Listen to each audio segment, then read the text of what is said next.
Hello everyone and welcome to episode 13 of Marvel's Midnight Suns.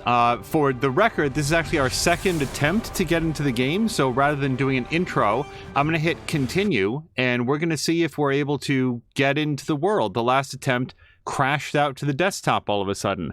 As we go, hello to Jab, Brian, and Harmonious Crow, who asked, did we just start? Yes, just getting into it. I will note that it does look like the game is loading okay.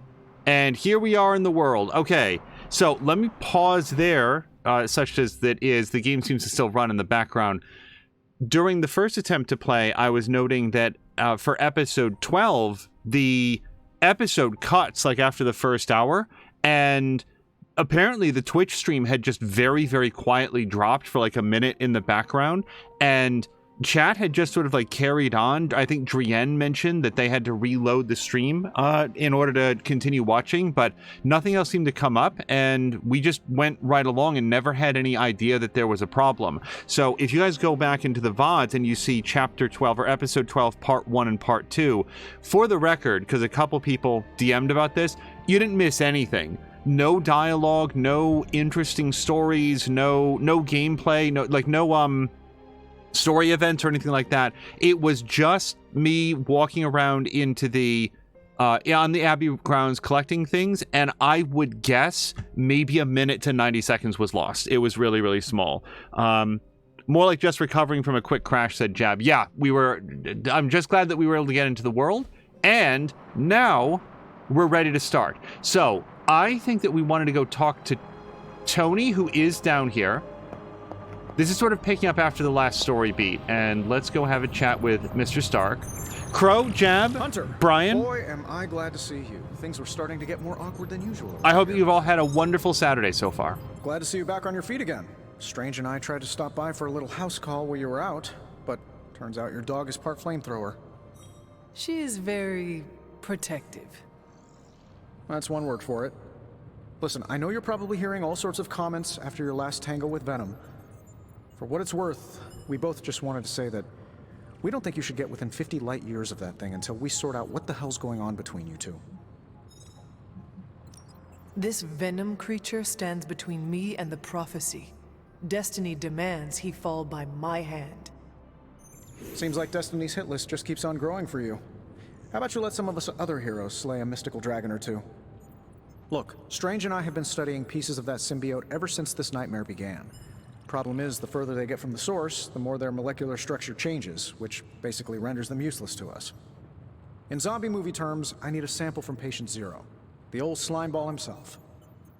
Venom. Or Eddie, if you talk to Peter. Either way, that's our guy. We get a sample from him, somehow maintain its molecular integrity long enough for Strange and I to poke around at it, and, well, we're in business. I imagine you'd want to freeze it.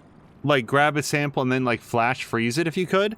Yeah, so just to catch us up, Hunter's you can see there's like a crack in her collar from the encounter that she had with Venom, and it was this really great cutscene where she buried one of her swords all the way up to the hilt into Venom's chest, and then there was this explosion that knocked her back and she was in a coma for a couple days.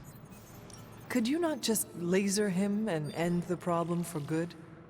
Oh, everyone's a scientist these days. Look, I know this thing has given you a proverbial, if not actual, black eye or two lately, but don't forget, there's a man underneath all that monster.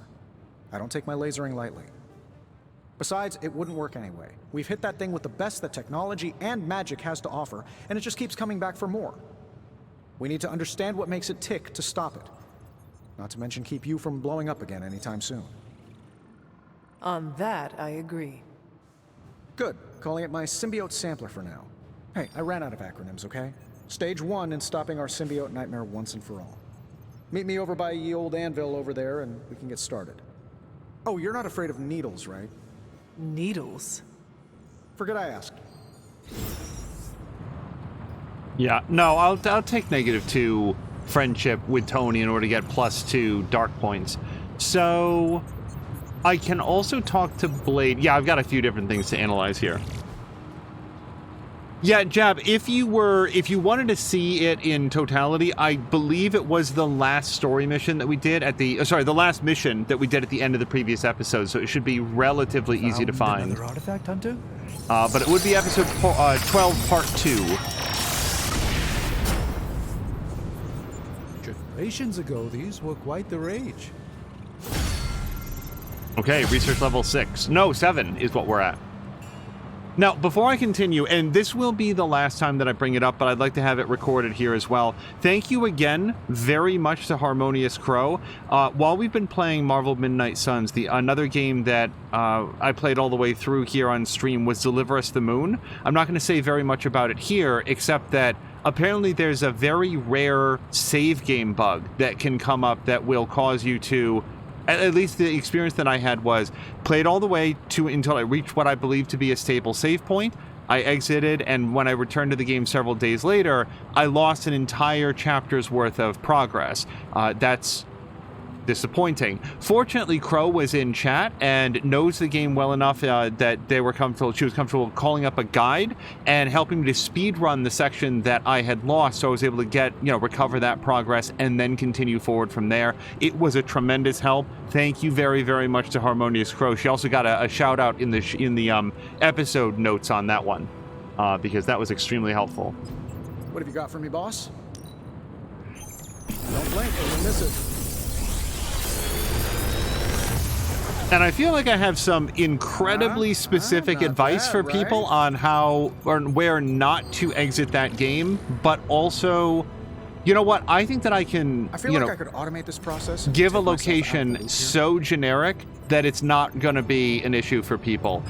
So, just for the record, to avoid the threat of losing progress to what appears to be a rare but somewhat repeatable bug based on what I looked online, don't exit the Deliver Us from Mars at the monorail station.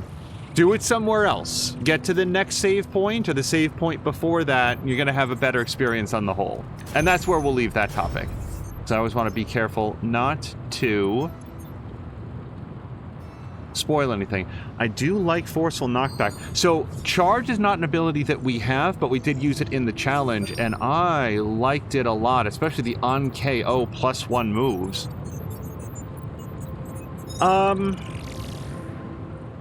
The trouble is I also really like both of these.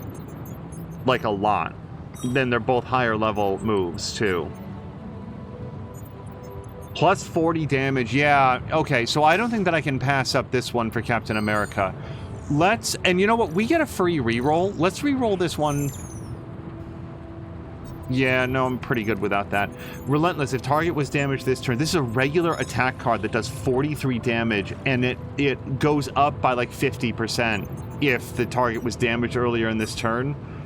Then again, this is a special card. Oh, this is a tough one. You know what? This is a common ability. We're going to see this one again. I'm going to take Relentless.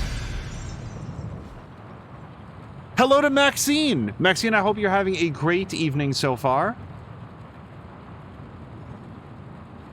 Jab says, have my brother here so I wasn't watching Twitch this week. Jab, no worries. If the choice comes between family or streams, family. We need to get our hands on a live sample of Symbiote, and I'm guessing Venom isn't just going to hand it over. I suppose we'd better build this one extra sturdy. So let's start that research. And before we leave, what's like... Hunter. I can't craft an epic Ghost Rider ability because we don't have any. Like I think you have to like at least see one to be able to craft it. 5 missions with Deadpool. That one we've done.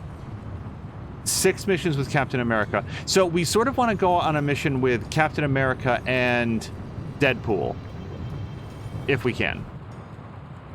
Okay, forge upgrades. I don't think I can afford anything. No. And challenges. I'm assuming it's going to tell us when it's time to like do another mission. Okay, let's go talk with Blade. Jab, another topic that we touched on in the last episode was that apparently this game... So I did now see the tweet that was sent out by Is it Strauss Zelnick? Is that the head of Take-Two Interactive? Somebody at Take-Two, somebody high up said, yeah, so Marvel's Midnight Suns really didn't do what we were hoping in terms of sales, but we are hoping that it's going to have a long tail like a lot of other Firaxis games. I share that hope. I really do hope that people discover this game and get a chance to, or give it a chance, because I have really had a good time with it. Plus, I mean, I'd like to see, you know, I'm playing it and I'm having my experience, but I would love to see what people like Jab or Drienne or Marquak or Patikin, Salamander, what sort of choices other people make in terms of like developing their character, what decks they go with, how they build out the other characters. It feels like there's a lot of customizability even outside your own main character. So I like all that stuff. I feel like it gives it a good amount of replay value, especially at the higher difficulty levels. I will say this, my sense, and this is a guess, is that my light side and dark side choices aren't going to affect the outcome of the story very much. They feel very mechanics-based. That's fine. You know, I'm not playing this because I think it's Fable or something. Okay. We did a lot of like searching and crafting last time. I did do a story mission since then, but I gotta say, the woods are not currently overrun with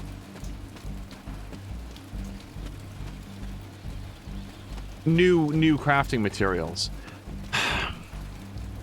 There's one other thing that's been on my mind.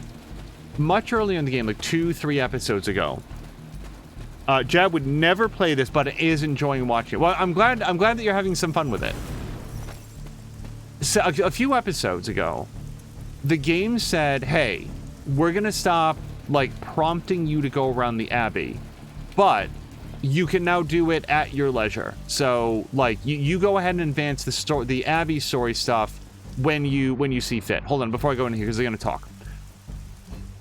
Right now in the Abbey storyline, I can't get past Shaw's Church. I think that's it, because there's like a ward back there, and we went and we talked to Doctor Strange, and he said, okay, I'll go look into it. We haven't heard anything in like 4 episodes since then about it, so I'm not sure. I'm concerned that there's something that I'm supposed to be doing in order to advance that story. So yeah, let's swap out Strike Plus, which is a really good attack, by the way, with Relentless, because I do also feel like that's going to be pretty good. If it doesn't turn out to be everything that we want, we'll wait until we get an upgraded Relentless. All right, let me go back here. Captain America, edit deck. So yeah, he's got a new Heroic, and I think I probably like it better than Shield Bounce, because I feel like there's lots of opportunities for people to be targeting Captain America. So we're going to start with that. The Brooklyn Handshake seems pretty good as well. The only thing it doesn't do is Taunt. Yeah, let me wait on that. I know that it's an epic ability. Also...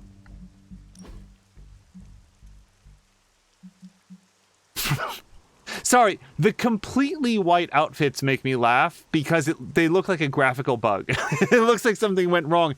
Hello to Patikin and everybody raiding over. Patikin, thank you so much for the top hat raid. I hope that you've had a great evening. I got a chance to see a little bit of Power Wash Simulator, and I've been trying to learn a little bit of that game myself as well. Spread the love. I think I like that more than... Yeah, look, it'll do the same... It looks like it's more versatile than Death from Above. It doesn't benefit from Enfuego, but I, frankly, am a little bit confused on how I even get Enfuego. I thought it was, like, do attacks, but maybe I need to, like, read about him again. Profile. After joining a secret government program with the promise that it would cure his cancer, Wade Wilson, now known as Deadpool, emerged from experimental treatments with an accelerated healing factor and a penchant for breaking the fourth wall. Taking up the mantle of mercenary for hire, Deadpool is infamous for its chaotic antics and sliding scale morality. With careful management of his Enfuego effect status, Deadpool can become an unstoppable force in combat. Okay, so it's when you KO enemies. He can gain stacks of Enfuego status. Each stack of Enfuego can increase the effect of his abilities in powerful ways, like raising the damage of an attack or increasing the heroism an ability generates. Successive stacks of Enfuego require an increasing number of KOs to achieve. Every time he takes damage, he loses an entire stack. Oh, okay. He doesn't like taking damage. Okay, well, we'll pause out of that. And then Spider-Man has something new for us. Hello to Moo! Yes, Moo. I will share that I've been trying to learn Power Wash Simulator in preparation for for some sort of co-op event, because I want to, like, you know, have a general sense of how to play. So I've been learning it off stream, but it is in active rotation right now. Thank you again very, very much. Opportunist Plus. I already have an Opportunist. Special delivery is really good. Yeah, man. One of the things about this game is that there's like... What would happen, do you think, if I... Hold on. What happens if you upgrade this? Environment attacks against the target deal 50% increased damage. I like the sound of that. I like the sound... Pardon me, the sound of that. But I don't know that I like it enough to swap things around yet. 15% chance to refund the heroism cost. Okay. I think we're good. Okay, let's go... Oh, I've got an ability to upgrade. Okay. I still say we should have built a firing range first.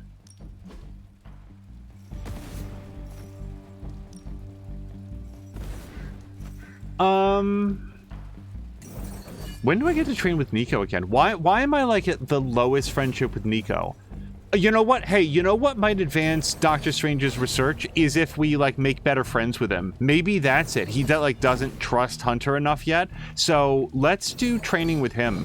He's also, yeah, because otherwise I'd probably do it with Steve. But we're gonna hit up Doctor Strange Even here. a sorcerer supreme can't rest on his laurels.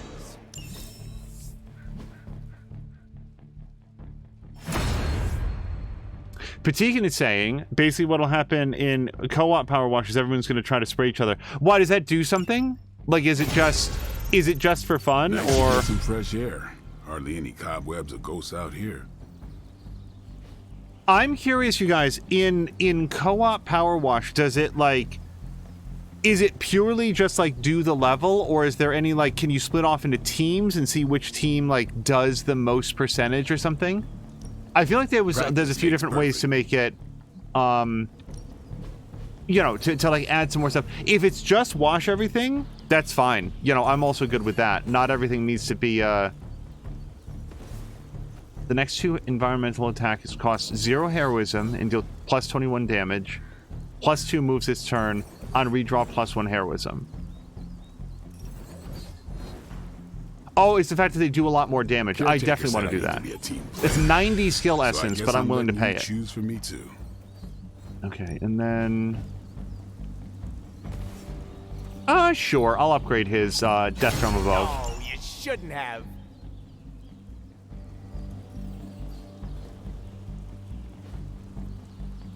And yard upgrades, yeah. Okay. Now I'm going to go talk to Blade.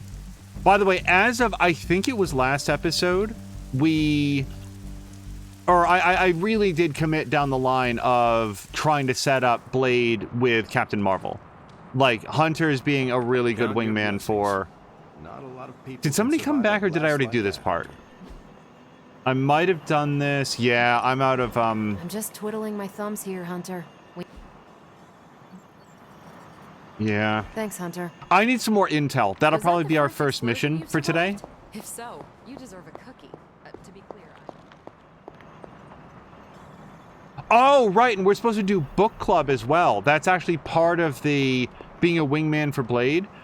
Hunter's supposed to read The Art of War by Sun Tzu, and I don't know where that is, because it was said to be in the library, but every time I go into the library, it's not there.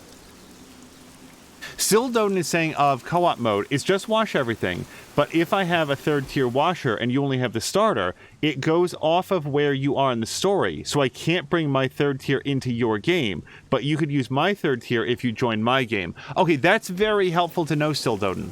Yeah, I think it'll be fun to take on like a large map with co-op.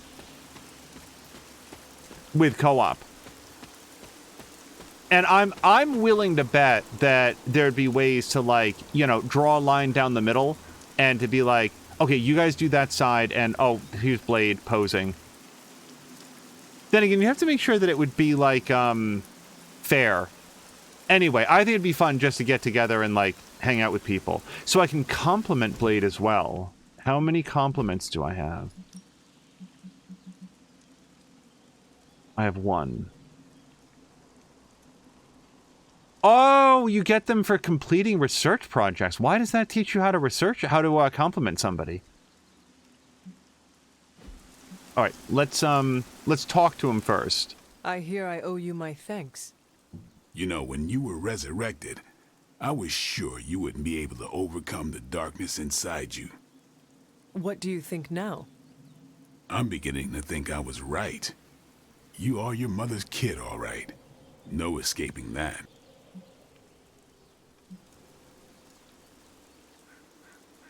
There's nothing wrong with who I am, or how I entered this world.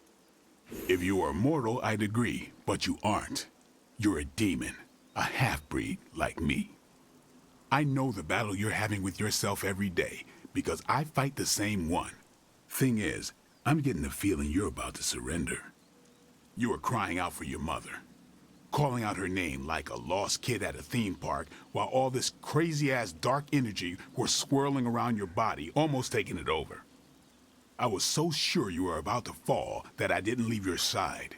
Surprised you came to with the light still in your eyes.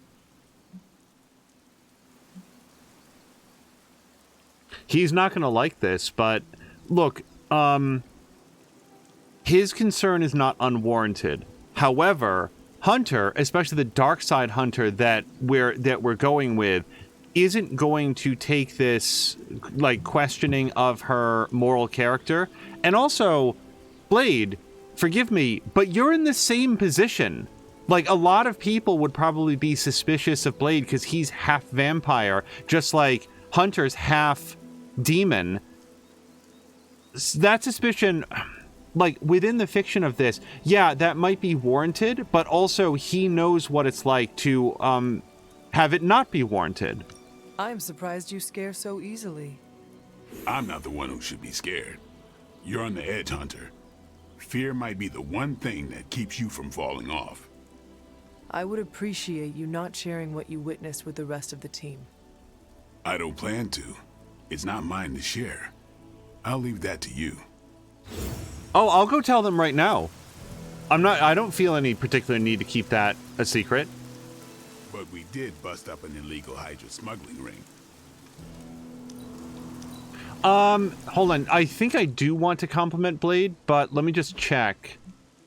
Yeah, we're only level 2. It's so weird that the heroes I personally like the most were like at the lowest levels of friendship. I can tell you trained with master hunters. I don't take compliments well, but I also won't stop you. Yeah, so, Moo, just a couple quick thoughts. Number one, I agree with you, and oh my goodness, thank you to Solid Chrome Hickey for the resubscription. I really appreciate that. It always feels weird to, like, snap back to what I was saying, but, like, for real, thank you very much for that. Moo, the thing that I was saying is, I agree with you that, oh my goodness. Marquack, thank you so much for the 500-bit cheer. Marquack, I hope that you're also having a nice, Saturday? It is Saturday. Still 2 days off after this. I'm really looking forward to it. Power Wash Simulator is a very good... Oh, and Patikin. Was it you, Sildoden? Somebody was making the observation in Patikin's chat today that the difference between Lawnmower Sim and... Well, there's a lot of differences, I would submit, and Moo did a good job of cataloging them earlier. one of the main differences in between Power Wash Simulator and Lawn Mowing Simulator is that Lawn Mower Simulator has a timer that you're sort of like, go, go, go, like you're trying to like beat the timer. It is the opposite of a veg out and relax game because you're trying to do something inside the time limit. And I guess from what I've seen, there's not much of a penalty for, oh, I just saw that a hype train is close. There's no penalty, I don't think, for going overtime. It's just that there's a bonus for coming in under time. But nonetheless, like, there's that aspect of... Is this closed? No. There's an aspect of, oh, there's a timer. I gotta beat the timer. I gotta keep on it. And then there's all of the things like Moo, one of the things that I wanted to talk to you about is, why is Lawnmower Simulator... I should properly ascribe this to my producer. She said, Lawnmower Simulator is a great game for making you feel bad about having done your best. And that is so perfect. I stole that and said it in chat the other day. I think it was like in Mia's chat. But yes, that's exactly it. In Lawnmower Sim, it's like no matter how careful you are, oh, you overloaded your engine. Oh, you have to do 99.5%. Oh my goodness. Moo, hold on. Moo is gifted a sub to Harmonious Crow. Thank you very much. Jab has now cheered 500 bits. Jab, thank you very much. Marquack was saying that it's been a nice Saturday. You guys, that is it. The hype train has officially left the station. Level 1 complete. You guys, seriously, thank you very, very, very much. If you guys have not played Lawnmower Simulator, and yes, we're gonna like continue with the story. We found the section of the map that seems to have stuff in it. Harmonious Crow, thank you for the 100-bit cheer. Thank you guys very, very much. You're going along. Oh my god. And the game also like makes you switch lawnmowers every once in a while. Like I had a mower that I liked and I was having a good time with it and I was going along, and then suddenly I couldn't do any jobs at all. No one would hire me. Why not? Oh, because they all want eco mowers. Like the only jobs available in this section of England right now are environmentally friendly mowers. So, okay, I'll go get an electric mower. Well, I don't have like a storage bay. Apparently my character doesn't have like a garage of their own or whatever. They can't fit a second lawnmower into their like garage or storage unit or whatever, wherever they're starting out with. So I had to sell the lawnmower that I really liked to get the only eco mower that I could afford. And it's trash. Like, I really disliked it. And it's not that it's different, it's that it doesn't, like, the turn radius is bunk, and it leaves all of these, like, marks in the grass, so you have to, like, drive super straight so that the end result doesn't look bad. And it's like, well, great. Now I had to, like, dump a bunch of money, rather, into this lawnmower. But now I can do the eco things. And then it's like, oh, well, now you need a mulching pod. It doesn't give you any, like, instructions on how to do a mulching pod or anything. So it's just to say that Power Wash Simulator feels like a game where it's like, hey, do you like cleaning things with these power wash nodules? Well, if you do these missions, you'll be able to get cooler and higher powered ones and then pay to upgrade those, and we have like this whole upgrade path. And even then, sometimes the lower grade ones are still useful, so you don't feel like you like wasted your money on them or anything. And here's like all this cool stuff that you can clean. Mark, oh my god, hold on. Moo has now gifted 3 months of a tier 1 subscription to Brian. Moo, thank you so much. And Marquack has now cheered 1,500 bits. You guys, I'm always surprised when these hype trains kick off under like otherwise just like, hey, it's episode 13. It's not like the big finale or anything. So I just really appreciate it. Moo has now gifted an additional tier 1 sub, this one to Sil Doden. She's asked that we don't cite the number of overall gifted subs, but seriously, really appreciate it. Hello to Debauchery. Grumpy raises an ear off the floor. Grumpy, I know that you've been feeling really bad lately. So I know that you said that as of yesterday, it had gotten worse. I hope it improves soon. And seriously, if it doesn't, do consider consulting a doctor, just because, you know, you pick up walking pneumonia or something, you know, you can get... I just worry for people under these circumstances. Marquack has shared another 1,000 bits. I don't know how to say... It feels inadequate. This happens when people are kicking off with this level of generosity. Thank you very, very much. Moo has now also gifted a gift sub to Debauchery. Again, thank you very much. Like,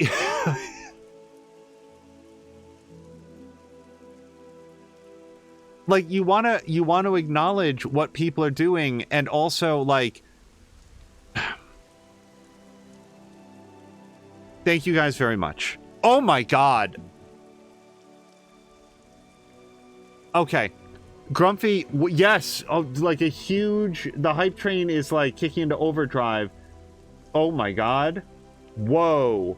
Okay, so I've got to scroll back a ways. Grumpy just gifted 20 tier 1 subs. Debauchery is saying also FYI, you can turn off how many subs you've gifted showing in the channel.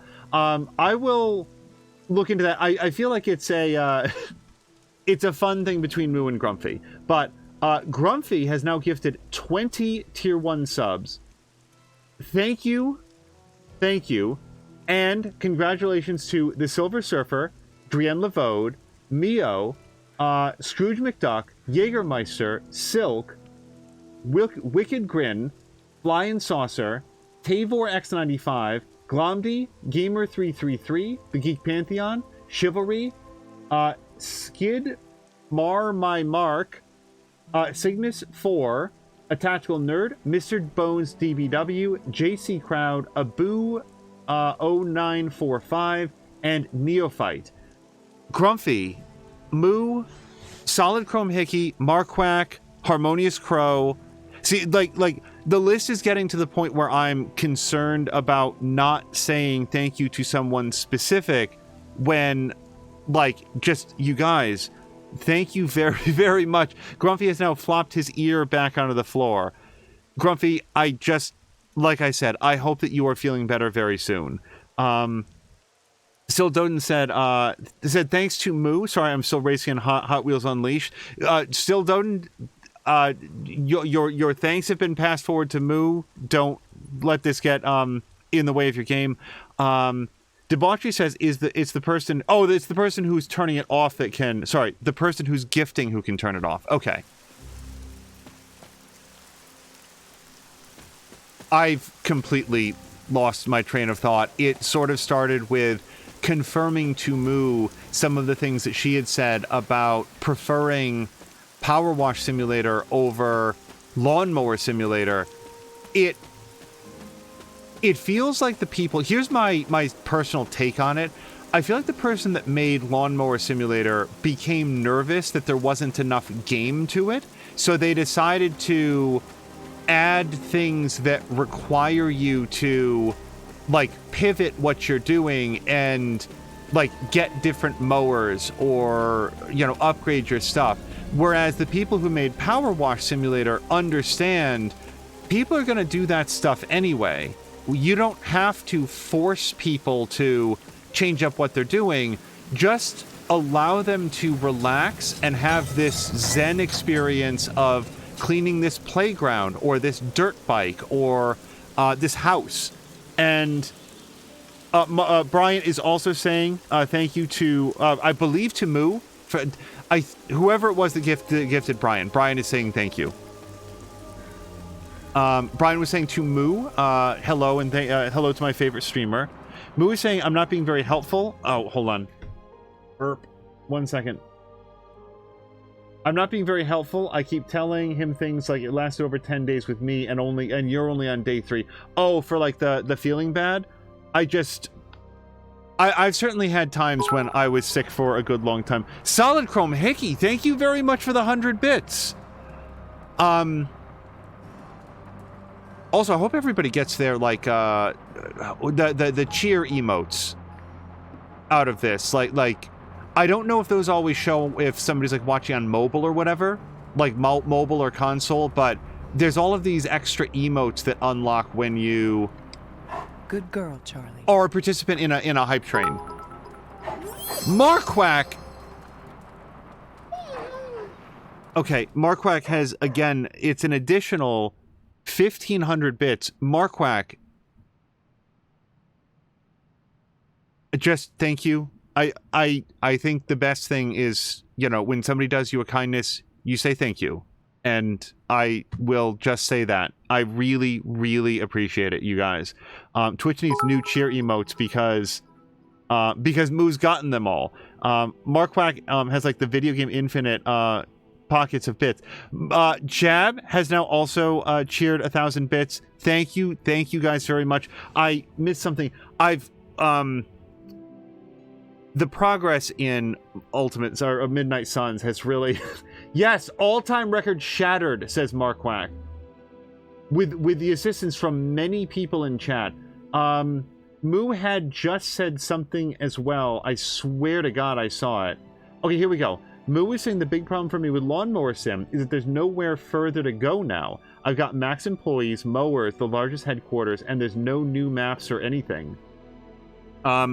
Yeah, I have not gotten there with Lawnmower Sim. It's one of those things that I've been, like, dinking around with between, like, oh, I've got, like 20 minutes, 30 minutes. Let me go find a quick lawnmower map to do. You really absorbed all that venom goop like it was nothing. But yeah, we'll see how my thoughts on Power Wash Sim evolve as I go, but I started to feel irritated with Lawnmower Sim pretty early, like feeling like, man, thank goodness this was a free game off of Epic, and Power Wash Sim has only been getting, like, better and more in-depth as I've explored it. I do need to get into I need to check Discord and go into, like, the group that Moo said that was being set up, because I want to check that out. I do think that we've done everything in the Abbey, so let's check our missions. Yes, the all-time record, level 8. Oh my, well, sorry, we've accomplished level 7 and we're up into level 8. The way that it shows is a little bit odd, but yes, the highest ever level on the channel. Marquack is saying, way to go to Moo, Grumpy, Solid Chrome, Hickey, Jab. I think Harmonious Crow, I don't remember. I think it was a gifted sub, but whatever it was, like, everyone, and I do like to say this as well. Thank you very much for everybody that contributed to the hype train. Also, thank you to everybody else for being here, because also hype trains wouldn't occur if there weren't people watching, and even if people watching aren't in the position to contribute to a hype train or just don't feel like it, that's also perfectly fine. Just being here helps the channel as well. So thank you to everybody. Like at the moment, the hype train is huge, and thank you to everybody that contributed to that. But if somebody's there and being like, well, you know, I'm not really in the place to do that, no worries. Thank you just for being here. Debauchery is saying, honestly, Police Simulator is really good time management, because I can say I only want to play for 40 minutes and then set the shift in the game to 40 minutes or as close as the intervals give. I've seen a very small amount of that, Debauchery. I'm trying to remember who I saw playing it. It was a long time ago, and it seemed interesting and a lot less annoying than Police Quest, for example, the old Sierra game. Hello to Fox McCloud. Fox, I hope you're having a great Saturday. We're gonna do a couple things here. Defeat Turned Hydra. That sounds like a great way to get a lot of essences, but what I really need right now are, well, credits would be nice. That's normal. That's easy. I've never done an easy one. I'm not sure that I want to. I'm going to do this one, even though I could really use the credits. Essence will let us upgrade all of our characters. So let's defeat Turned Hydra with the help of Nico. Yeah.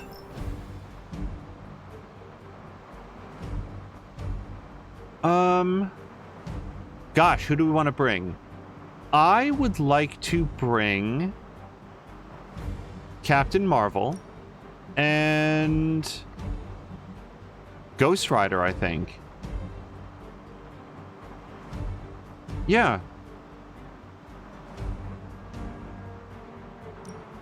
And let's take a look at Nico in particular, because Nico, I might respec Nico a little bit to do a little bit more support on this. Hold on, edit deck. Curse. Oh. I could swap out one of these. Restore would give back everybody their health. I don't even think that I need to do this. It's only a normal one. Yeah, let's let it ride with these folks.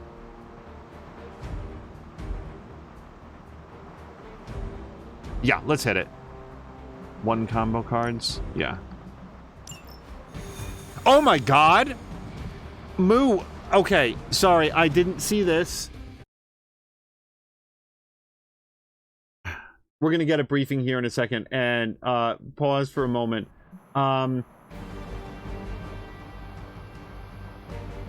Debauchery was confirming that Power Wash is fun to play in co-op. I imagine that it is. I think that just the act of like, hey, you know, let's go do this part and you'll do that part, and you're like talking in Discord or whatever would be a lot of fun. And then Moo has just gifted an additional 5 subs. Congratulations to Foresight, Elb Polyvalence, which is a cool name, Darkham, which I only know how to say because Darkham used to be in Mia's chat more. Hopefully they will be back soon.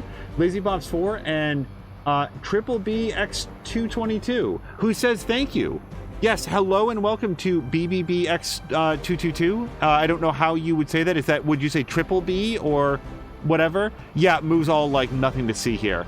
Debauchery was referencing, oh really, Police Simulator. I didn't know that that had a co-op mode. We will not fail. Show them what happens when you mess with the Midnight Suns. Okay, so this is just defeat all enemies with the expectation that they're going to bring in more. And I'm sorry, who are you?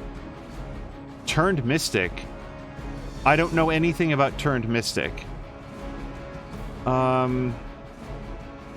Okay, so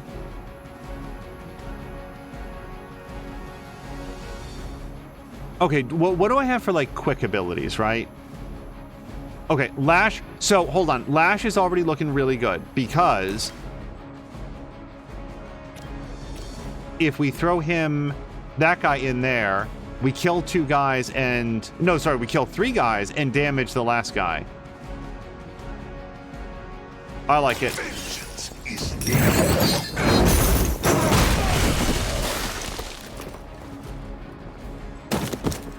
we will stoke the fires of hell with your soap. Also, Foxcloud really likes Killing Floor 2 being drop in and drop out co-op, because you can set how many waves you want to do, short for 4 and long for 10. Yeah, we had a chance to play a whole bunch of... Oh boy, let's use this when you have a few more heroics. Not yet. Taunt.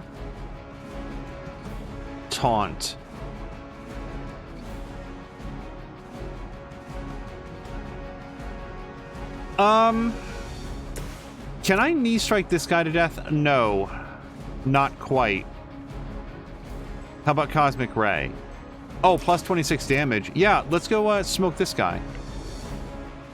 Right? Yeah. We've never seen this animation, so I'm curious about it. Watch this. We will not be discouraged. Whatever works. I'd really like to throw her into the generator because I don't know what she does, and I'd rather not find out by taking a lot of damage. Knockback. Okay, before I do that, though...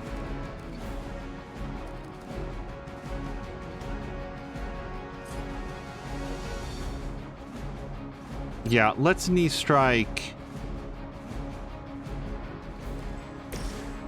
this dude. It's a bad. I suppose it's something. Oh, Moo's gonna go look up Police Simulator. If it's the one I'm thinking of, like, my memory is that, like, Debauchery, let me ask you a question if this is a good... Oh, and Marquack, I want to follow up with you about... Okay, so... let me describe Police Simulator in a moment. During Deliver Us the Moon, we were having a conversation about a totally unrelated topic, so I'm not going to spoil Deliver Us the Moon in any way here. Blood magic.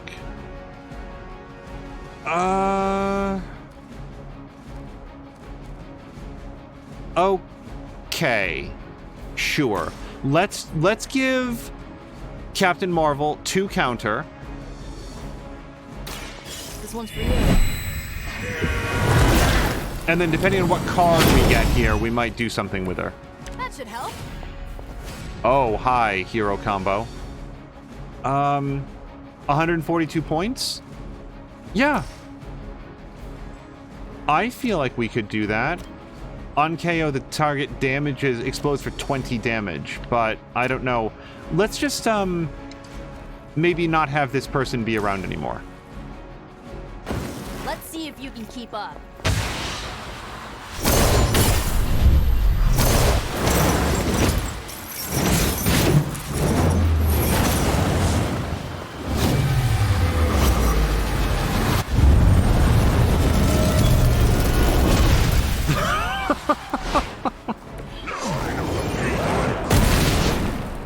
Okay, I didn't think that the... Something.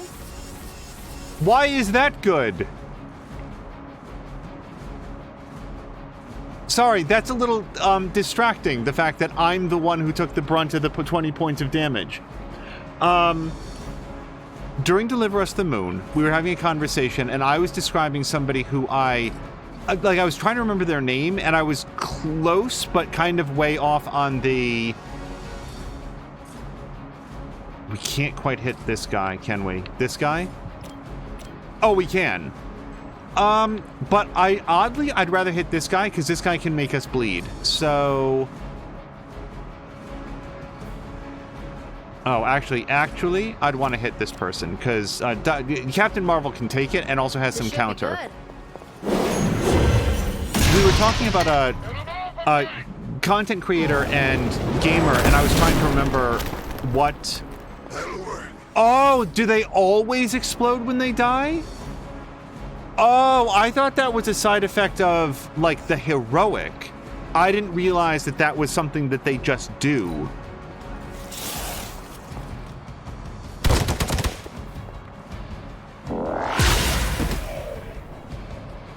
You should have known that.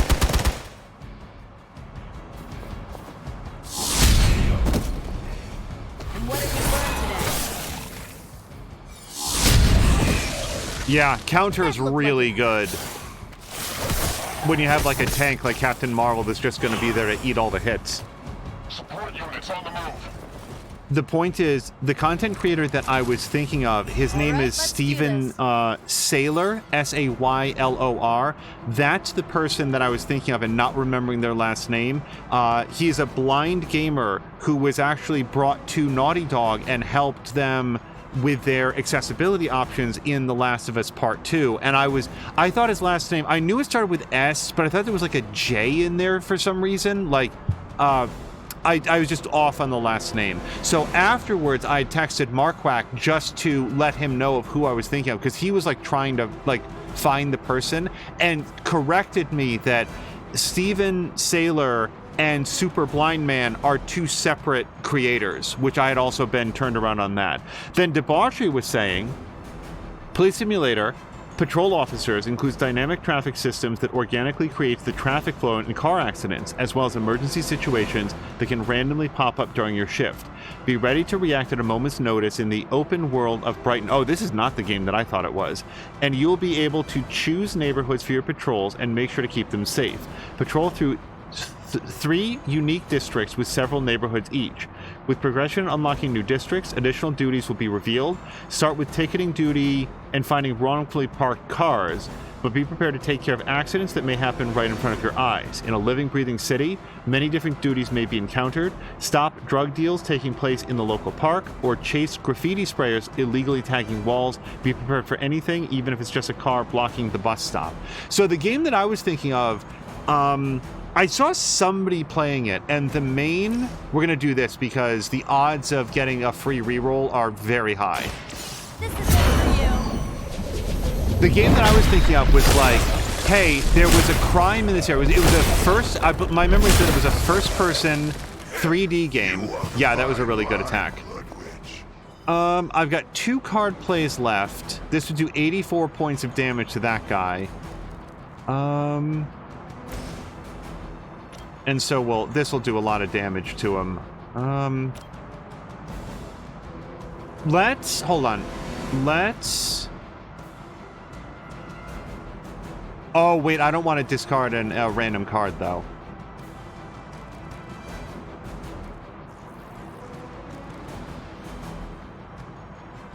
This would make the hero combo free, right? I think it does. Let me help. Unless it's a combo card, not a heroic card. No, it did. Okay. So, yeah, let's just get this guy. No mercy for the wicked.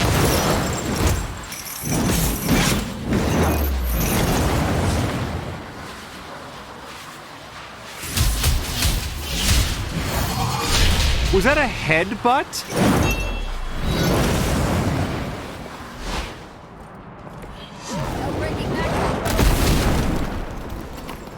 I doubt they'll take that beating to heart, but we can always hope. Oh boy, I have a feeling there's a story here. Still Doden says, hey, make sure when you package the drug evidence to send to the lab, you package it in the worst fucking way possible that makes the chemists hate their job.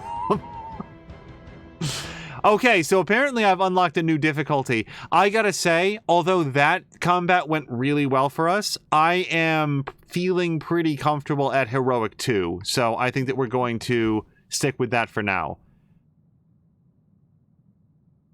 So, I have to say, this is a cool cover with the possible exception of the fact that I honestly thought that Ghost Rider had pulled his head off for some reason. I was like, is this some sort of a Ichabod Crane situation? It's fine, I guess. I guess we'll leave that one. Yeah, the game that I was thinking of was, it was a first-person game, and it'd be like, it was like first-person down a 3D world. It'd be like, hey, a crime's occurred, and what you would have to do is go to the area of the crime, and you'd have a little bit of information to work from, and there'd be some witnesses that you could talk to, and the witnesses would give you a little bit more information, and your goal was to basically like track down whoever the perpetrator was, just in this little area. Maybe that was Police Simulator, but it does sound a lot different than what's being described there, where it sounds like there's like dynamic crimes that happen in front of you. Join a hangout. I would love to. I wasn't expecting you to destroy the Magna Corrigo. I gotta say, I'm impressed. It was either destroy it or let Sin get all the glory. I couldn't have that. You're still not taking this seriously, are you? Nope.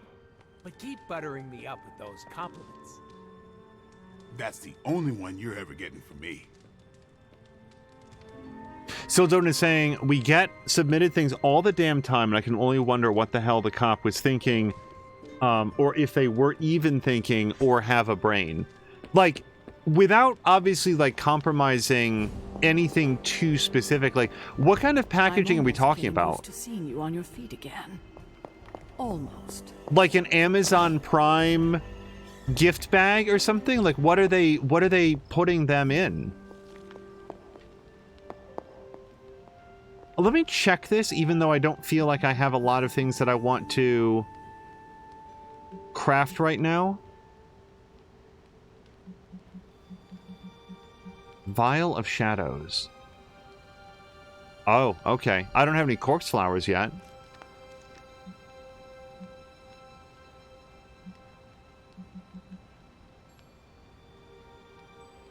Interesting. The next time I'm a little bit low. Yeah, we've got lots of crafting materials right now. Okay. Common gift, rare gift. We're not going to do any of the transmutation. I'm definitely going to do this, though. Hold on. Let's take a quick look. Even if I never use Steel Palette, I want all the cosmetics I can get. I'm going to say that I have enough to get this. Oh, lovely, dear. You're a natural. Okay, why can I craft it again? Does it go for like a different character this time? That one went for Steve. Customization.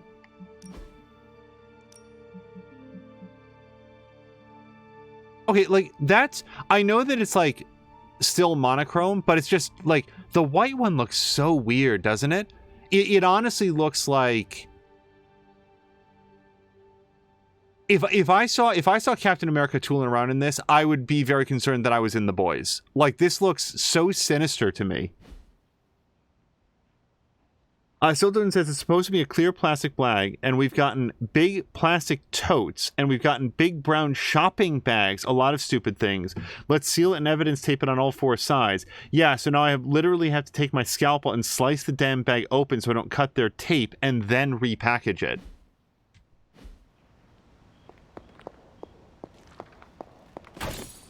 Alright, I'm just taking a quick look around in here.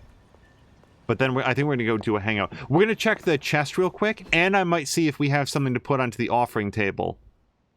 The chests all look pretty sealed to me. Since this is our first, like, evening of the episode, let's go check the offering table. Oh, it's way over here.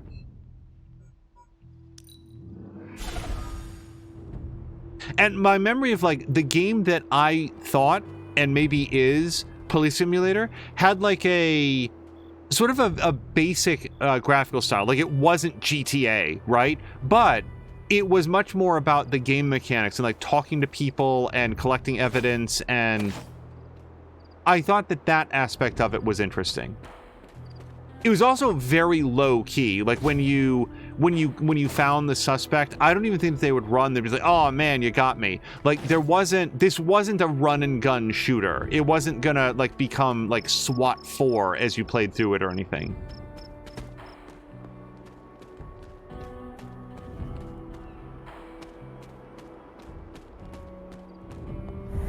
Was this bowl always here? Oh, I do have a book. Yes. This looks like it belongs here.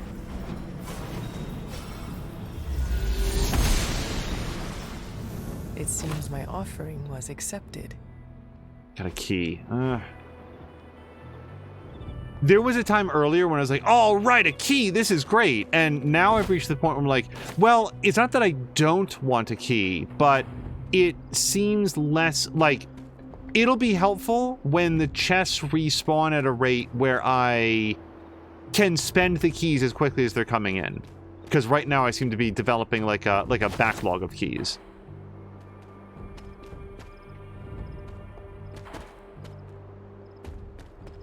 But yeah, Steven Saylor did a video about his involvement with Naughty Dog. Oh, and he also has a video that I didn't know about. I didn't watch this one yet, but he has a video that's like, here's what I see when I play a game. So I assume that he was able to like communicate, or I don't know if it's through description or if he was able to perceive it well enough like to... Now hold on, is there something else I can or should do here? No, we're good. Autumn does not answer. Anyway, it's a video that attempts to convey here's how I visually perceive games when I play them, and I very much want to see that one. Still, Doden, Moo was saying that it sounds like some training sessions might be in order for those officers, and Still Doden was saying, we've tried, but they have such a complex that they think they are the shit, and they really aren't. I feel like, if for no other reason than to make sure that the right person is getting arrested, convicted, prosecuted, whatever it might be, that you'd want to be extremely careful with the evidence. It's good for you, it's good for your job, it's good for your job prospects, and it's good for the community and the service that you are there to provide, which is justice. Taking a little bit of extra time to do it correctly, and not even that much extra time, I wouldn't think, to find a clear plastic bag. Kind of feels like I have a job where a lot of times a lot of precision is required, and I endeavor to be very precise. Not because I'm naturally super super given to being very exact all the time, but because it makes the job easier and better for everyone involved if everything happens in a consistent fashion. So I can do a hangout. I want to see... it's mostly the Midnight Sun, so hold on, let me go to Heroes. Blade's halfway up level 2. Nico's a little bit more than that. Magic is level 3, and Robbie is level 3. Okay, so let's hang out with Blade. Not one thing you and I have in common, Hunter. We both know death ain't a career ender. I mean, you straight up resurrected.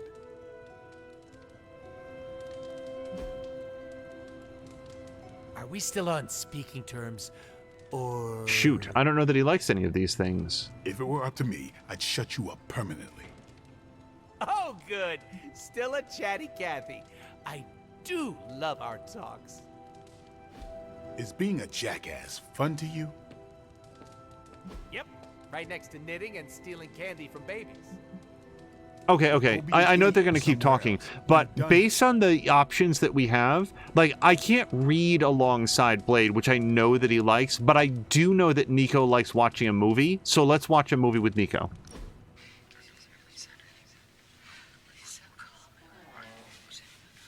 What is the strangest spell you ever cast?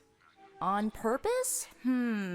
Oh, at my cousin Ray's bachelorette party, I may have brought her favorite cartoon to life. Go on.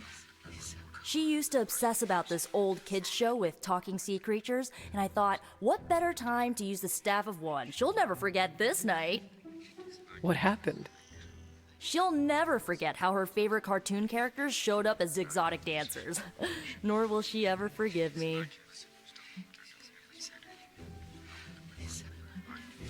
I'm definitely not saying you wasted your power. I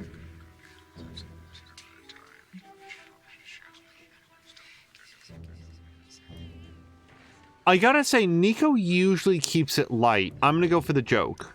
Which one was the worst of them? The octopus. He was Ray's favorite from the show, but he clearly did not want to be there. He was so mean to her that Ray's best friend nearly started a fight. Oh no. It was fine. The rest of us kept Ray company until the spell wore off. Gotta stick up for the bride, you know?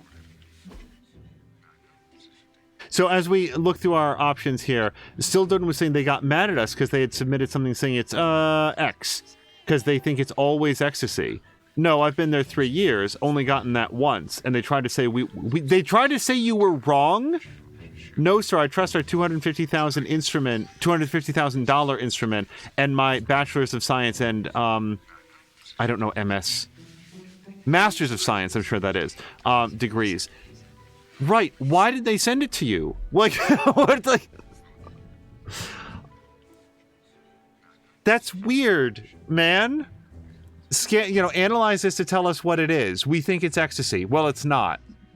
But yes, it is. Do it again. Anyway, I think the beachy waves are actually for Blade. Advanced photography is certainly for Peter. I don't know her choice in music at all. Leather and mahogany. Oh, no, this is definitely a Blade thing. Growing up with trauma is a Nico thing. No, magic thing. Root beer. No. I don't think so. Grave dirt. Yeah, this is definitely for her, right? The candle is dark just like your soul. Is there anything better than that? I don't know who likes meat. Okay. Grave dirt. This is my best guess. Loved! I really needed that. The epic gift. Grave dirt scented candle. There we go. Oh, and we got a new hoodie. Hold on, we got to check out our hoodie. By the way, I hopefully Jab is still here. The other day, I asked everybody, and this deal may have passed. Humble Bundle was...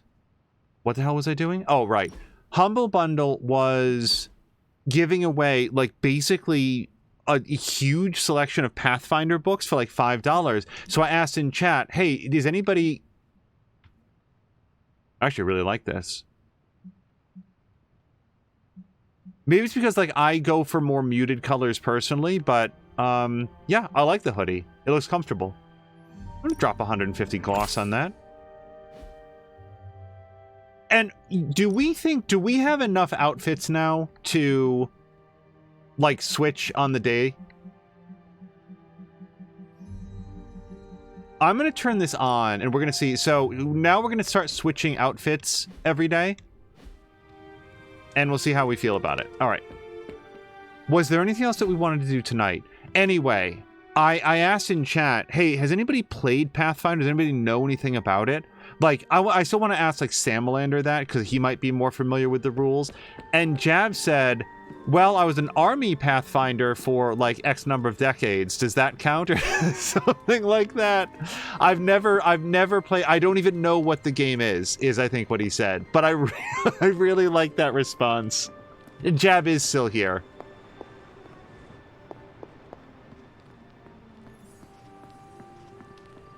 Yeah, Pathfinder, like I said at that time, the only thing that I know about Pathfinder, it sounds incredibly complicated to me. Still don't know what's saying it was meth, but what they don't understand is that meth is a precursor to X. Oh. We're in the Vale again. I have a chat with Mom. Are you alright? I was so worried. You look so helpless lying there, just like you were when you were a babe. Here to gloat, Mother? Quite the opposite. I was concerned. I could not sense you after... Your pet monster nearly destroyed me? An unintended and unforeseen consequence of your continued assault against me. The mystical energies within our blood do not always mix well with off-worlders. But neither do the wards of your pretentious sorcerer. The venom creature is a calculated but necessary risk. Your risk almost fractured my soul to pieces. It is not your soul he fractured, but your chains. The shackle of your supposed caretaker. My collar? Every revolution of self starts with the tiniest of rifts, an ever so slight splinter in the glass, a hanging thread begging to be pulled until it unravels all. You should be celebrating. That crack is the beginning of your emancipation from my sister's control. She keeps you collared because she fears you. They all do. Sarah wants to hold you back from realizing your full potential, the way she tried to hold me back centuries ago. I am my own being. Not Sarah's puppet, not yours. Then prove it. Tear off your collar. Become your true self.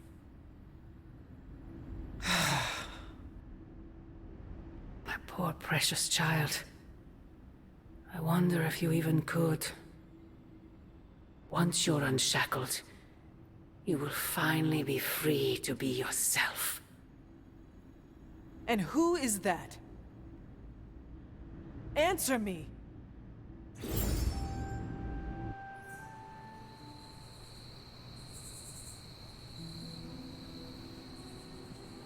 Yeah, look, we get a different outfit now.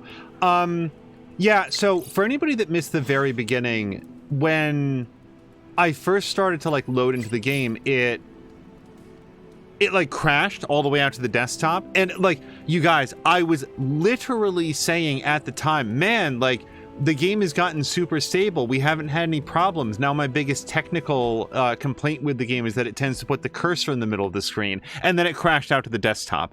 But now I'm like weirdly paranoid. Not weirdly, I'm paranoid that every time it goes to the loading screen, it's going to dump out to the desktop again. Hopefully that won't happen again. Okay, so Blade has posted two things, it looks like. Blade says, some of you may not have fought in the sewers before. If so, here's some helpful advice on what to do with the gear you brought there and back. Number one, toss it. I don't want to get into the sheer amount of NASA you brought back with you, but if you don't toss it, I have some informative yet disgusting pictures to share. Doesn't matter if you have a healing factor, the rest of us don't. If, despite all that, you can't or won't toss it, number 2, wash it. Use as powerful a disinfectant as you can find, then wash it again. If you want to do it 5 times, before you even consider using it again. Until that 5th wash, you treat it like you just dropped it in raw sewage. After that, if it's still not clean, number 3, toss it. Nothing's going to get the stink out of that memento you once held so dear. If it meant that much to you, let me ask you this single rhetorical question. Why the hell would you bring it into the sewer?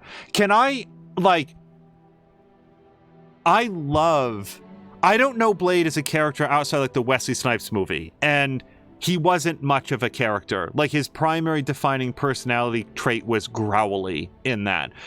I love the fact that, at least in this, Blade has a very clearly defined personality within the group, that he's like,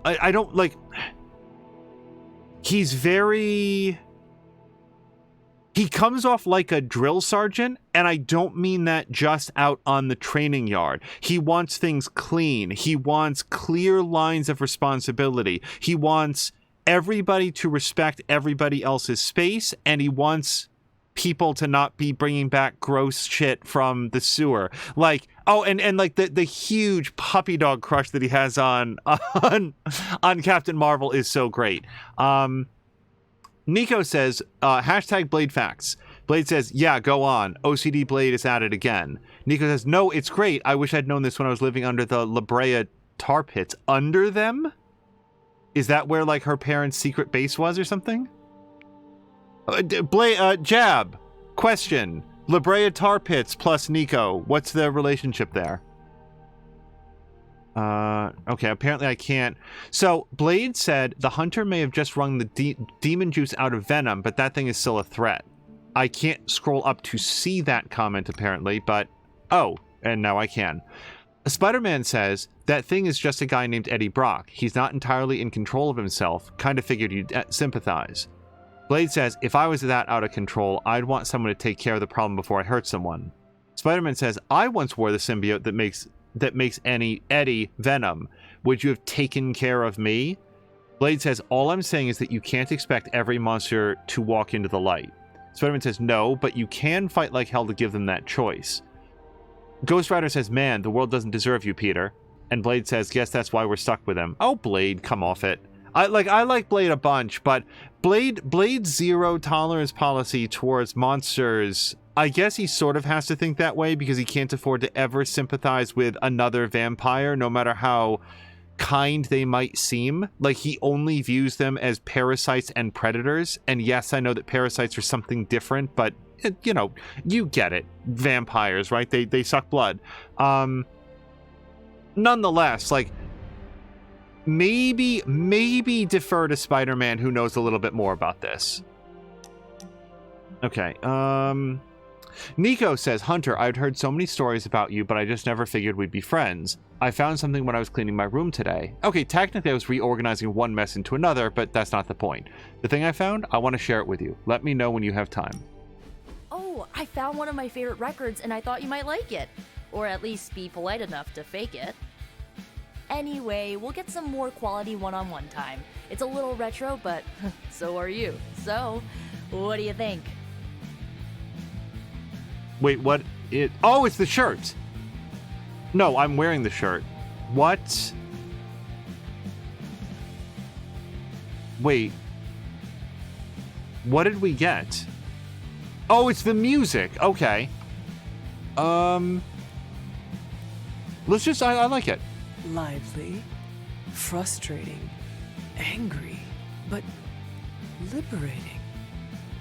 Reminds me of how I feel toward caretakers sometimes. I like it. Oh, I knew you'd get it. It's grunge. It's what happens when you mix the nonconformity of 80s Seattle and tons of punk and rock influence. You get awesome bands like Nirvana, Pearl Jam, Soundgarden, making something super authentic with this messy, dirty sound. It put Seattle on the music map. I used to listen to it repeatedly during my I can't believe my mom stabbed me phase. As you can tell, she was a great mom. Didn't leave me scarred at all. Ugh, like, why have a kid if you're gonna get rid of them when they interfere with your dark arts and crafts? Is the Runaway television series considered like MCU canon? Because if not, I'd really like to see like a movie version of this storyline. Like a group of kids all realizing that their parents are supervillains, or like maybe coming to terms with that and realizing that they don't want to go down that same path. That would be a really cool like addition to the continuity. I know how it feels. It sounds all too similar to my own experience with my mother, except that I had a head start on coming to terms with her evil nature. I cannot imagine being caught off guard. Yeah, it turned my world upside down. I thought I was a normalish kid from a normal family. Sure, they had their middle-aged boomer issues, but I thought they loved me. But they didn't. What is done is done, but I see you are still carrying it with you. Do not be afraid to go wherever you need to in order to find peace. Roger that, Hunter. Okay, no more of this downer talk. Time to listen and let the sounds of angst carry you away.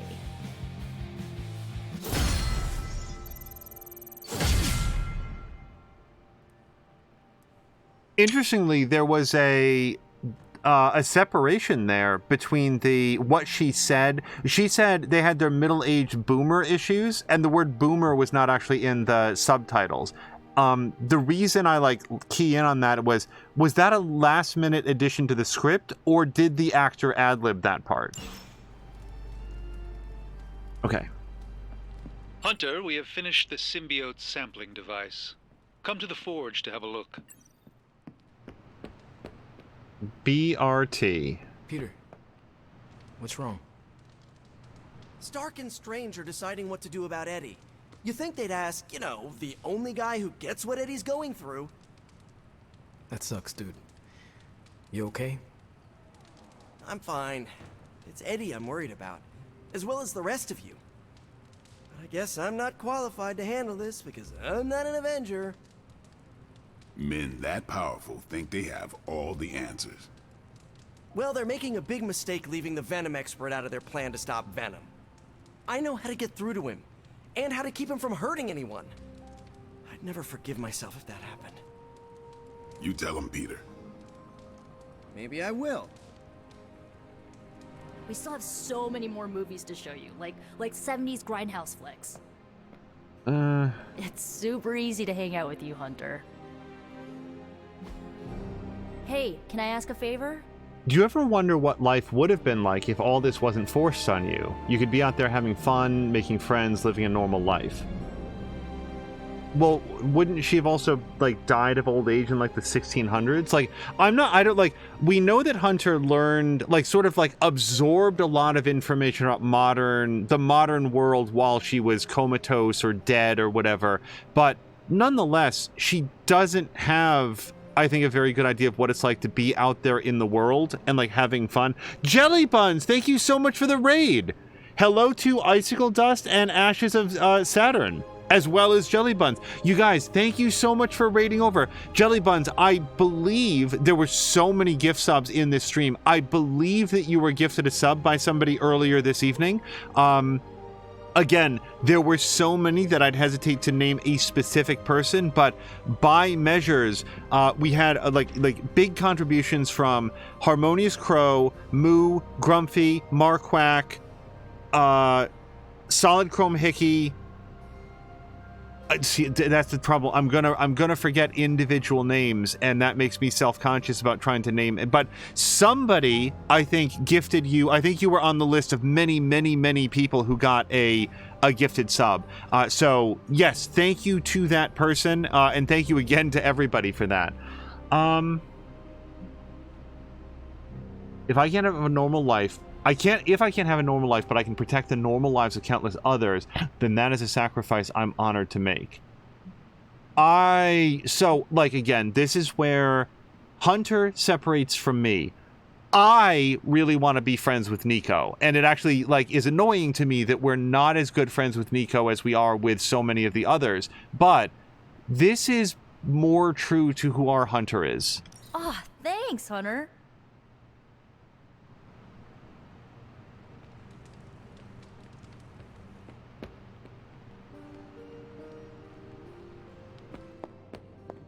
So I'm just taking a quick look around.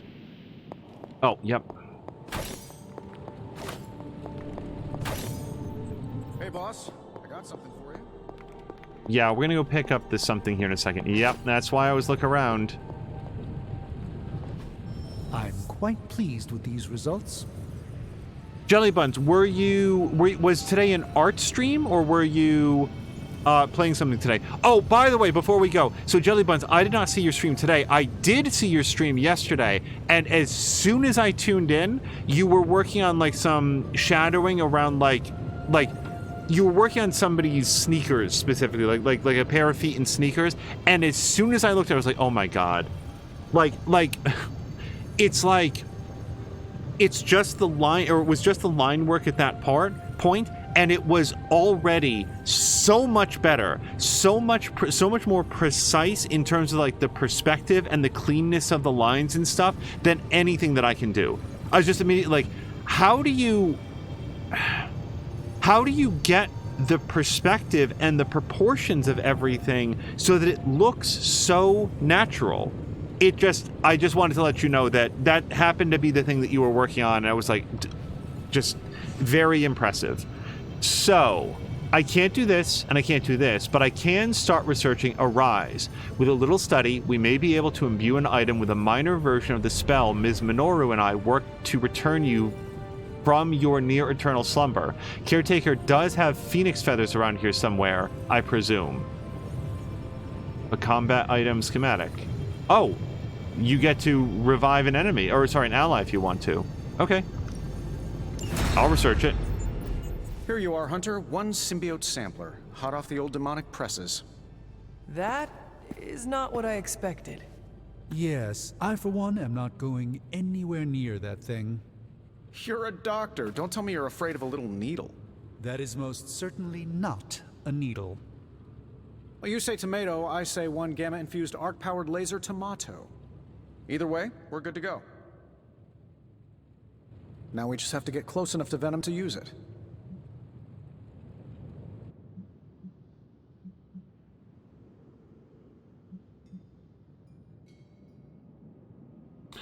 I'm not a big fan of any of these, because this seems passive-aggressive. Let me guess, you've got that covered.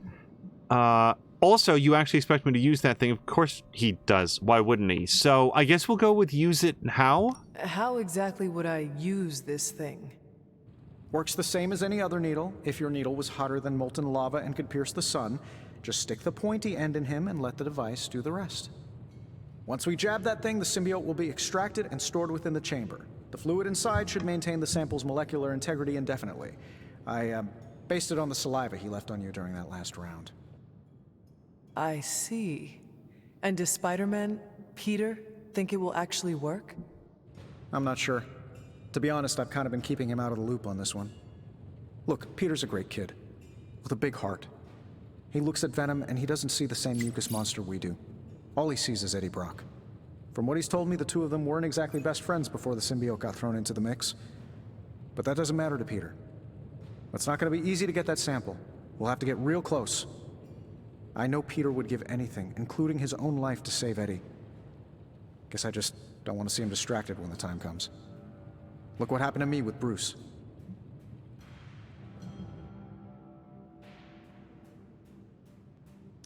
But you know I will not be distracted. Well, they don't call you the healer, do they, Hunter? You'll get the job done. And if we can keep Peter from becoming old Slimeball's next afternoon snack, even better. Just need to get you ramped up on this thing. We'll start with something called the on switch. Tony. Just kidding, you're a natural at this stuff. Your Superlink profile's already trending. Natural, yes, that is perfect. All natural. Hey, what do you say to your own organic Stark Drive drink line? That is not what I meant. Yeah, I know. Doesn't mean I'm wrong on any of this. End of the day, we gotta find Venom first before any of this matters.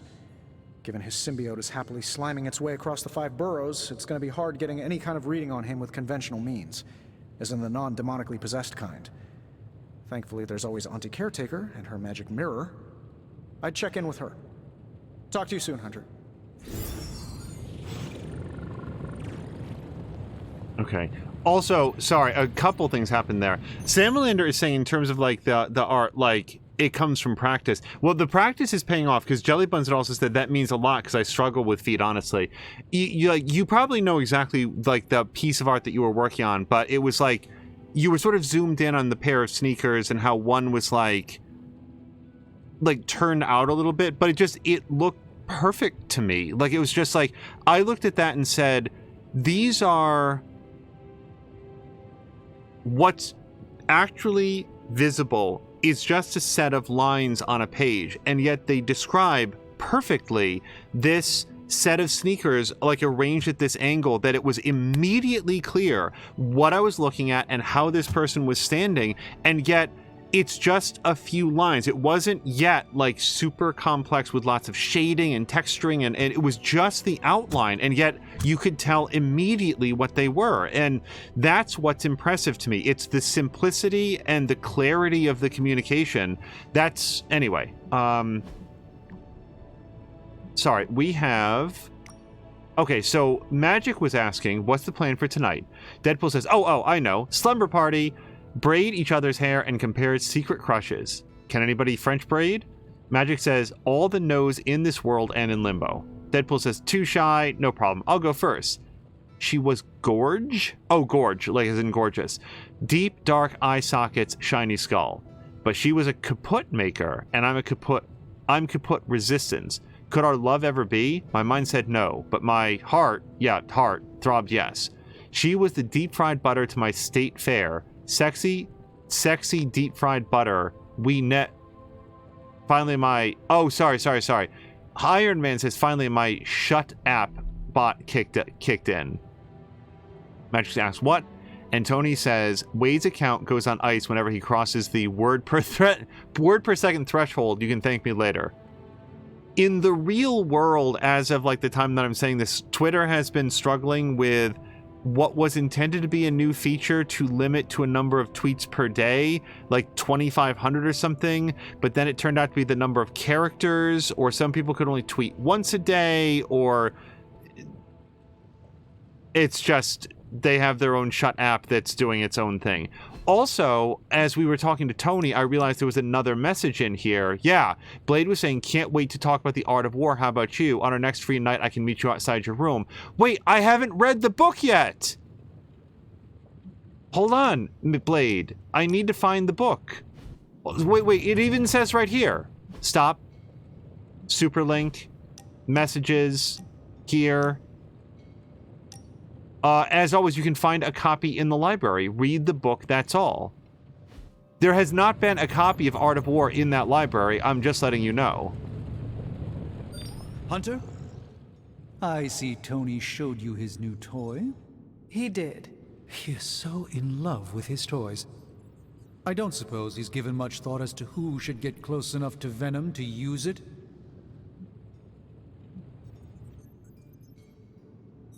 Whoever does it would be putting their life at risk for me. That is a big commitment. I am not sure who would volunteer for it. You don't seem to have been paying attention. The Abbey is filled with people willing to put their lives on the line for a colleague. It's not about finding someone to do it. It's about deciding who is best to handle it. This won't be figured out right now, but we should decide something soon. Time is of the essence. But I suppose you know that better than anyone. We will talk again soon.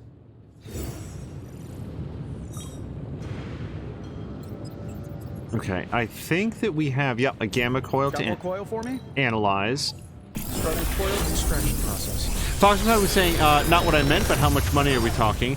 And then Jelly Buns was saying, tweet once a day. Give you an edge. Yeah, some people found that they, after sending one tweet, they were told by the system, If this thing you behind have... me turns into a giant gateway to Tony, ancient Egypt, gosh darn it. Okay, I've only got one quick jab, so... Yes, let's grab another quick jab, and then restore, I also only have one of those, so let's grab that. Some people found that after they tweeted just once, then Twitter said they had exceeded their, reached their allotted number of tweets for the day. Now, that might have been fixed since then, or it might have gotten worse since then. I mean, honestly, who knows? But, yeah, Twitter just continues to collapse. My understanding is that there was a directive that went out from the CEO himself saying, hey, let's stop trying to, like, consolidate everything over in this other data center, which is part of their cost savings initiative, because we don't want to be doing that on the weekend of the Super Bowl. We want to make sure that the services stay up. Like, it all feels like it's sort of like creaking and leaning over heavily to one side, but what do I know? Or care, to be honest. Tony is working. Okay, we're doing that already. And we don't have anything else to do today. Grumpy is saying, since I've logged out of Twitter, I've not been missing it. Grumpy is fine letting it die, the quicker the better. Yeah, I mentioned this the other day, but when I, like, ended our account and sort of signed out of it and removed the... I knew that if I left the, like, what's the phrase I'm thinking of? Praise. Good girl, Charlie. The shortcut. Yeah, we had, like, a shortcut that would go directly there. The bookmark. I knew that if I left that there, then I'd hit it out of, like, habit. So I deleted it. And during that week, I thought of Twitter a little bit. And then after that first week, only think of Twitter when it is brought up about something that's either happened or something that's sort of like... You can beat Carol in a straight okay, fight. Blade. Slow your roll there. Let's choose a training partner. Let's... You know what? It feels like we're getting into a Spider-Man centric section here with Venom. So let's hang out with Spider-Man in the sparring room. You know what they say about practice, right? Whoa, save some of that for the bad guys.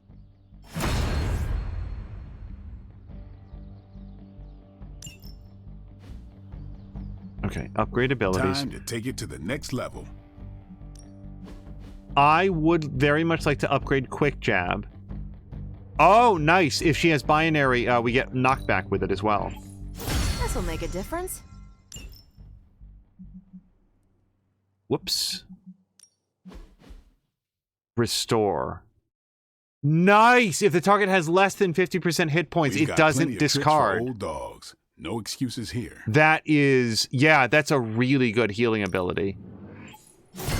Haha, nothing's gonna stop me now. Topple and falling traps training. Okay. Let's check our chests. What was I saying? Oh, just that, like, ever since then, my exposure to Twitter is people talking about something new that has broken, or, like, on the site, or... Right, those are just the, paper things, the wooden things.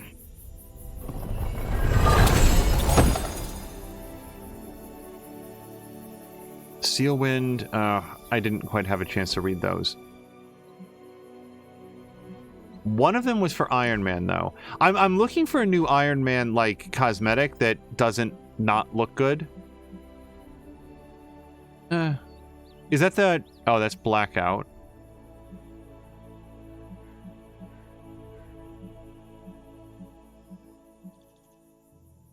Oh, I actually kind of like the inverted one. That looks pretty cool. It's just like reversing the red and the gold.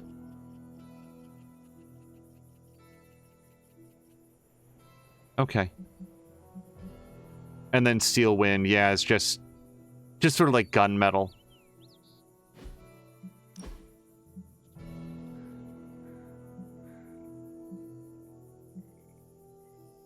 Nah.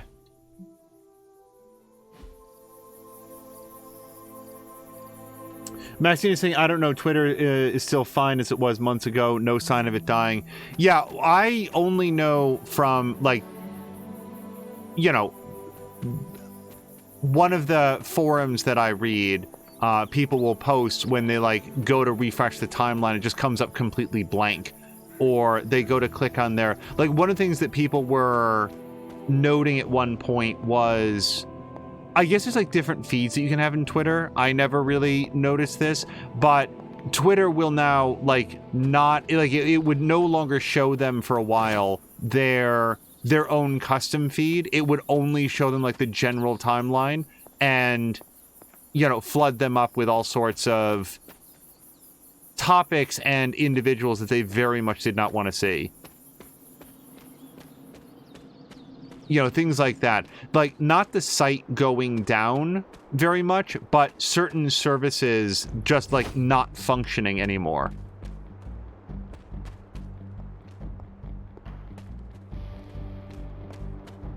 And I do not know if that is happening on a local basis, a national basis, an international basis. So those events may not apply to everyone.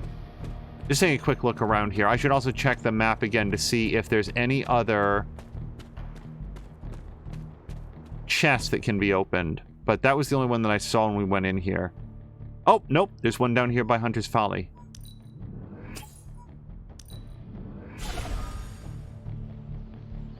Silton's never had Twitter, never tweeted.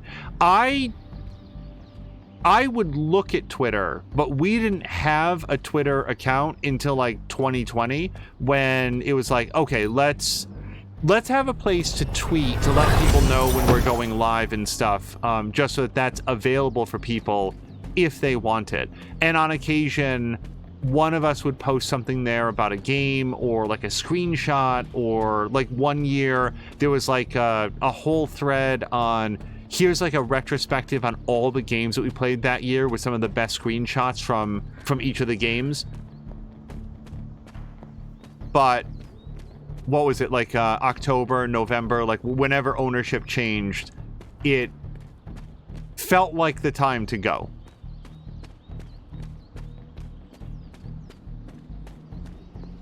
And I understand that, like, who was it? Was it Jelly Buns who just said that there's a lot of like reliance on Twitter? Like, absolutely. Who's a good kitty? Twitter remains a really valuable vector of communication and advertisement for a lot of independent creators, a lot of small businesses, even a lot of large businesses. I'm not going to tell anybody else what they have to do regarding their Twitter accounts. I can only note that our Twitter was lightly enough viewed that I felt comfortable saying, no, we'll find other ways to let people know. You know, maybe posting like something custom in like the general chat, or like the now live on Mia's Discord or something like that. By the way, I just got an achievement for petting Miracle the cat. What's the cat's name? Miracle, Mirage, Ebony. Wow. not even in the ballpark. Okay, let's go talk to Spider-Man.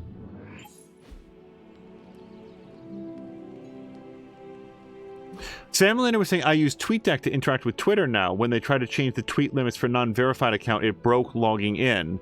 Jellybuns was saying they turned off their API. Oh, right. There's been a lot of commentary about that, like turning off the free API. They turned off their API for a spell with the intent to keep it off and charge services like TweetDeck. If I can't use TweetDeck, it's going to be slim pickings for me. But Jellybuns does say TweetDeck does let her on now. Salamander says same, it was only down for like a day. Jellybun says what they didn't anticipate was that turning off that API also meant destroying some of their own stuff. That's been, like, speaking as a dispassionate third-party observer, it does feel like that's the story. There's a new person in charge at Twitter. There seems to be a very, very low comprehension of how anything works or how it's put together. So the way they're figuring it out is they basically pull out the power plug on something and look around, and if nobody's lights go out and nobody starts yelling immediately, they say, oh, I guess this wasn't an important service. And then they sort of have to like backfill what it was supposed to be doing and see if they have to like plug it back in later. How are you, Peter? You tell me, Hunter. I'm out of the loop on everything. They're off discussing what to do about Venom, and no one has said a word to me about it.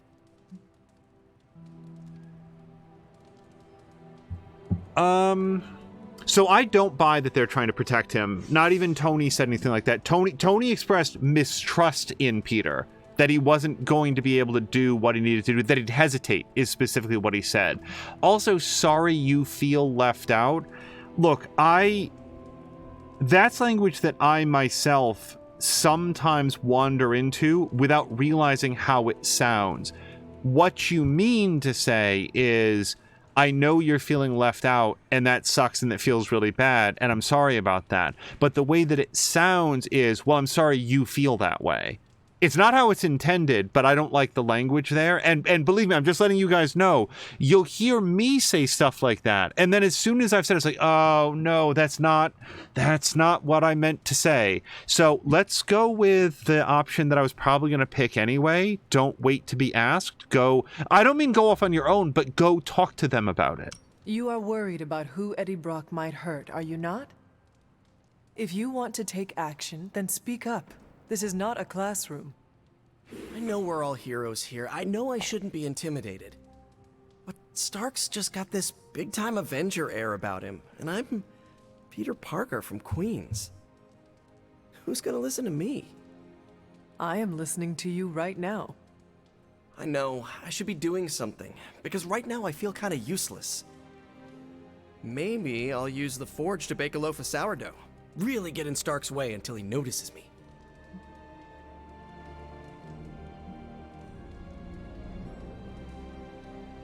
You should try it. See what happens. What? No way. I was only kidding. So was I. Maybe I was too. Yeah. I want to get Stark's attention, but I also don't want him to think I'm an idiot. The Hunters... Oh, here we go! The Hunter's Embrace of the Darkness Within has unlocked a new legendary ability, Annihilation.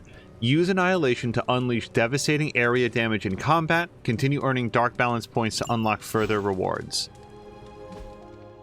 Wait, what? Is that something that I have to equip?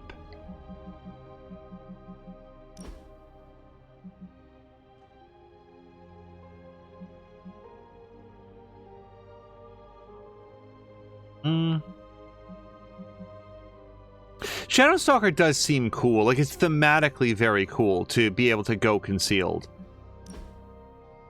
No, I don't see Annihilation. So wait. What's Annihilation then? Is that a card? Oh, look. Consume all heroism to damage each enemy in an area.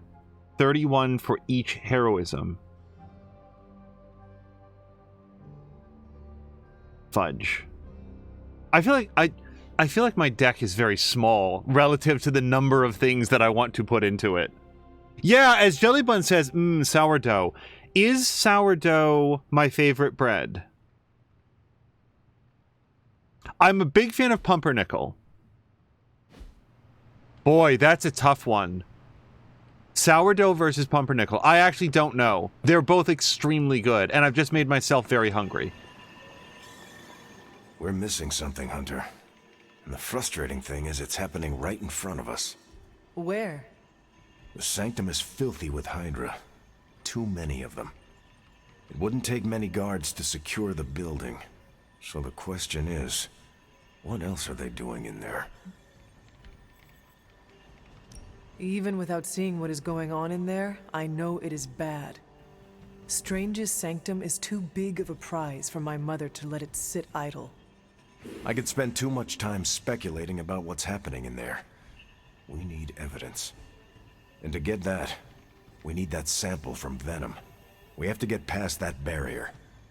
Our list of problems continues to grow longer. Well, we're not here for the easy stuff. We've lost people before. It never gets easy. Okay, I did not get Most any... of them don't stick around as a pompous version of themselves. Tony and Strange really need to figure out some sort of magical, unfallen Control-Z button, and fast. Oops. I did not mean to I like bamf sparring with you more than Robbie.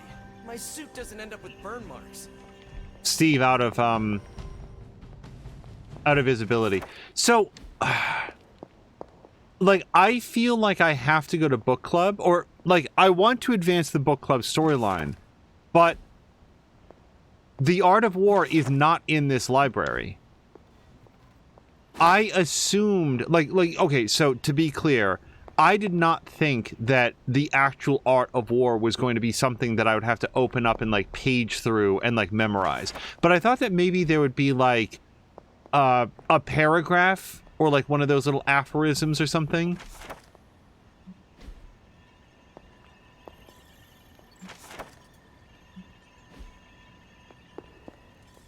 And then that would be relevant to, like, the conversation that comes up at book club. But there's no... Yeah, there's absolutely nothing here.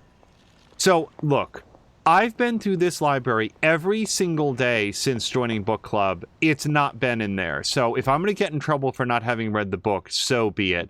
Let's go to this and... Can't wait to talk. On our next free night, I can meet you outside your room. I guess I'm ready to attend. What can I say? Sourdough's really good, though. I remember that when the COVID-19 pandemic kicked off, for some reason, like, that was the thing that everybody was doing, making sourdough bread.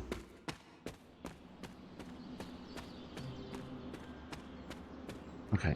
I feel like we've explored the grounds and gotten a lot of crafting materials. Let's do another mission. And no, I haven't decided at this moment. I feel like I really want intel and money. No. That's money. And...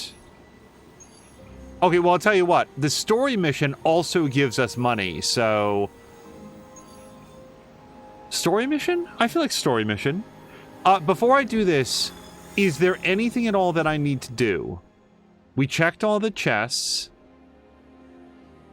Why do I feel like I've not done something? Why, hello, Hunter. Hey, Caretaker. We talked to everybody. Did we do our daily sparring for today? I'm so sorry. I honestly just don't remember. Yes, we did. Ready for more?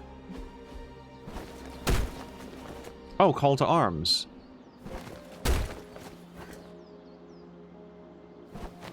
Oh, but that's a light ability. Yeah, I'm not going to upgrade that. Okay. All right. I guess if I have any gloss left over, which I do. So, Transcendental Chimes. That is quiet meditation. That's going to be a Doctor Strange thing. Muay Thai? I'm so sorry that I'm not going to pronounce that. I don't know what that is. Like, I don't know if that's a meditation technique, if that's, like, martial art. I don't know, because I've not heard of it before. Do It With Style. The smash hit from the 80s glam band White Python. For those that know that, if you have to do it with style. Is that a Blade thing? No, he doesn't like glam band music. Who would do this? This would be a Deadpool thing. I'm gonna get this because at least I know who it's for. I'm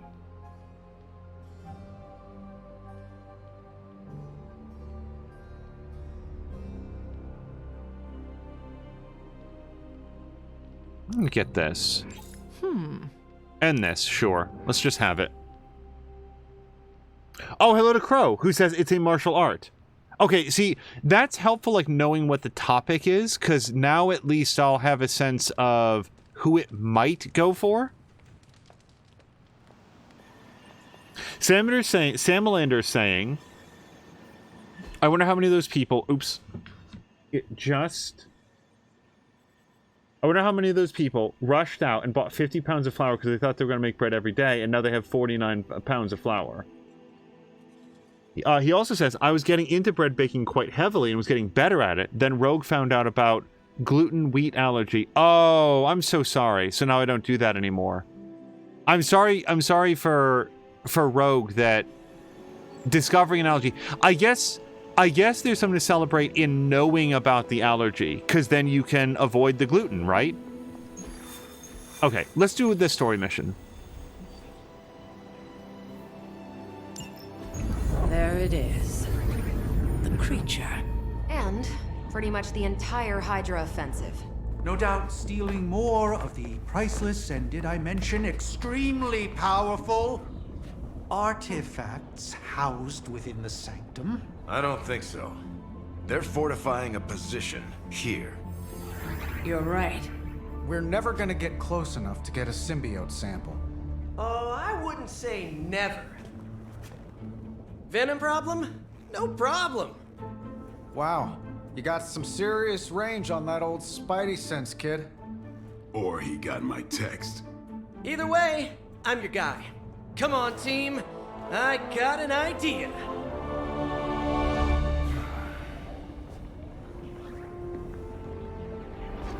Anyone? Definitely should have practiced that more in the mirror. Sorry, kid. Can't risk a field trip on this one. Yeah, because you all have so much experience fighting Venom. Spider-Man's cunning has proven to far exceed his years.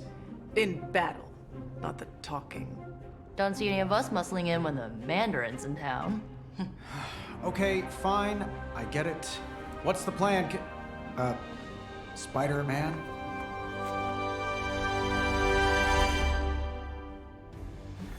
That seems super shitty that they were not even going to listen to what he had to say. Like, I'm much more like, wow, Spider-Man, you have a point.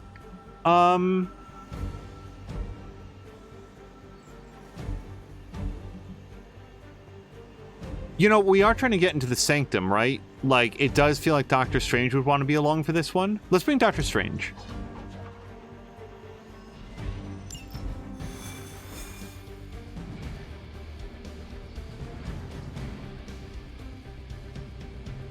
Listen, I'm not a control freak. If you have any good ideas on this mission, I'm all ears. My only idea is to not get killed. We're totally in sync.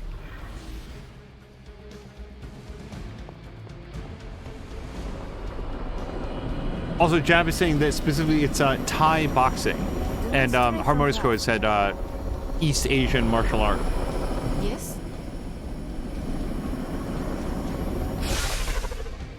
Given their history together, I suppose it does make sense to trust Spider-Man on this plan of his.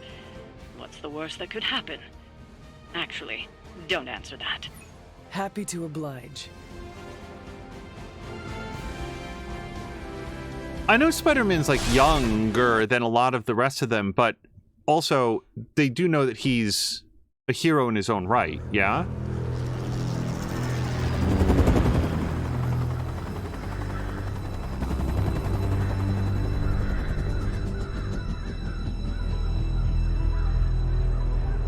Banner.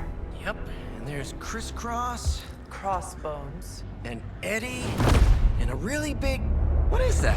Whatever it is, they brought an entire army to protect it. Uh-huh. Sorry, just need to make a last-second adjustment to the plan. Yes. The plan. What is it? Right. Okay, stay low. Wait for my signal. The time wasted.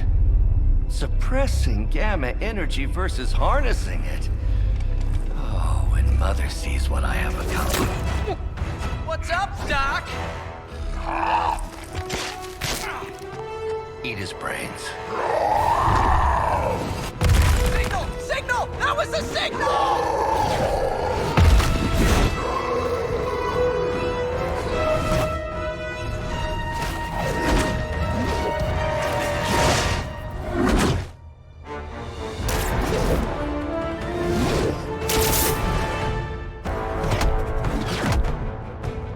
Counting on you again, old friend. 3, 2, 1. That used to always work. Well, it did that one time.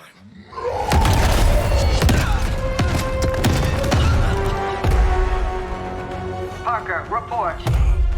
Parker, status. Well, I am under a little pressure, but Eddie's right where I want him. Hey,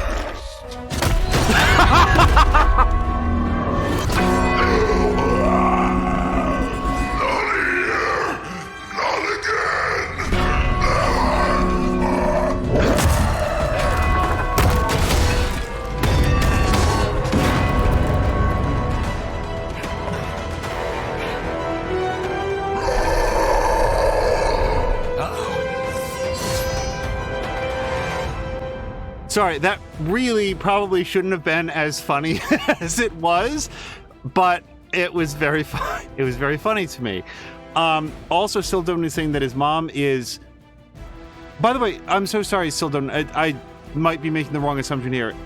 Sildon's mom, I don't actually know he or she, is finally retiring. So their brother, wife, and I are going to surprise her with a 10 to 12 day cruise. She's going to flip out. Sildon, that's awesome. Congratulations to her, and what a wonderful gift. Jab is saying boxing kicks lots of elbows and knees for that East Asian boxing. I'm gonna fail at pronouncing it correctly. Eat his brains is a pretty good line, especially the way that it was delivered, just so flat. Like, I really got into that cutscene, and that's why, like, just the hey, and then Hunter punching him across the room was really satisfying. Also, agreed with debauchery. Hold on. I love Yuri Lowenthal as Spider-Man. He's really good. Yuri Lowenthal is really good at Spider-Man, and also, I do have to confess, I take it all back. Spider-Man sucks at making plans. Fallen Venom has infinite lives on this mission. To defeat Fallen Venom, play Repair Church Bell while Fallen Venom is downed. The heroism cost to use Repair Church Bell is reduced every time Fallen Venom recovers. Okay, so if I can't afford it... Oh, it's reduced by 3 every time he recovers. Okay. You are puny. So our best bet is save up a lot of heroism early.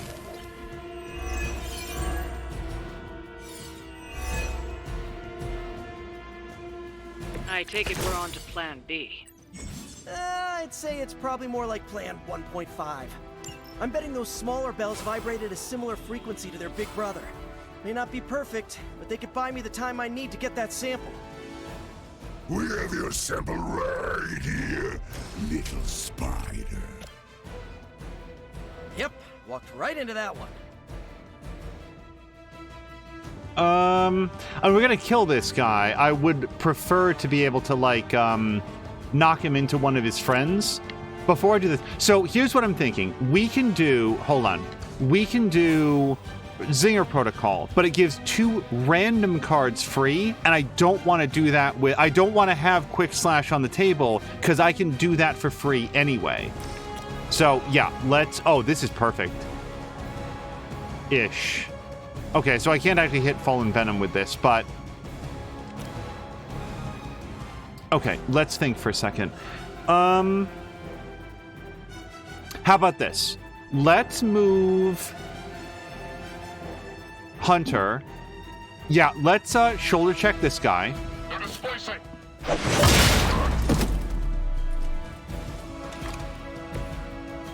And now... we still can't hit that guy into anybody. That's fine. Let's still hit him, because it's free. Really want to knock him into his friend. Jellybun says, Peter is pure of heart, smart of head, but dumb of ass. Yes, very well said. Okay, oh, if we could get Venom under that, we could drop that on him for a lot of damage. Yeah, it costs some heroism, but less so for Spider-Man. Also, we could probably knock humans into this. I'm not failing to pay attention to that.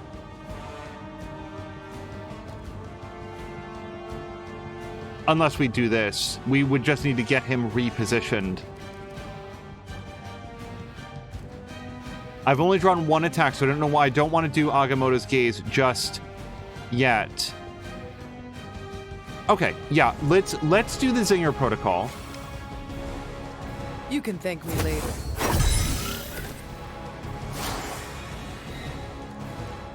Oh, nice. Bladestorm is going to be free when we do it. Okay, so... I don't have a lot of great abilities right now. I hit Fallen Venom with that.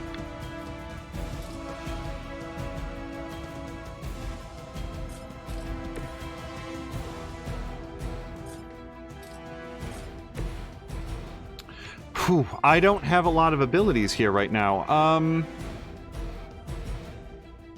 Let's play Opportunist.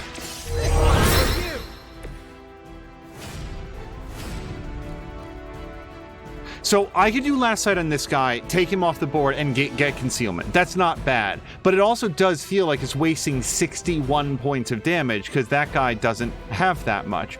So I'd rather play this when I have more hero cards. Let's redraw. Screw it. Let me hit this guy.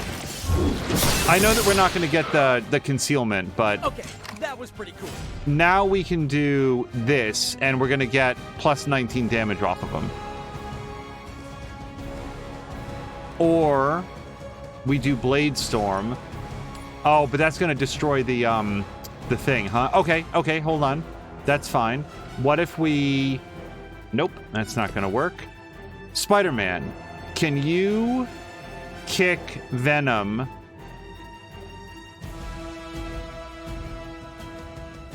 Yeah, kick this through Venom.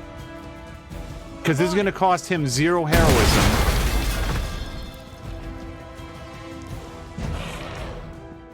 Mark Wack saying, I wonder if you can knock the Hydra foot troll soldiers down the hole in the floor. Mark Wack, I strongly suspect that you can. I don't have any abilities right now that do that, that does that. And now... Well, Spider-Man could do this as well.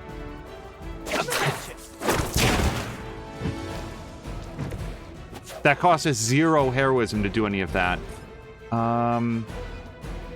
We've already used our move, so we can't do anything with that right now.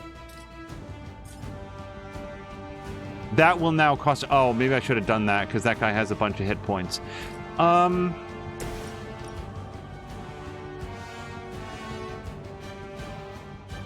I do kind of like doing this right now. I don't want to hit the post if I don't have to, but... Yeah. Yeah. It is time.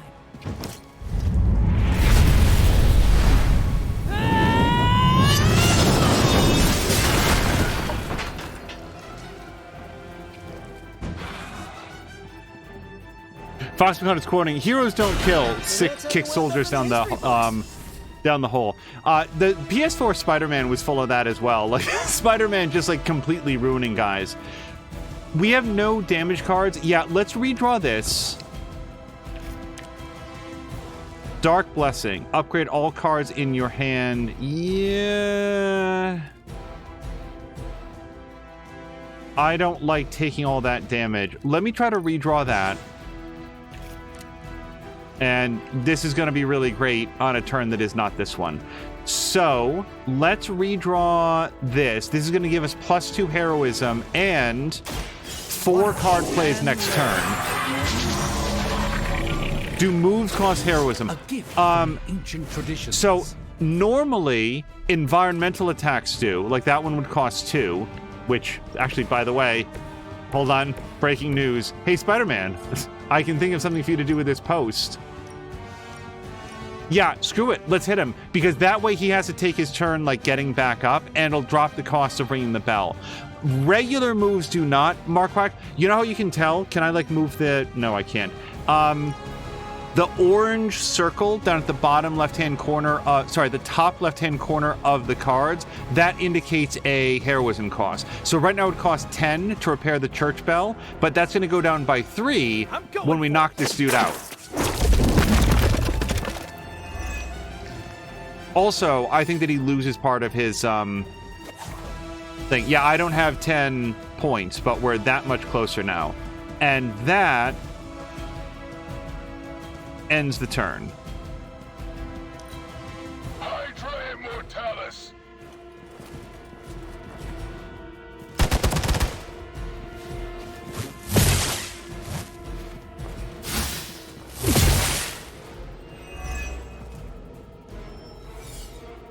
Reinforcements on approach. Okay, I very much need some more, like, punch people down the hole cards. Uh-oh. I don't know what driven by hatred is. We'll always remember this place, Spider-Man. Remember what you did to us here before. We are done playing games. This place will be your doom. Well, he's moved on from wanting to eat my brain. Now he's just trying to bury me. That's progress, right? Just hit him with the bells, please. Oh, I don't get mad. I get...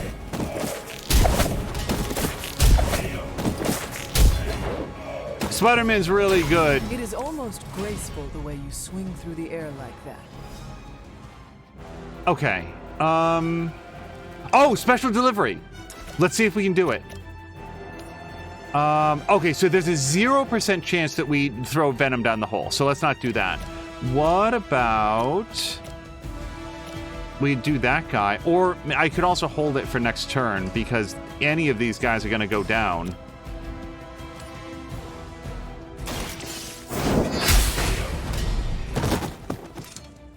You were too weak for this fight. Okay, we've still got 3 card plays. If I can get 4 heroism, then we're going to double the damage on this. So let's wait for a second. We're not going to KO anybody, but I wouldn't mind hitting him for 81 points of damage. Yeah, I don't have a lot of get a bunch of things. Apply 3 weak and 3 vulnerable to Venom. So, driven by hatred, if you take a look under status effects, his offense is increased by 17% and his health is decreased by 9%. So that's what that means.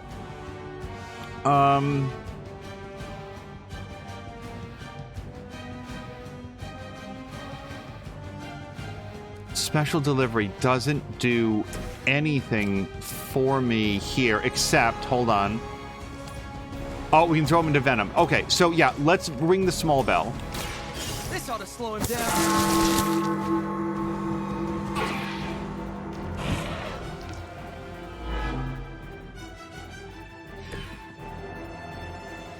Okay, I don't have any other cool boosts right now, but let's do special delivery. Looks like it's up to me. Pain only makes us hungrier. Okay, now we can hit him real hard. Another 2 weeks? Sure, why not? Let's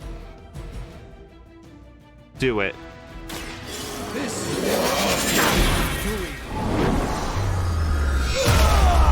Mark was saying the weak will be a nice offset to his the increase in his defense. That's exactly what I was thinking, Mark Wack.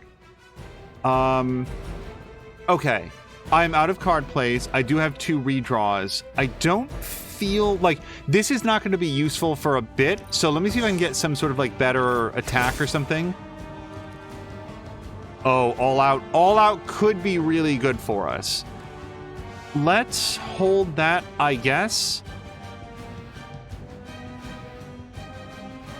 Yeah, let's wait. Let me just look here. Draw 2 of their cards for free. They gain 1 vulnerable and gain 4 heroism for free. Okay, so let's remember that I have that. If I can get within the heroism leap, then we could ring the bell when he's down. Okay, we're gonna stop the turn. Down, end turn. You are within our reach. Yeah, attack cards generate a little bit of heroism. Suddenly it smells like spoiled milk around. Skill cards usually give 2 or more points of heroism. First. And then heroic cards and combo attacks cost heroism. We have longed for this moment, little spider. To squash you here, in this cursed place. When you are gone, we shall feast upon your new friend heroes. And then devour your precious Mary Jane. Hey, Eddie, I know that's just Lilith talking through you or whatever, but shut up already. That was really something. Okay. I almost don't want to take him out right now, because if I can get a little bit more heroism, then we could use the ability to get +4 and do it. Lazy Pops is asking what difficulty you play on. This is Heroic 1, a difficulty that I actually I felt is pretty well tuned. I have no regular attack cards. Oh, wait, yes I do, but she's down. Okay. Let's do this, because... Oh, actually... I don't know what the actually was. Let's do this, because this is going to... all hero cards. I have so few of those. Let me redraw one of the Thwips.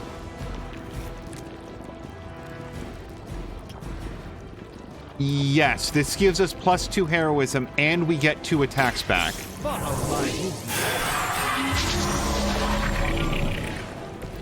This should aid me in my fight. Okay. So, think for a second. He's got 73 points of damage. If I...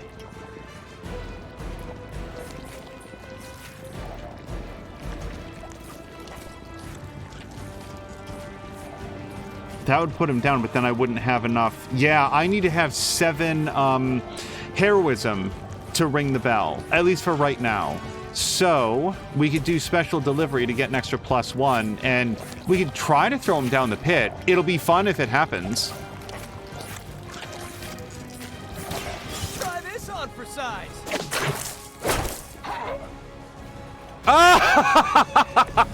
Impressive. How much heroism does that item give you? 4.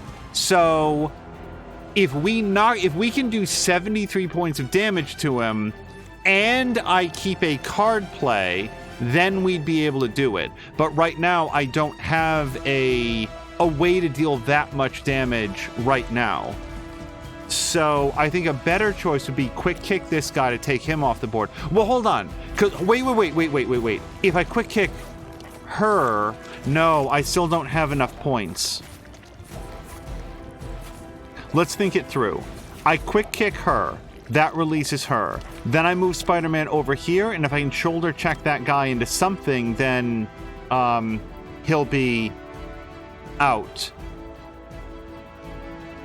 Or, wait, no, I don't have to do that. I can drop this. Hold on, where's the... Stop.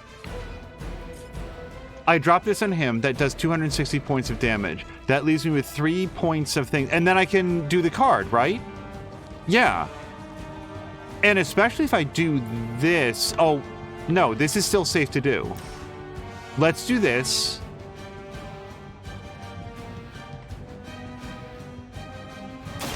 Here we go. Not bad. Not great, but not bad. Okay. Now we pull this down. That knocks him out. Then I use the item. That's +4. Then I ring the church bell. Right? I feel like that's right.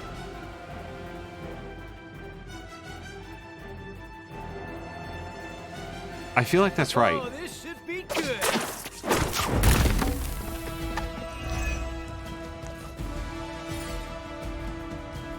Okay, so now we use this item. Can I give vulnerable to Hunter?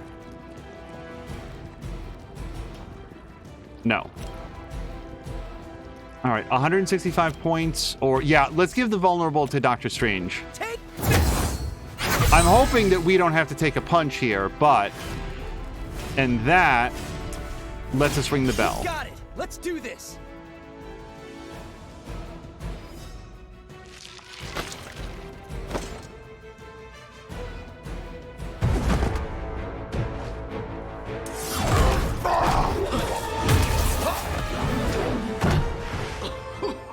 Much as I enjoy this dance of ours, Eddie, I think it's time we changed it up. So how about we try a little smash up?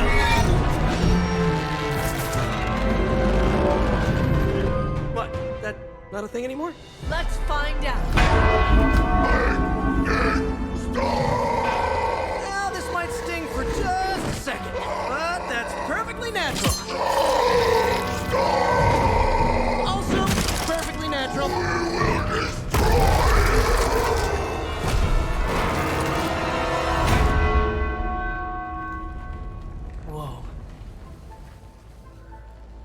what just happened? Just a little something I like to call the plan.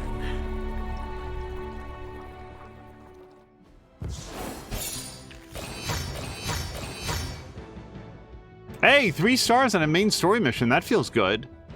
Oh, that cover's awful. Every single part of this needs to change. First of all, it was a group effort. So let's add character. I mean, at least Venom. Okay, now that is a better cover, but we might change some poses.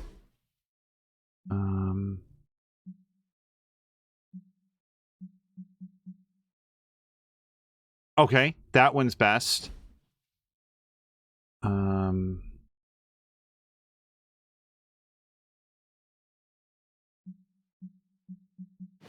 And then Spider-Man, I feel like needs to be smaller,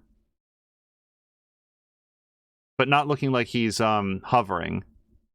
Okay, so that looks okay. Like Venom's coming up behind him, right? And then can I... Are we only allowed to have 2 characters? No. Hold on. Spider-Man. Then add character. And then we'll have Hunter. No, that doesn't work. Hunter's just over there, just doing her own thing. Completely unrelated to the action. We might not have Hunter in here. Oh, hold on. Can we... rotate?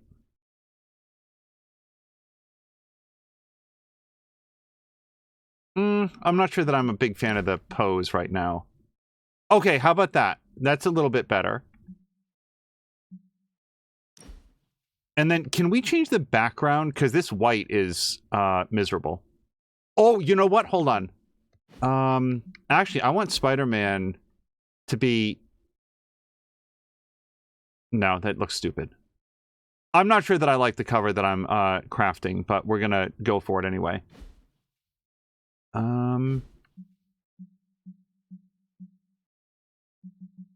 Graphics? Oh, no, that's the cover stuff.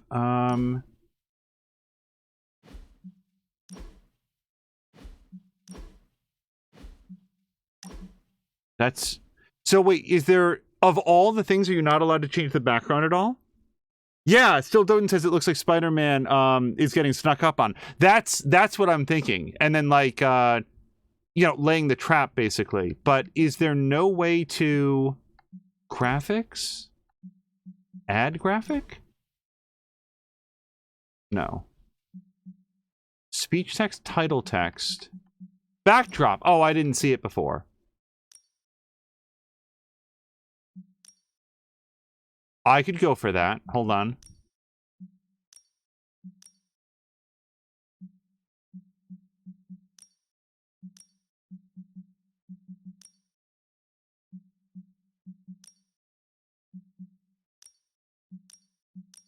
I kind of like the city one. Oh, that one's not bad. It's sort of like, you know, add some like okay. I could go for this one. Let's look at some of these other backdrops, but no. I like the one that we just had. Yeah, so that'll be our cover. I think that's way better than the basic one that they gave us. Oh, that wasn't... I wanted it to be done. Confirm and exit. Okay. Sorry, the original one that we started with was unusable, I thought. Oh, Ronan says this is fun. Yeah, I like... XCOM 2 developed something like that where you could do like posters for your people, and I didn't use it that much except for like really major missions, but I did enjoy it. I wasn't like good at it, but it was neat.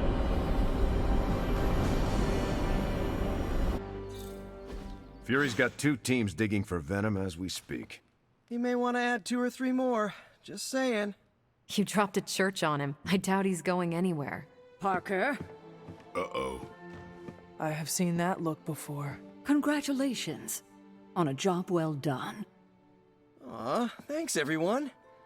I'll remember this moment forever. Which is probably how long it's gonna take me to pay the church's repair bill. Oh, not to worry. Thankfully, We have a billionaire in the house. Yeah, at least Stark's credit card is good for something. Oh, these kids. Real sweethearts. Good plan, Peter. Executed like a champ. Craziest plan I ever saw in my life. Still can't believe he pulled that off. Yes, and now we must make use of the sample he recovered. We? All right, everyone. I know you all have a lot more important things to do than cheer little old me on. Let's go save the world. Oh, and if anyone happened to record any of this, feel free to send it my way. For training purposes, of course. Yeah, talk to Spider-Man. So Next time Parker comes up with a plan, I want to be the one to punch the giant bell. Parker's debrief is going to be one for the ages. they're not going to stop. Parker's plan was chaotic but effective. I doubt even Lilith saw that one coming. I knew Peter was going to come through. Okay, let's just talk to Peter, because they're not going to... Just between you and me, I wasn't 100% sure that little plan would pay off out there.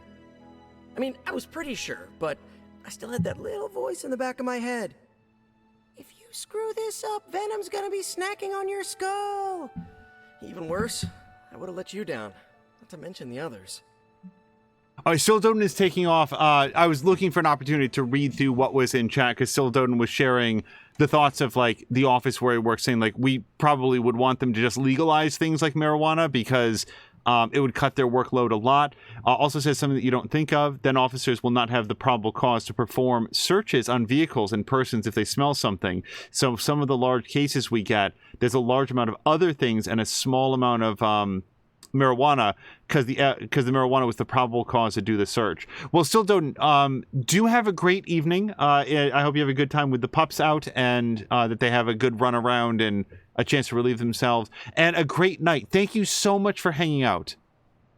What I was going to say before we answer this question is, the problem with Peter's plan is that he didn't communicate it for no reason. Like, we've all seen in entertainment where they'll be like, I've got a plan, and then it sort of like cuts away, so the characters know the plan, but the audience can be pleasantly surprised. Here, it was so abundantly clear that Spider-Man simply said to everybody, I have a plan, and then didn't share at all what he was intending to do. That, at least that was my read on it. That sucks, and he should not do that, because every other part of it was good.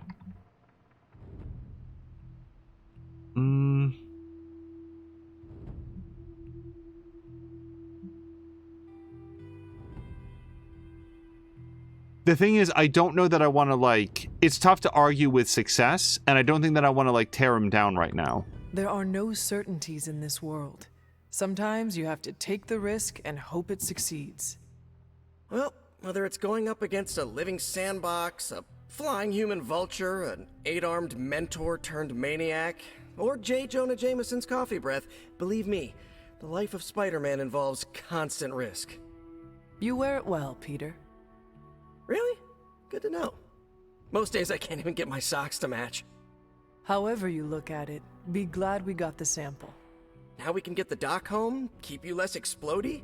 All around, a good day. We all owe you a thanks.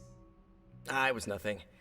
Besides, helping the boss man test his top-secret prototype on a demonically possessed alien symbiote-human hybrid has got to look good to the folks at Stark Industries. Would love to get a shot to work for Tony one day. Just wish Spider-Man could submit a resume. But you are working with Tony, Peter. You are an integral member of the team. Whoa. Mind just... Peter? Nope. Mind's still blown. I just need to sit here and let it all sink in, Hunter. I'll talk to you soon. Also, you know that Tony knows who you are, right? Oh man, if only I could submit a job resume to Stark Industries. Venom and he'd still keep coming. I doubt we've seen the last of him. So, guys, even if I pause, they're gonna keep I bet talking. You've heard nothing but ringing Venom's Liberty Bell jokes. Which is weird. We really should have looked for Venom under that rubble. Who knew dropping a 10-ton church bell onto an alien booger would work? because I wanted to read what Jelly Buns said, because I think this is a good point. I feel like if he wasn't open about his plan, it was because Stark would have turned him down. I think, Jelly Buns, you're absolutely right about Stark and Strange specifically. Oh, and you know what? At least in our, like, canonical version, Doctor Strange was right there. So I think I'm going to make that my headcanon, because I do think that... Too bad you had to die for it. Doctor Strange would have, like, shot him down. Because what I was going to say is that Hunter wouldn't. Okay. I don't have any artifacts, at least not that I know of, to turn in. Oh, we can go here. This one respawned really quick, because we just opened it.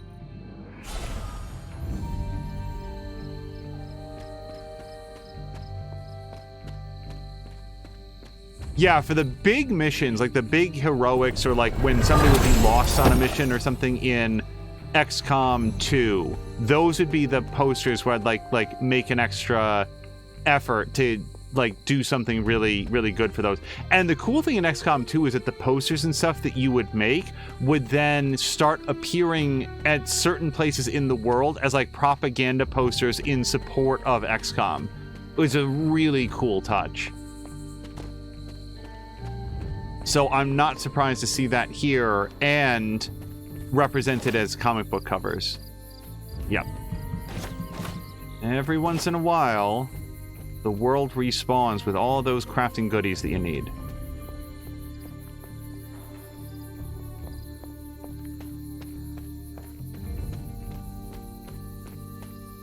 But otherwise, based on what we saw, I feel like if people aren't trusting Peter Parker's decision-making and, like, coordination acumen, it's because he doesn't communicate what he wants to do.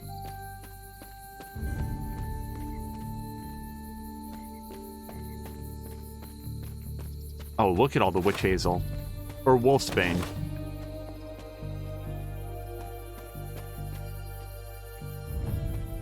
Said it many times, but I find the reagent hunting so much easier at night when it sparkles. Yep, like look at that. There's our witch hazel.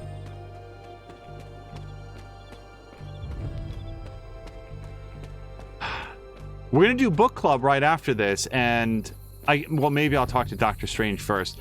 I'm gonna be upset if like Hunter shows up and she didn't do the reading, and it's sort of like implied that she could have.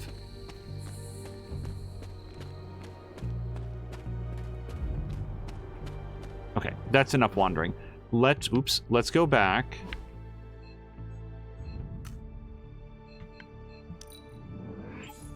Credit to Peter's ingenuity. That was a clever solution to dealing with Venom. Not sure I would have thought of it. Hunter, I may have found something of interest to you.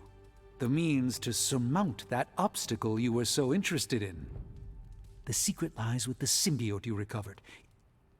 If my suspicions are correct, it can be used to disrupt your troublesome ward in the same way that my own wards of protection fell at the Sanctum Sanctorum. What do I have to do? Without going off on an overly technical Starkian rant, the alien itself has a very unusual composition. Its seemingly gelatinous structure seems to interfere with the ward's resonance frequency when channeled with the appropriate magic. You are not going to ask me to retrieve more of the creature, are you? That shouldn't be necessary. Although a cooperative venom would be invaluable here, I think we can make do with what's left from before. I left a vial of the symbiote on my desk in the forge. If you're intent on removing the ward, take it with you. Discreetly. Thank you for pursuing this further, Doctor. I doubt anyone else could have made this kind of discovery. You're too kind, Hunter. Besides, I think our mutual friend has done quite well in guiding you so far. I am very grateful to have such insightful friends. Say hello for me sometime, would you? I will, Doctor. And now I should be getting back to my work, but do be careful out there, Hunter, and don't forget about the vial on my desk. So I'm going to note that although it's implied there that he knows about Agatha, he doesn't, neither of them says the name, so it leaves open the possibility that he was thinking that she's working with somebody else. Oh, I can't do this. I was going to actually switch up her combat outfit for the next thing before I forget. Let's go with her high-tech outfit, and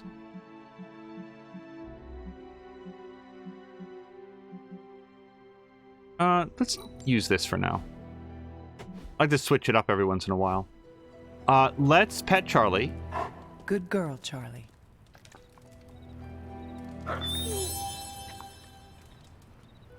Jeff says, I hope I'm not crossing the line here, but could she access it online? Access... Is this part of, like, the earlier conversation?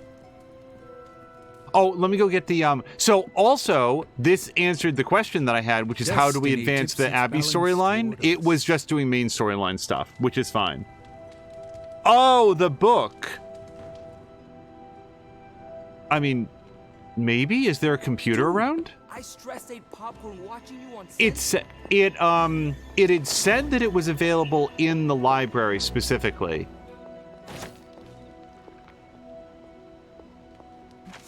And you would think that it would glow yellow, so rather than checking every single one...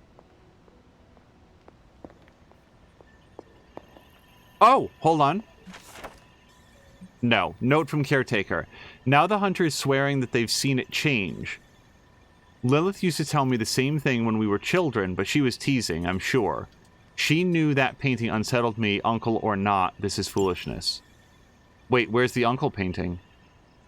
Is there a painting that's subtly changing? I gotta say, I wasn't looking for one. Yeah, the e-reader we can't interact with. Agatha, have you seen a copy of Art of War around? I was on the verge of looking up how, just because I didn't want to miss it. How do you advance the Abbey storyline? And now, of course, I'm glad that I didn't, because it's so much more satisfying to just go through and find it. This is a distillate from the Venom symbiote. Strange thinks this will dispel the ward? Okay. Oh, so what I was going to say is, it's implied that he knows about Agatha, but since neither of them says the name, it's possible that he's thinking of somebody else. So I'm leaving open for the possibility that, like... Oh, but also, in that conversation, I wasn't going to say, I did this on my own. Like, if he clearly knows that she's working with somebody, I was going to be like, oh, no, I did it all myself. I wasn't going to lie to him about it. I was just like, okay, wink. I'll let you know. Wink, wink. Oh, I thought it was Magic who was ready to talk. I was worried you might forget to bump into me today. Are you heading to the meeting? Yeah, I'll be there shortly.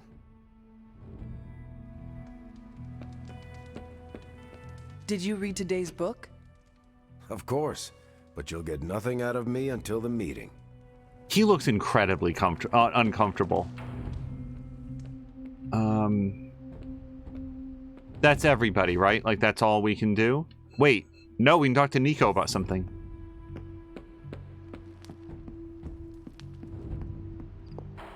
Gotta thank Peter.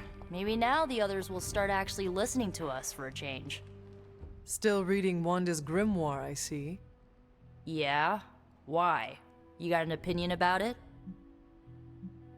I admire your determination in your pursuit of dark knowledge, as well as loyalty to your friend. I just wish there was more dark knowledge on these pages, but I'm just gonna have to make do with what's here. According to her grimoire, it looks like Agatha was helping Wanda control her connection to chaos magic. And since chaos magic is a hell of a lot more powerful and ancient than Lilith, I'm thinking there's a way I can figure out how to use it to undo Lilith's hold on her.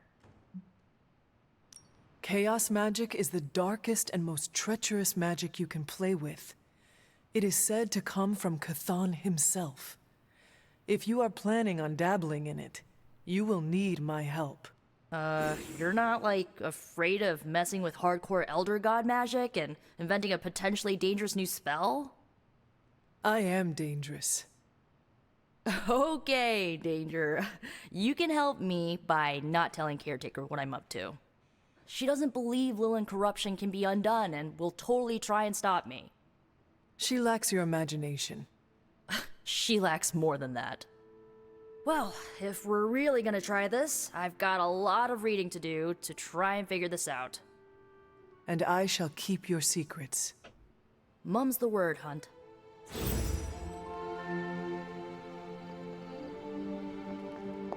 It's interesting to me. I've said this before, but some of the dark options are the things that I'd want to say anyway. Like, one of them there was just simply, I want to help, which I do.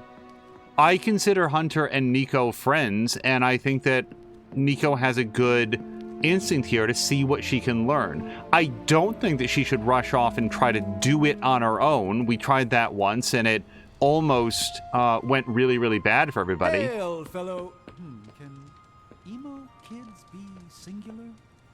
Okay, let's do book club. I do want to go dispel the ward. It doesn't have to be right this minute. Time for book club. You coming? Meet you there. See you there.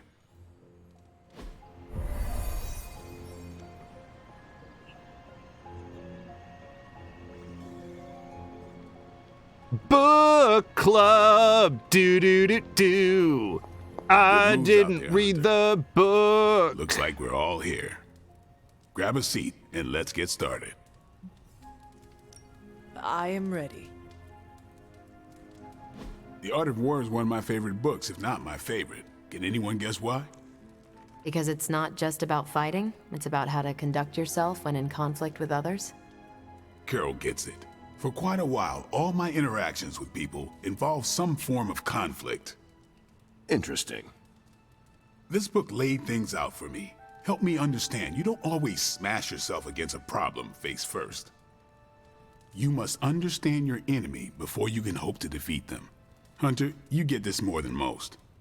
You understood Lilith, which led you to discover her weakness. With that came her defeat.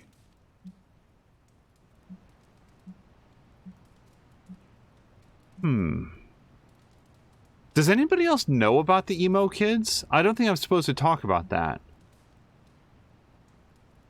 I lost 300 years to understanding. I would not call that a success. I would. Your sacrifice, whatever it was, kept the world from plunging into darkness. My point here, until we know what game Lilith is playing, there's no way we can break the rules. That's the only way we win. So the favorite book of a half-vampire was written by Master's son. I'm the Daywalker. Of course it is. Carol, what stood out for you? The chapter about flexibility in warfare. Yes, it presented distinct situations, but at its core, it promoted a philosophy of adaptability. This is a subtle but key difference from the Kree war manuals I know. Those manuals lay out how to overcome every possible contingency. Because Kree commanders always expect an answer, exceptions can flummox the ones who let the rules think for them.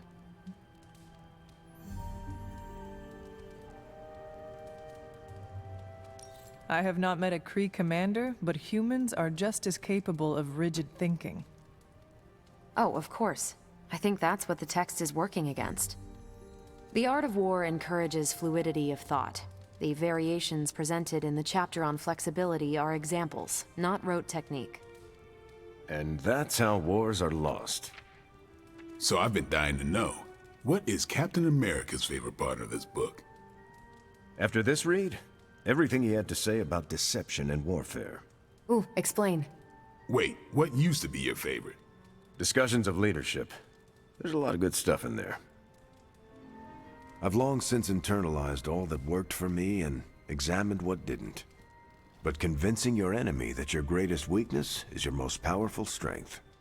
Or the opposite, that your strength is a vulnerability? Exactly. It struck me, especially regarding our conflict with Lilith. So, what's our greatest strength? Lilith has no allies, just thralls. She is alone in this fight, but we are united. Are we? The greatest scientific mind I've known, sorry Tony, just defected to her side. What's to stop any of us from doing the same? I don't have an answer to the question I asked, but I plan to do what the art of war suggests. Learn her weakness. Adapt as the conflict evolves. Keep Lilith guessing. And above all, think. And that'll do it. Great. So what's our next book? I told Carol she could pick the next one. I decided on volume 32 of the Kavat Koth. The what now? It's a cross between a legal text, a spaceborne invasion defense manual, and one of those sagas that Thor seems to love. Okay then. I promise it's not a heavy read. I thought it would be a good companion to The Art of War. See you all next time. The only thing, so I really like that scene. Like, I'm sitting here thinking as it's playing out, like, who wrote this? Who sat down and said, what if this selection of superheroes read The Art of War? What would they adapt to and be the most interested in? Like, I actually really like that scene. The only other note that I have about it is just in the, like, the actual delivery of it.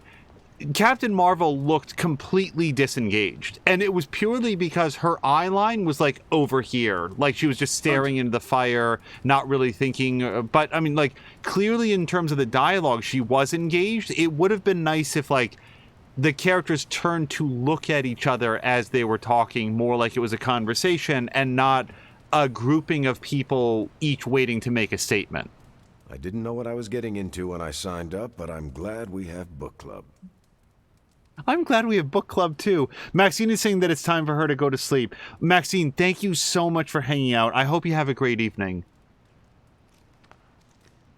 I did learn something. It was good to see the conclusions we each drew from the book. That's why I think we need to do this. A team that understands its disparate parts works better in concert. But don't quote me. Sun Tzu said it better. I'm nervous about my book. I don't know how much of it will translate. Not the language, the ideas.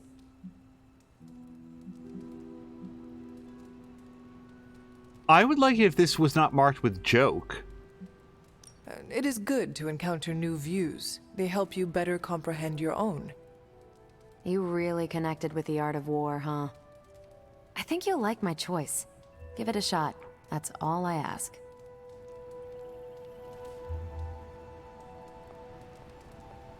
That went better than expected. Can you imagine? Can you imagine? Actually, I really hated this blade. I'm looking forward to reading Carol's book. Same here. Feels like book club is pointing out an edge we've always had, but never knew to sharpen. That's all for now. You taking off or hanging out? That is it for me. Later then. Okay, I'm relieved that I didn't fail at reading the book. Select one. Okay, Relentless Plus or Savage Plus. Savage is going to come into a lot of handy when we start encountering more enemies that block. Then again, I'm relatively sure that the Relentless that I have hasn't yet been updated. I don't know if the Savage has been updated. Okay, Relentless definitely hasn't. Okay, let's get Relentless. Oh, but that is the upgraded one. Well, that'll save us some time. If Relentless was good enough to be in the deck before this, yeah, let's take Relentless for now. Salichrome Hickey was also saying to Maxine to have a great night. What? Oh, now we can read it. I don't think I'm actually going to read this. This actually just looks like excerpts from the actual book. I'm sure it's very interesting.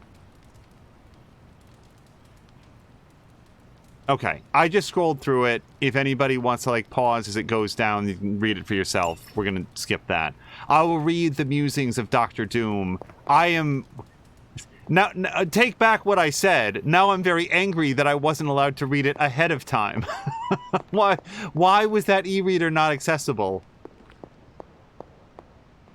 Jab was right. She could look it up online. Dispel the ward. Wait, who is this that wants to talk? Hunter, I need to talk to you. I wanted to talk to you about, actually, let's go someplace else. It's a little personal. I wanted to talk to you about book club. Oh? Having a good time? I'm having a great time. Always good to flex the old brain muscles. I need your advice, though. What kind of advice? It's about Blade. I get the feeling that all of book club is just his roundabout way of getting to be friends with me. I mean, I'm touched. He seems like a good guy, but shy. So how do I tell him I'm totally cool with being best pals without scaring him off? Got any thoughts?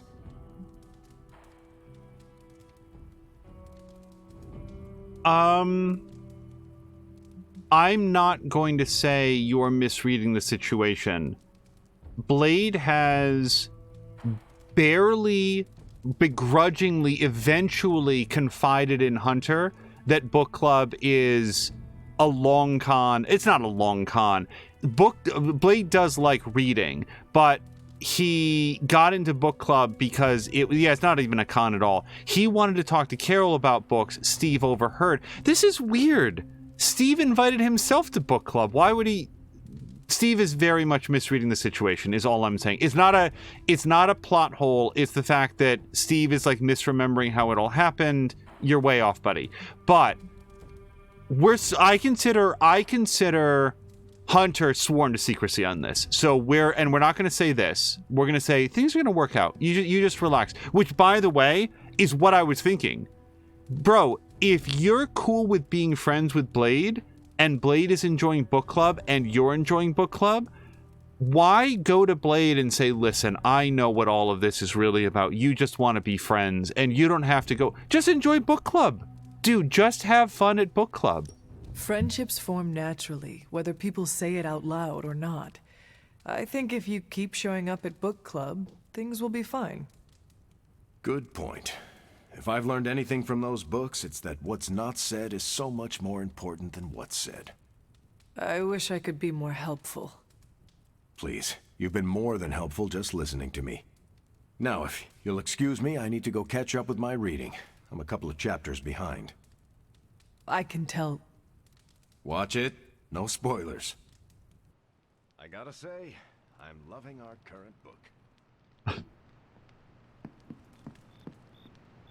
Captain America is another in just a complete lineup of voice actors who I think are absolutely nailing their roles here.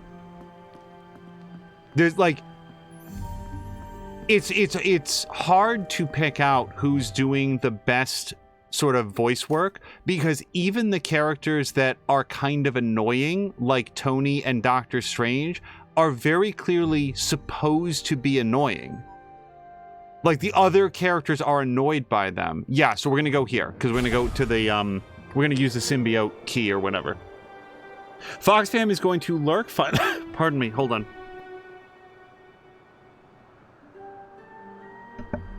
Sorry about that.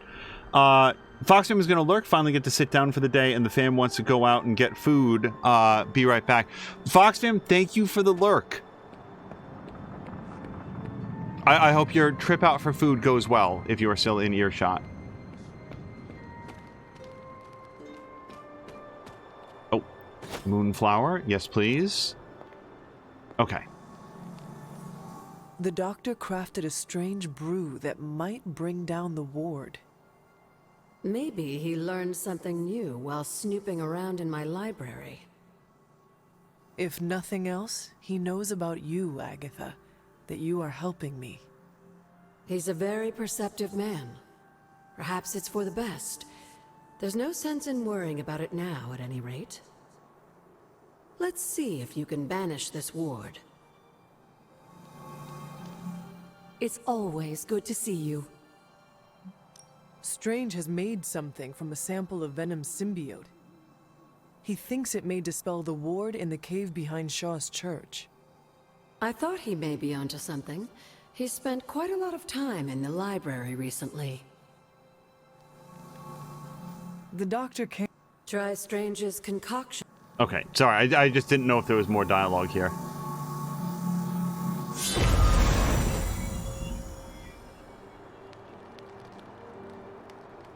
Oh, are we gonna get herbicide powers?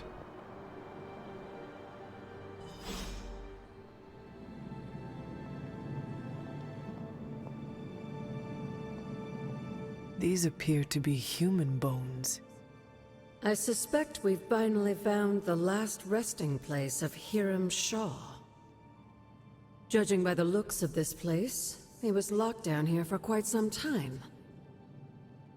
I can't say I pity him.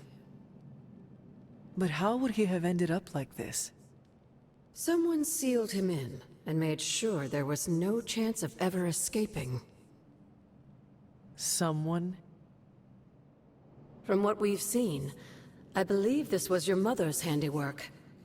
She must have used the Darkhold page taken from Shaw to seal his fate. Literally. And I'm sure that means Sarah was at the very least aware of what Lilith had done.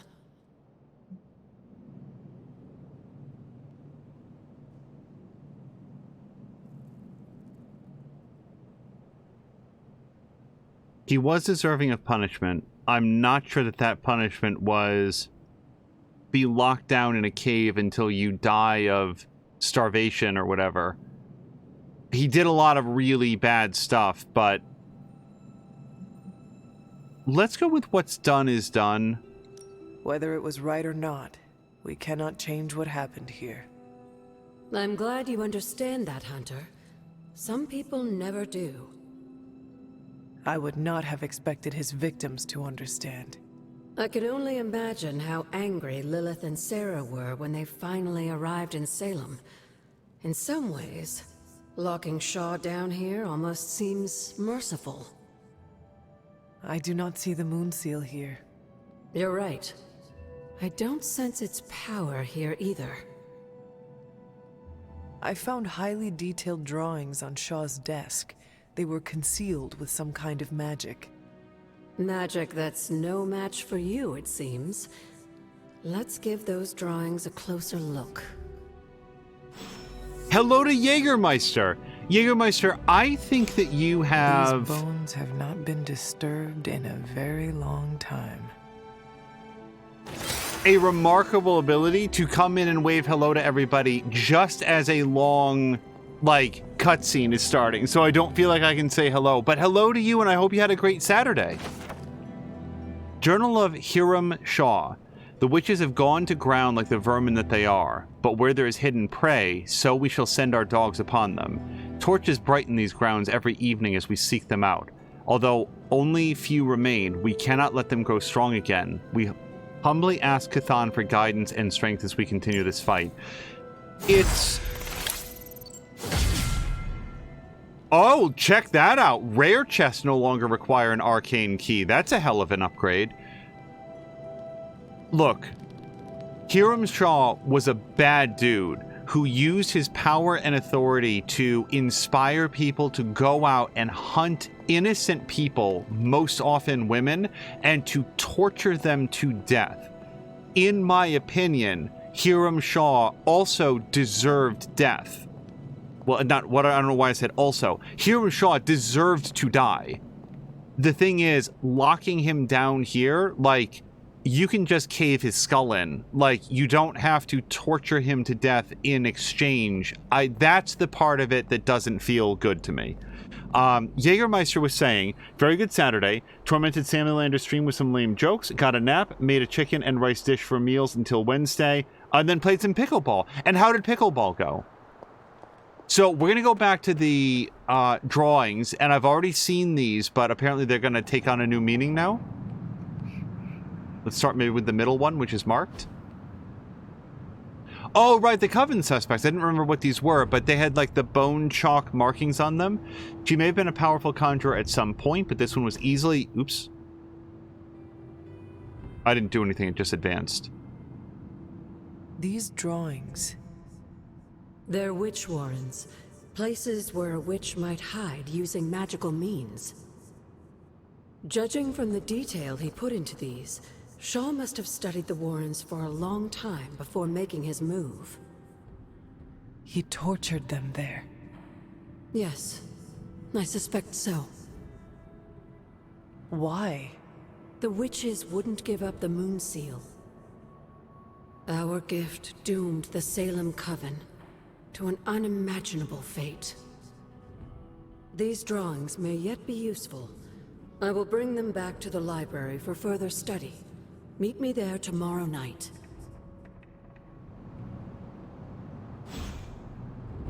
Okay, and I've already looked at the rest of these, so I guess now this is on hold until tomorrow, yeah? Yeah, Jägermeister's saying that pickleball went really well. He won some and lost some. By the way, Jägermeister, I think you were telling this story in your own stream, because my memory is that, like, I was listening to you instead of, like, reading it. But I like the story that you shared about how you got... Yeah, I remember that we raided over, and you were interacting with... it might have been Bussy? I'm trying to remember who it was, about pickleball specifically, and you were explaining that I think you said your parents had actually introduced you to pickleball... Yeah, none of the other chests are available. You like a year earlier, and you'd be like, "Yeah, this isn't really for me." And then you were, you had some medical reasons to want to seek out more activity, and went to pickleball. And I just love how much you're getting out of it now. Lilith may have underestimated you, Hunter. That's everything, right? Is there anything else that we needed to do? Oh, right, we have a new edit deck for Blade. Relentless Plus. Yes, let's swap out regular Relentless for Relentless Plus. Okay. And I think that's everything. Hold on. Do I have... How much gloss do I have?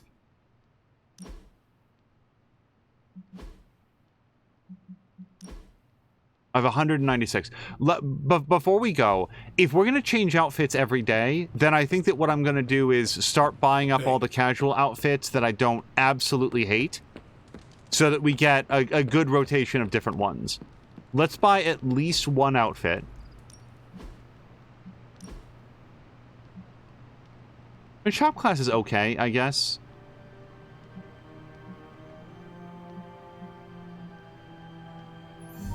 It's a very, very vibrant pink, is all I'm saying. And this one I really dislike. Like, I'm sure that there's characters that would look okay on, but it's just, I don't like the blue of it. I already have this one. That's a good one. This is actually, like, if I take it off, like, change outfits all day, I'm going to go back to this one. I really like that one. That one's okay. I don't think that Magneto was right. What else do we have in here? This one's okay. I like that one. It seems a little, I don't know, callous, especially given the storyline that we're unfolding here.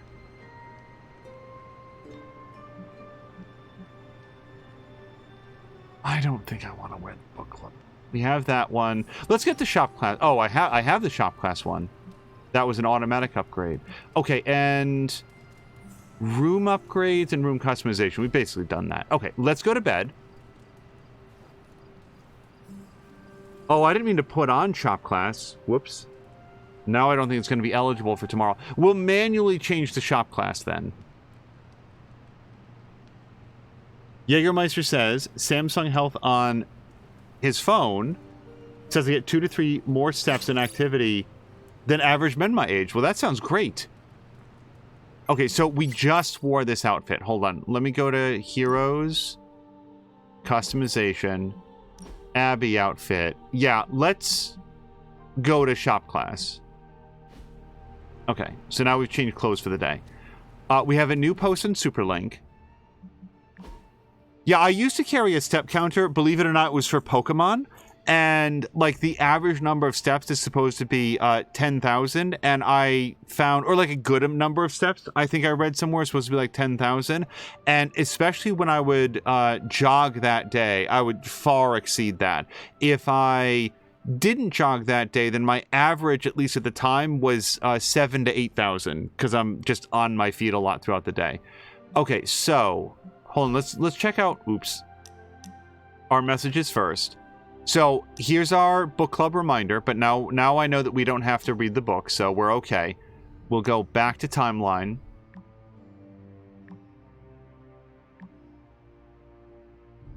Okay, we did that.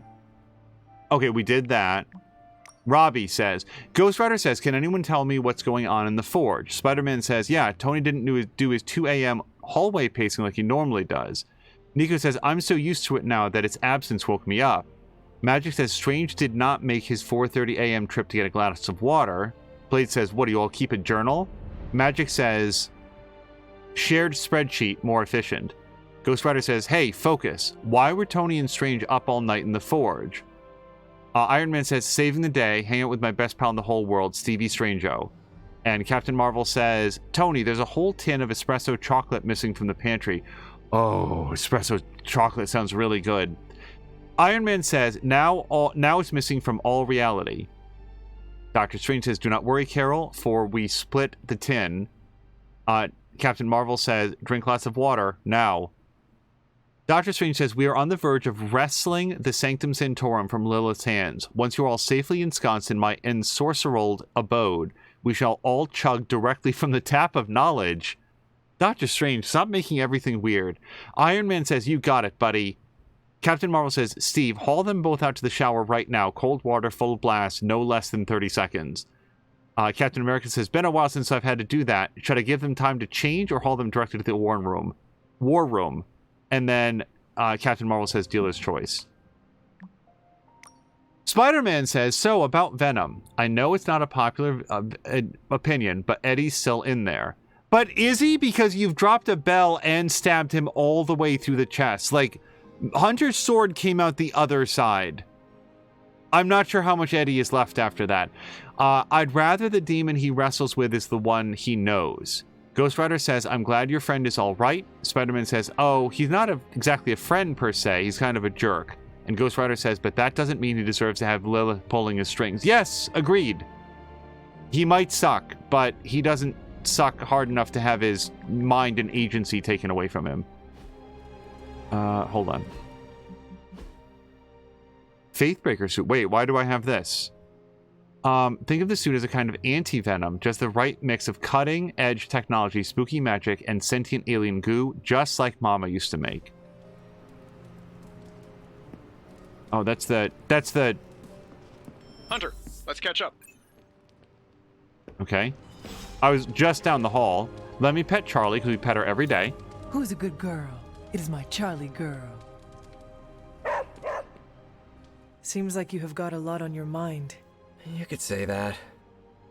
Do you need to share?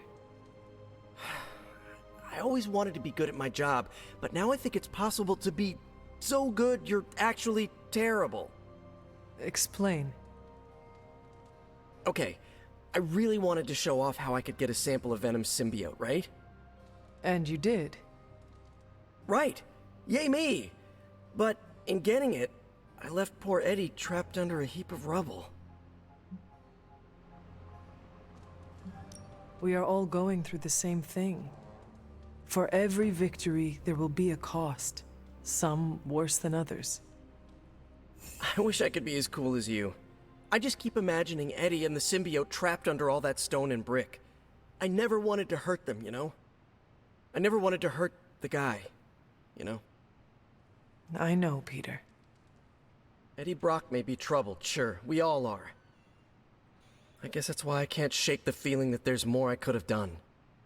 Like digging him out from the rubble? No.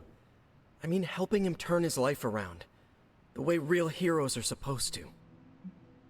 I really like this Spider-Man, by the way. I like the fact that he takes it seriously and talks about more than just putting people in jail.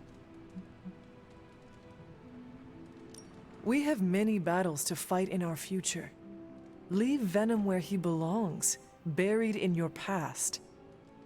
Thinking about him too much is a drain of your energies. Okay, this is not what I intended. Yeah, I know. I'll try to get my head on straight, refocus. Good man. Thanks for the chat, Hunter. I've got a lot to think about. If anyone needs me, I'll just be here, sighing deeply. I thought it was going to be a more of, you know, focus on what you can do to help the next person because, you know, there's a lot more people that are going to benefit from your kindness. You think they'll notice if I just don't say anything? Ignore the prompt? A guy can wish.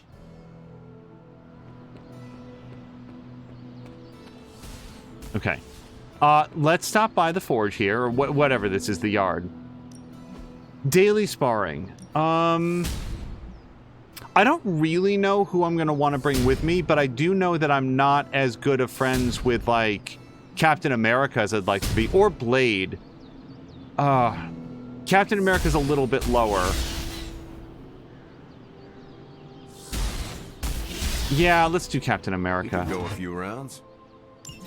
I can see you've earned your reputation.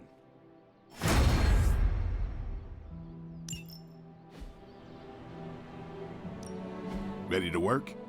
Nope. Okay, so we've got that. Think Doctor Strange knows Merlin?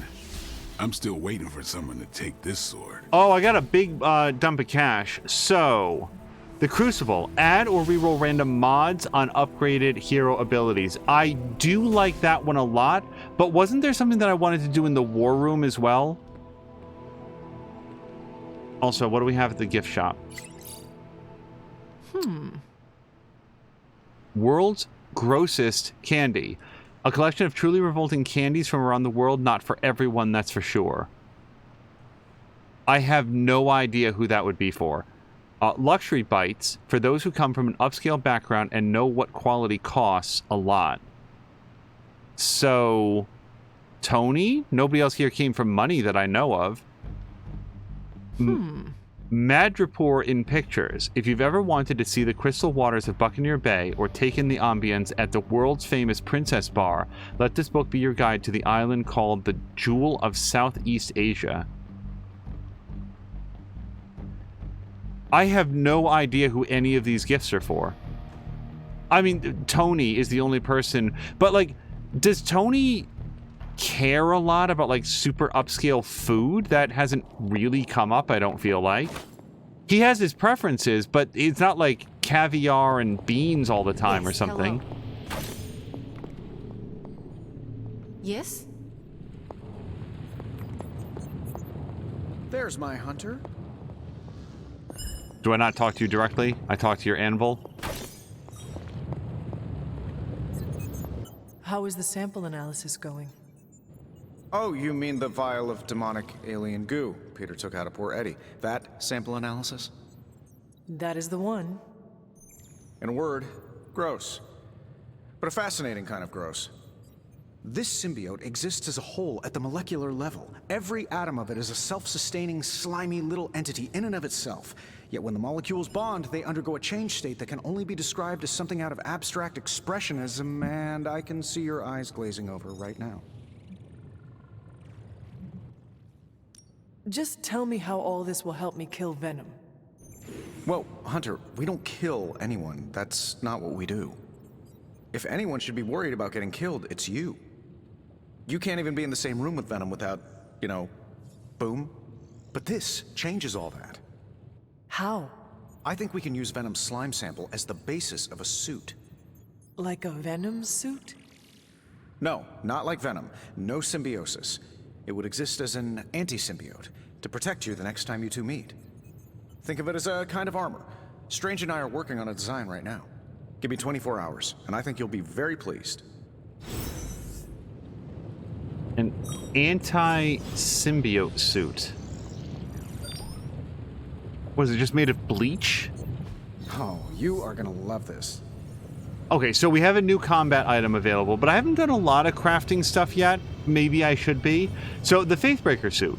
This is apparently the thing that is the anti-Venom suit. I gotta say that based on the little picture we can see, it looks terrible, and I don't want to use it, but I do want all the cosmetics. So, how's the whole saving the world thing going?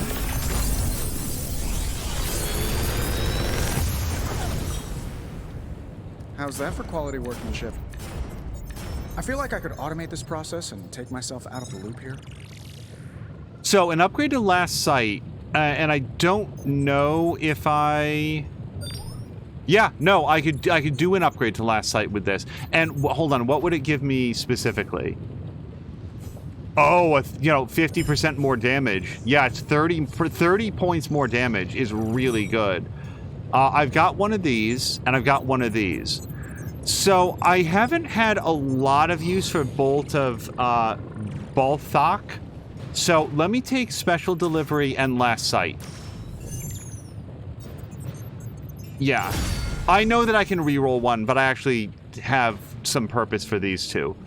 Research we've done, Forge upgrades. Item bench 2. So again, I haven't done a lot of crafting. I either want to do the yard, the one that's like $300, or I want to upgrade the war room. And still nothing new in the challenge room. Farewell. Yeah, we're definitely going to upgrade those abilities. I just want to stop by the war room first to see if... Okay, Steve, I'll be right there, though. No, absolutely not. You go too far, Nico. Last time you tried to save Wanda, you almost got us all killed.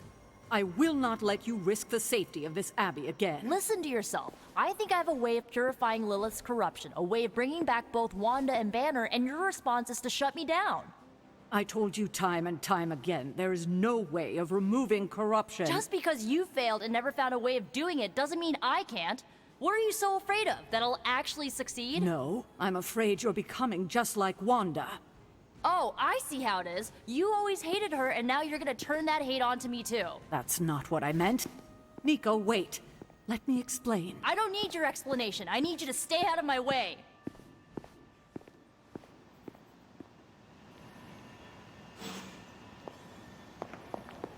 You have any ideas on how to keep this team from unraveling? Because I'd love to hear them. Like, again, the quality of the voice work. Like, she really sounds like she's struggling with what's going on. I'm at my wit's end, Hunter.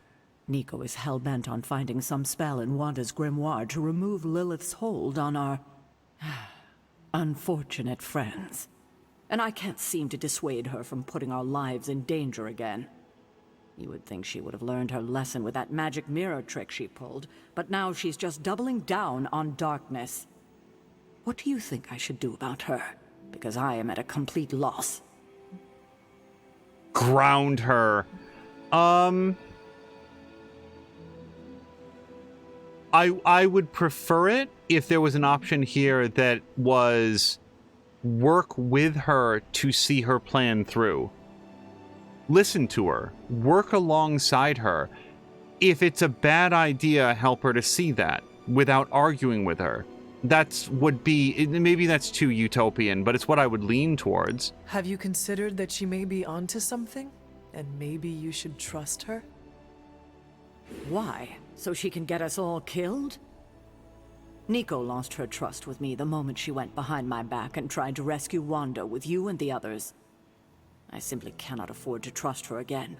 Not until she demonstrates that she's willing and able to cast spells responsibly. Nico is a talented witch, no doubt, but if she persists on this trajectory, she will suffer the same fate as Wanda. Perhaps you can talk her down. She's more likely to listen to you than me. Thanks, Hunter. So, I'm at the point where, did I misunderstand the magic mirror thing? Obviously they were trying to do something, but I thought it was like a communication spell. I don't think that any of them intended to like materially transport over to like wherever Wanda was, that was an accident. So all of this like, you know, oh, the last time she tried to rescue Wanda, but that wasn't even the goal, I didn't think at the time. Hunter. Come, talk with me a while. Nico is certainly as daring as Caretaker is cautious. Attempting to remove Lilith's corruption is not a magical endeavor for the faint of heart. Is it even possible to remove it? I'm not sure, actually. It's something I should do a little research on. But if it is, one thing is for sure. All magic has its price. The question is, are you willing to pay it to help get Wanda back?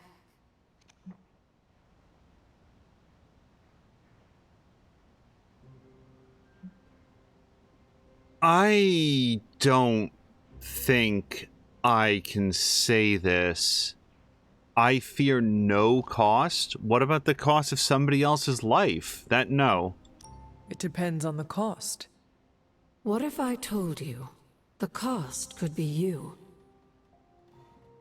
You are more vulnerable than you know.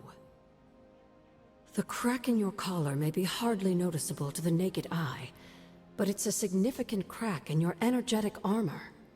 A spiritual vulnerability that cannot be overlooked or understated. A vulnerability she will exploit. If you choose to defy Sarah and help Nico remove Lilith's hold on Wanda, it might be at your own peril. I am not afraid of Sarah. Oh, I didn't mean her. I meant the dark energies you might be exposed to. They might be even more than you can handle, dear. Whatever happens, Hunter, just remember to keep yourself intact. We can't take on Lilith without you. Have you learned anything? These drawings are definitely of locations around the Abbey. As far as how this helps us find the Salem Coven's moon seal, I'm at a loss. Let's discuss this again tonight, after I've had more time to think. Have you learned anything? These drawings are definitely of locations around the Abbey. As far as how this helps us find... Let's discuss... Sorry, I only clicked on her because it indicated that there was, like, it was glowing gold, like there was more dialogue. And I like the idea of Hunter just immediately, hey, are we there yet? Literally a second later.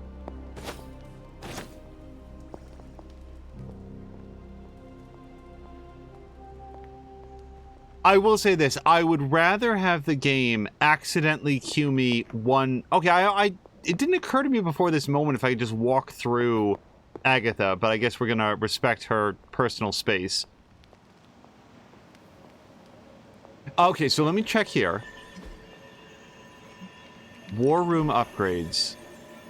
Yes, hero challenges are available on every general mission. That seems like the best upgrade that I would want to have. I still can't do any because I don't have any intel. Hunter. Okay, so new ability to upgrade. Let's do that first. Let me guess. You came out here to see if I'm okay. Sure. Yeah, that's what I was saying that I should do. Are you okay, Nico? No, I won't be okay until we get Wanda back, but you already know that. I just wish Caretaker trusted me more. I mean, I'm not a kid, you know? I'm a ridiculously experienced witch with ridiculously amazing powers.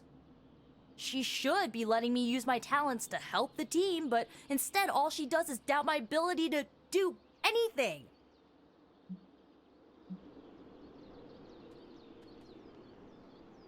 Caretaker is allowing her fear to get the better of her. Huh? What? Why should she be afraid of me? I'm on her side. Because like you said, you are a ridiculously experienced witch with ridiculously amazing powers. My guess is she fears you might follow in Wanda's footsteps if given free rein. She's always hated her. No, Nico. She just fears her. She fears any power she cannot control. I think it has to do with what happened to Lilith. She thinks we're gonna end up like Lilith? What a vote of confidence. To be fair, Wanda has already fallen. That wasn't her fault. I'm gonna do whatever it takes to get her back. And when Caretaker tries to stop you? She can get out of the way. Or get run over. Now excuse me, I've got a free Wanda spell to craft. So I was thinking something somewhat different with she letting her fear control her. Is this, an old-timey dance? What I was thinking was Caretaker feels responsible for losses in her life, And what she's afraid of is more losses in her life. Like, people doing unnecessarily risky things that cost them their lives or their health or their freedom. I think we've got something. And that's what she's worried about. So yeah, okay, awesome. I love how mobile Spider-Man is. Like, it makes perfect sense thematically. This will, on KO, get +1 moves. So yes, let's do that upgrade. Awesome. And Hunter got one as well. Last sight. Yeah, this is a nice upgrade to the damage output on that. New and improved.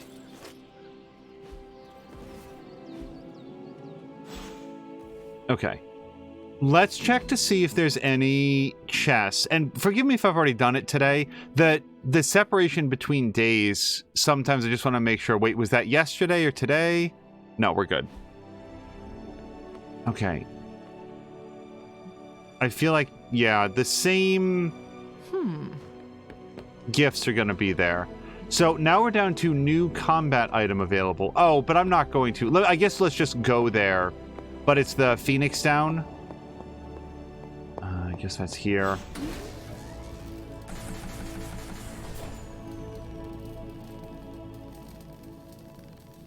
Wait, what? Oh, it would cost 50 heroic essence.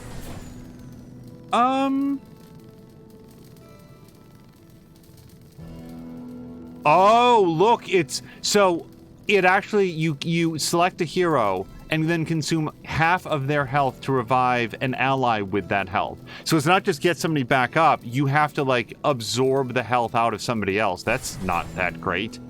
However, Vampiric Essence does seem very cool, and I don't have any right now. This should be useful. I don't have a lot of healing abilities, so being able to give guys attack, lifesteal on their attacks seems really good.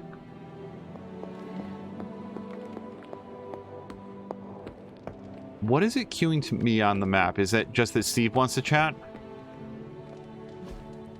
Hey, can I ask a favor? Sorry, I just can't believe that Lilith turned Bruce. He's a good man, Hunter, but to hear him speak, I worry that we can never bring him back. My mother has him fully in her grasp. Sad as it is, Dr. Banner is now our enemy. Oh, I really don't want to say this to him. But A, it's dark, and B, I really like upgrading my character right now. I just find it more valuable. This is 3 steps in the wrong direction, and yeah, I'd like to have +3 friendship with Captain America, but no, we're gonna... Thanks, Hunter.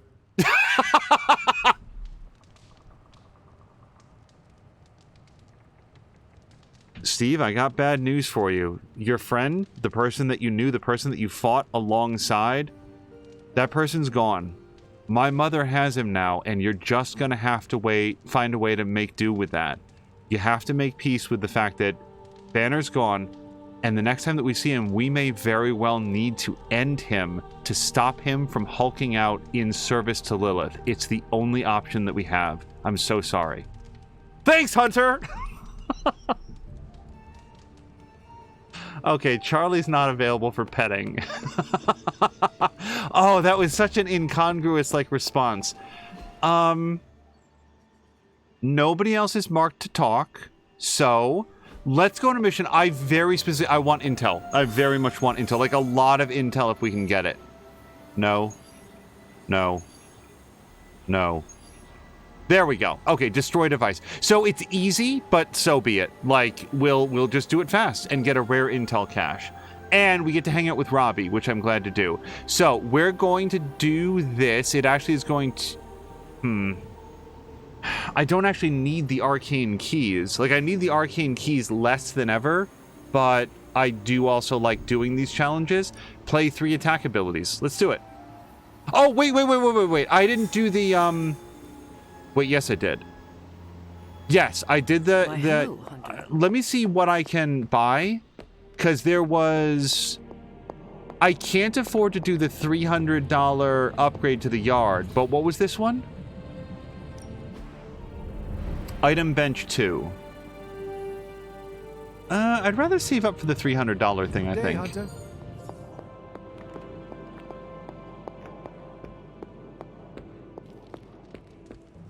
Yeah, let's save up a little bit more cash. We can always spend it tomorrow if we want to. So, destroy device. Yes. Yes. And let's bring our, like, it's easy, right? So we're going to bring our 3 lowest heroes. We haven't even seen Magic this episode. I'm not sure that I want to burn her gain 2 counter at mission, start on an easy mission, though. Let's bring Carol and...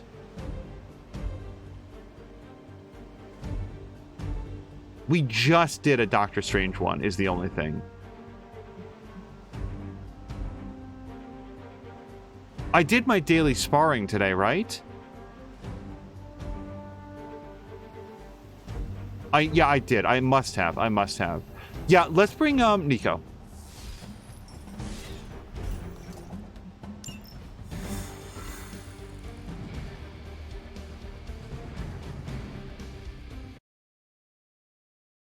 I think this is the first easy mission that we've done, but it's got the thing that I really want. We've seen what those rift charges can do. You can't allow Hydra to detonate them here.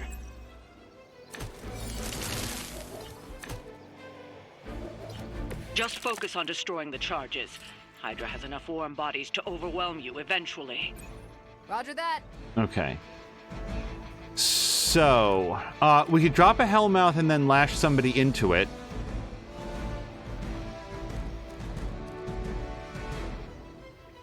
Draws 1. Oh, right, because the other 2 are hero things. Okay, I've already got 2. Let's start with Empower, because that's going to change the cost of all of Captain Marvel's heroics to 0. Hope this helps.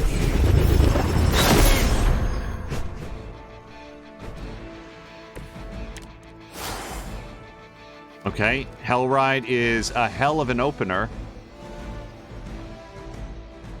I do feel like it would destroy a lot of things in the level, though. Things that I'd rather use to, like... Oh, well, this isn't bad. This is going to take out 2 guys that are relatively tough. Or we could take that guy right out. Boy, that's a tough one. Do I take out the really, really, like, thickly armored guy, or these 2 dudes, both of whom are going to attack Nico? Oh, that's tough. I'm going to say let's actually get this guy. I feel like a consistent mistake that I've made in this game is, like, delaying the objective because I'm trying to, like, turn the tides in my favor, and...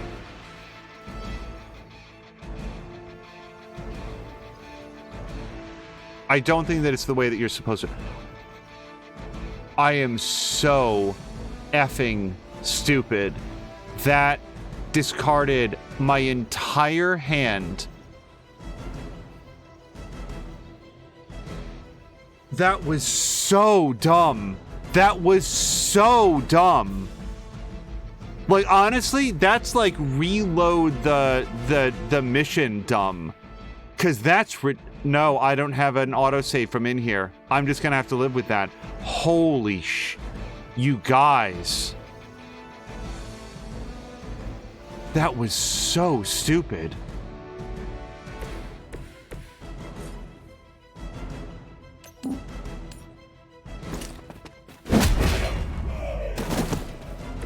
What did we learn today?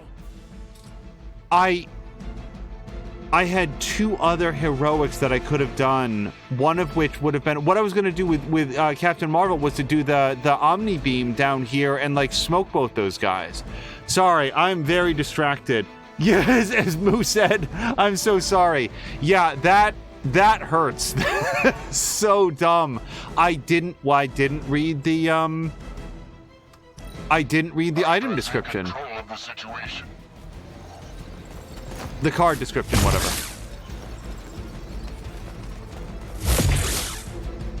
For victory. Ultimately, that's how we learn. By watching Nico take a punch to the face that sends her hurtling back 30 feet. They just don't know when to quit.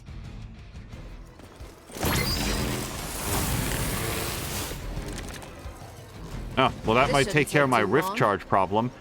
So,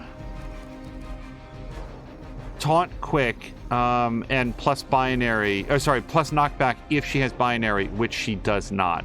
So we can knock this guy out. I do feel like that's relatively safe to do. We've all been there and done that. Oh yeah, no, it's a mistake. You know, it happens. But that's the first time in here I was like, no, that's too much of a mistake. I have to undo it. Okay, plus 26 damage. Okay, so I mean, we could do a bunch of damage to that guy. Retribution.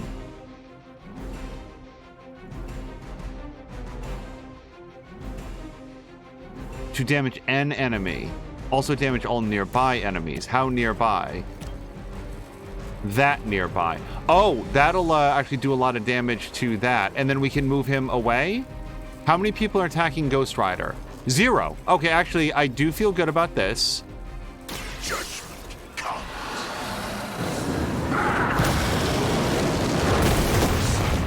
Just as they did. Lilith has damned you to hell. And now, oh, and of course the card that we discarded was his heal, because of course it would be.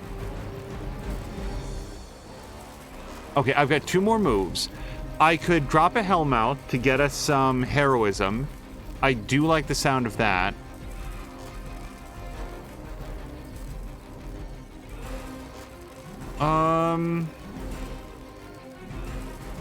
Cosmic Ray doesn't do any knockback at all. Oh, no, it didn't. I just, I don't have the heroism right now. So we can get it back. Yeah, let's Cosmic Ray this guy. Or, yeah, let's Cosmic Ray this guy, I guess. Not a problem. Nice. And now, Drain Soul. And what we'll do is can I Drain Soul this? Does this have a soul for me to drain? Looks like I can. Let's do that. It moves him outside the blast radius and gets him a bunch of health back. All will be judged. Think about it for a second, though. There we go. Not bad. Okay.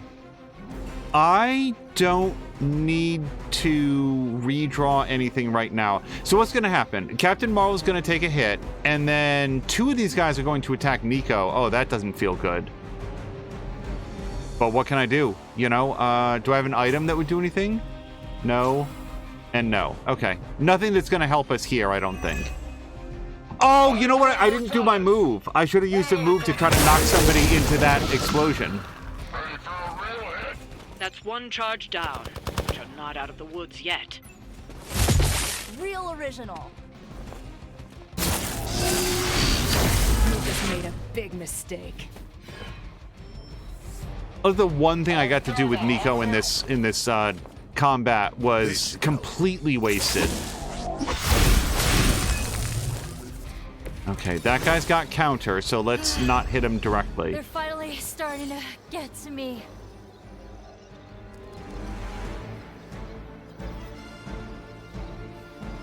So what I need to do is fit 48 more points of damage to this. Discard a random card. I don't want to do that yet. On KO, restore 42 points of health to Nico or somebody.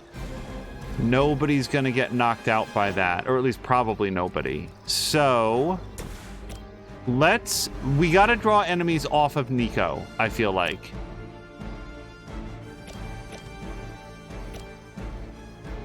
Yeah, let's knee this dude. Is that the best you've got? Okay, and this is free, isn't it? Yeah, and we're gonna be able to make use of the 90 block. Although a little bit of it is gonna be wasted because she can only get up to 122 block. Oh, no. Wait, it's not wasted. I'm sorry, Mark is saying there's one dude who has really low health. Yeah, I didn't want to taunt him because specifically I feel like we can probably kill him using something else. At least I'm hoping. Okay, now there's 2 guys who could potentially do this. Oh, wait, can I target this? I thought this was against a random dude. Oh, I can target this. Okay. Then, yeah, let's do that. Here's one for you. I thought it was, you know what I thought it was, Mark Black? I thought it was Witchfire that hits like a random character, and then if it KOs, then you get like Interesting. a recast on it. Glad you got my back. Okay, I've got 1 card play left, and now I'm going to discard a random card, because what I want to do is make sure that we do this. That should stop the reinforcements from coming. Another Hydra operation foiled. Oh, Fox Fam is back. Hello to hearing Fox Fam. I hope the trip for food went well. Oh, was that? Oh, okay. I thought we'd have to fight everybody. Maybe that's what made it easy. Oh, hey, check it out, you guys. Down at the bottom right, our old friend Graphical Corruption is back. It's been a while. Sure, I'll take that one. I thought that they had worked out all those like weird little graphical things, but no, I guess. Wow, what a weird episode. That it started with like a crash to desktop, which hasn't been repeated, by the way, and you know, now we're seeing, do we see it anywhere else? Yeah, look down there at the bottom right. It's right underneath willpower. See that like weird pattern?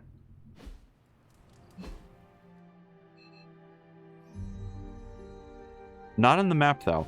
Okay, I'll tell you what. Let's...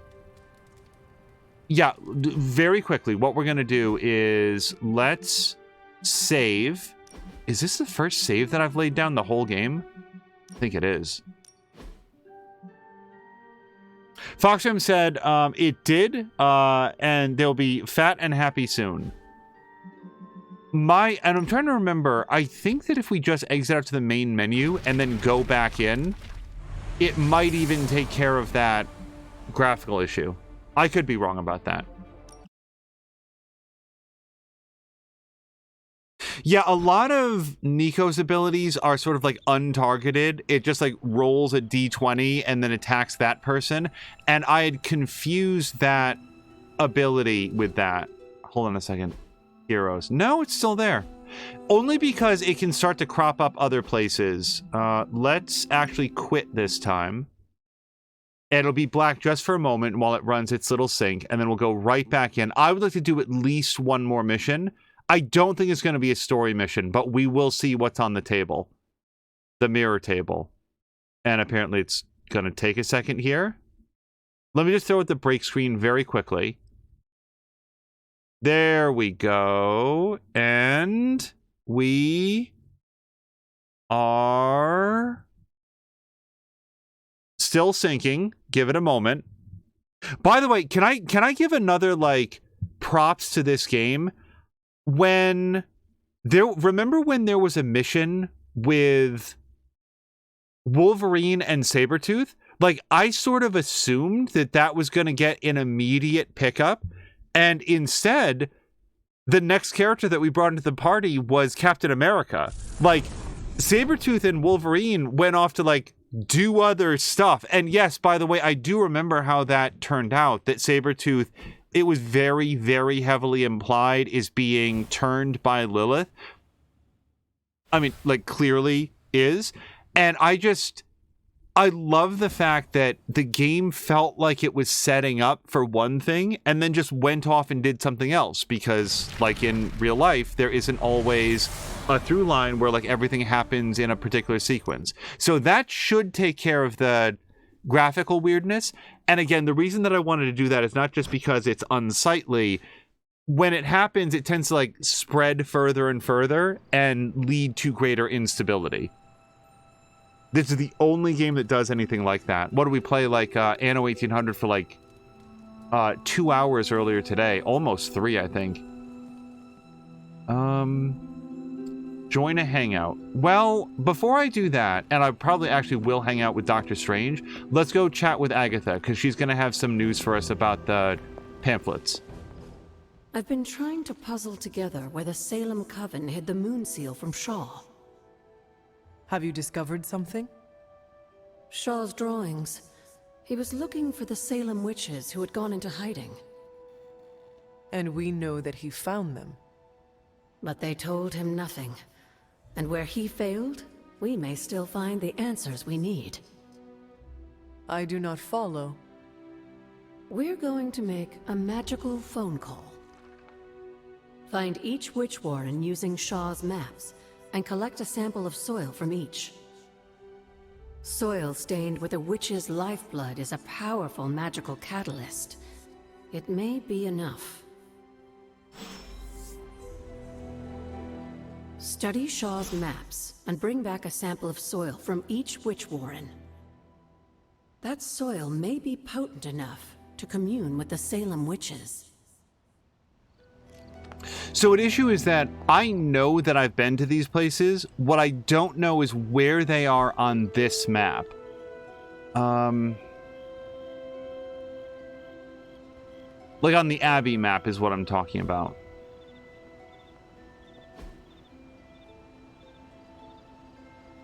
Yeah. Like underneath like a bridge. So I do have a couple ideas on where to look. This is very dramatic music all of a sudden.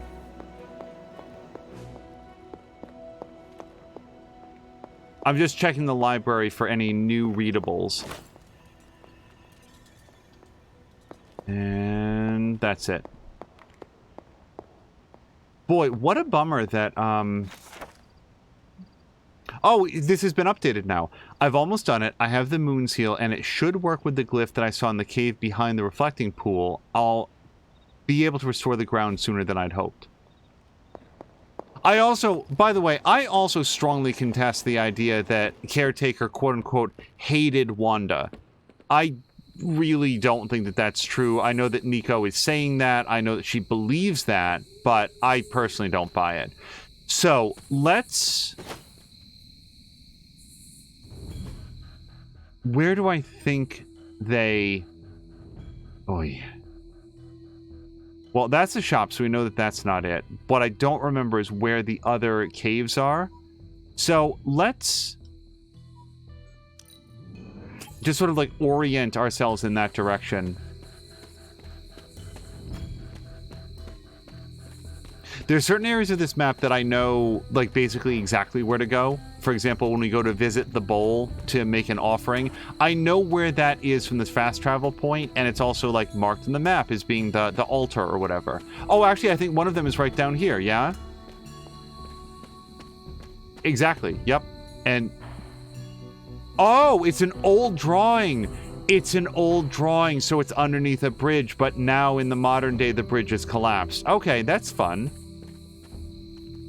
This is one of the witch warrens. Markwak was asking if the long weekend is due to a terrible fate did this witch suffer? State or federal holiday, or are you just using up vacation time? This one is due to a state holiday. So where I work will also be observing, it's either Washington's birthday or Lincoln's birthday, but either way, we've got one this Monday and then the other one the next Monday. Most school systems do a single day just called President's Day, and they get that day off, but I am very happy to say that where I work, we still get the individual holidays off. I found one straight off, and now I've just got to figure out where the other two are.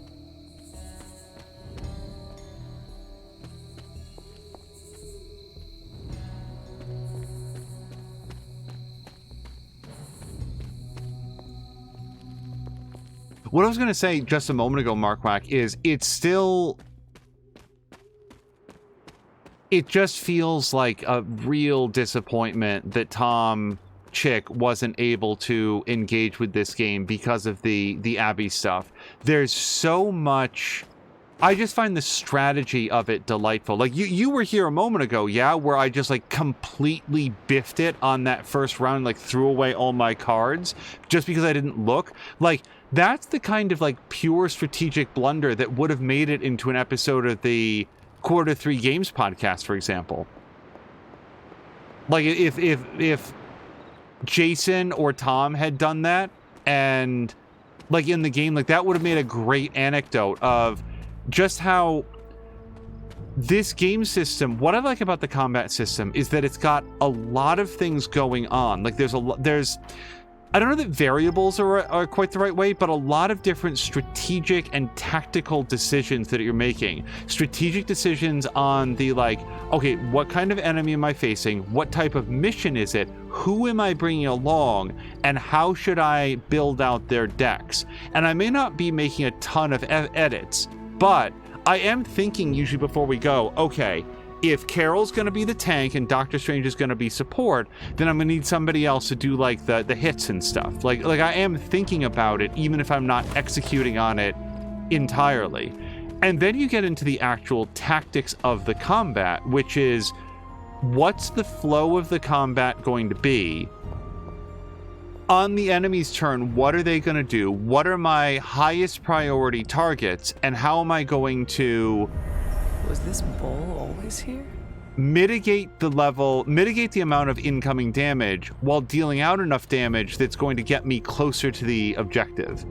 And I feel like in most combat turns, there's 2 or 3 different ways that it could play out based on the available items, like the cards in your hand and the positioning and stuff, and even just the order in which you do them can really change things up. And I'm really enjoying it, and it's difficult not to play it through and, like, see how things go. Like that fight with Venom, that's a great example, where I said it aloud 2 or 3 times to make sure that I had the order of operations accurate. Mark is saying it does seem like a game where you want to consider what your heroes are doing and make sure that you take heroes that will be complementary to one another. Yeah, I'm not sure that there's any inherently bad matchups, but there's definitely inherently good matchups. Okay, so I've sort of looked all the way down here. So, although I'm not going to say that it's completely clear, that's the altar that we leave from. I don't think that there's any over here, right? So let's head over to, like, Dreamer's Descent.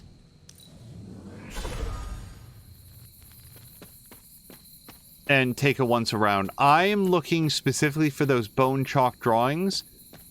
I know of at least one other that, like, I'll recognize when I see it, but wasn't taking cartographical notes as I came over here.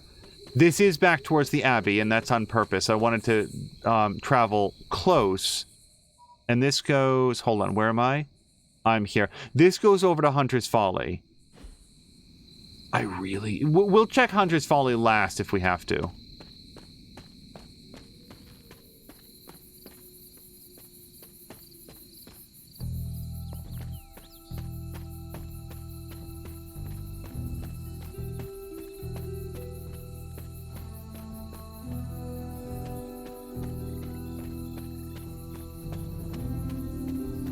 I want to say at least one of them is actually very close to Hiram Shaw's church, now that I think about it.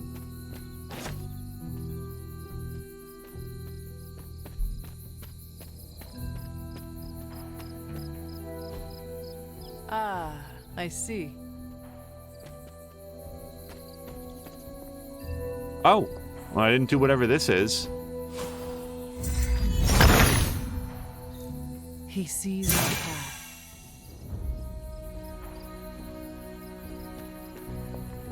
Hopefully tomorrow, I'd said that we'd like to see some more Sandman. That might be something that's done tomorrow. Take some time and wrap up this series. I know that Netflix has backed off of their plans to eliminate password sharing, but if they do wind up going through with that, I think that our subscription will go with them. Like, why?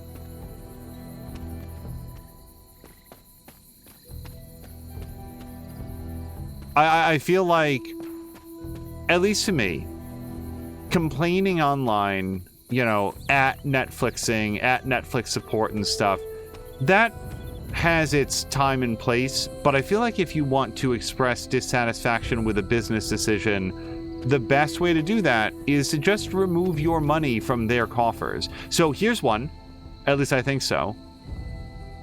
This is not the one that I was thinking of, which makes me happy because now we'll have hopefully one more. This place resembles one of Shaw's drawings. You are not forgotten. While we're walking around, here's another thing that happened semi-recently. So James Gunn is going to be running the DC universe of movies. I like James Gunn as a writer and a director a huge amount. So when I say the next thing, understand that it's prefaced with this statement. I thought that Guardians of the Galaxy was going to be the stupidest fucking thing that I'd ever seen. And it wound up, it remains in like my top tier, like my top third of overall Marvel movies. I think that both the Guardians movies are really great. I've enjoyed many of James Gunn's other movies. I think that he is capable of pulling off things that like sound on paper like being a huge disaster, and like, not only are they not disasters, but they're legitimately really great. So when I say something that I mean, that I don't like the sound of his plans for the DC universe at all, I'm saying that with the hope and expectation that I will be eating crow on that. So I just wanted to put that out there. I don't know, like some of the ideas that I've seen are not good from what I've read about his plans, and like people are going to ask me like exactly what they are, but here's my response. They're like characters and stories and heroes that I've never heard of, and I don't know how they're supposed to interlock in any way. So it makes it really difficult to get excited about it. Now, that said, maybe that's what needs to happen right now. Like with the whole Snyderverse and Batman and Superman and Wonder Woman, maybe what they need is to just tell a few stories that are going to like lay a foundation for something greater. And as others have pointed out, what's not included in any of these chapter 1 plans is some big team up movie. They're just focused on doing these other stories for a while. And I do think that that part is really smart. Stop planning for the big thing down the road. Lay a foundation that will make it possible, and then you can adjust those plans as necessary. That said, like, isn't one of the first ones? Yeah, as Jab says, some strange choices out there. Isn't one of them like a Frankenstein's monster movie or something? Which, right, how is that like a DC thing? I guess I just don't quite understand that part of it. So, yeah, not super enthusiastic about it, but like, even if I'm saying this doesn't sound like a good idea, I really want you all to hear me on the James Gunn has frequently done things that I think are bad ideas, and then they turned out awesome. So don't listen to me on this. All of that said, one of the many odd things that are out there is James Gunn saying his intent to have canonical games, like video games that are going to come out that are going to be canonical within this new DC universe. That sounds like a very bad idea, because as difficult as it is to do a movie and to keep that movie on schedule and on budget, and to like remember when there was going to be the Paramount Dark universe and it all hinged on this Tom Cruise led Mummy reboot? And then the Mummy reboot was really bad. So everything got canceled on the weight of one bad movie, that's embarrassing, and it sucks, and it's not the way that a film franchise should be rolled out. Well, here, it sounds like you're pinning a lot of hopes and dreams not only on the success of these individual movies, but now also, like, a video game that might come out alongside this. Now, this has been tried. Another reason that this sounds like a really bad idea is that it's been tried before. Like, they tried to do a canonical Lost game. Hey, anybody remember that? What was the name of it? Like, Via Domine? Something like that? Marquard's gonna know it immediately. Lost Vox Domine? Something like that? I know he did Peacemaker, and that was really good. Yeah? See, there you go. Peacemaker looks stupid as shit, but I haven't seen it yet. Apparently it's really good. Like what Solid Chrome Hickey is saying, it's very good. So, right, James Gunn is one of those people who, like, it's easy for me to call a genius because he does things that I think are dumb and then they're really good, and like I like them. So that's important to point out here. But doing a canonical tie-in video games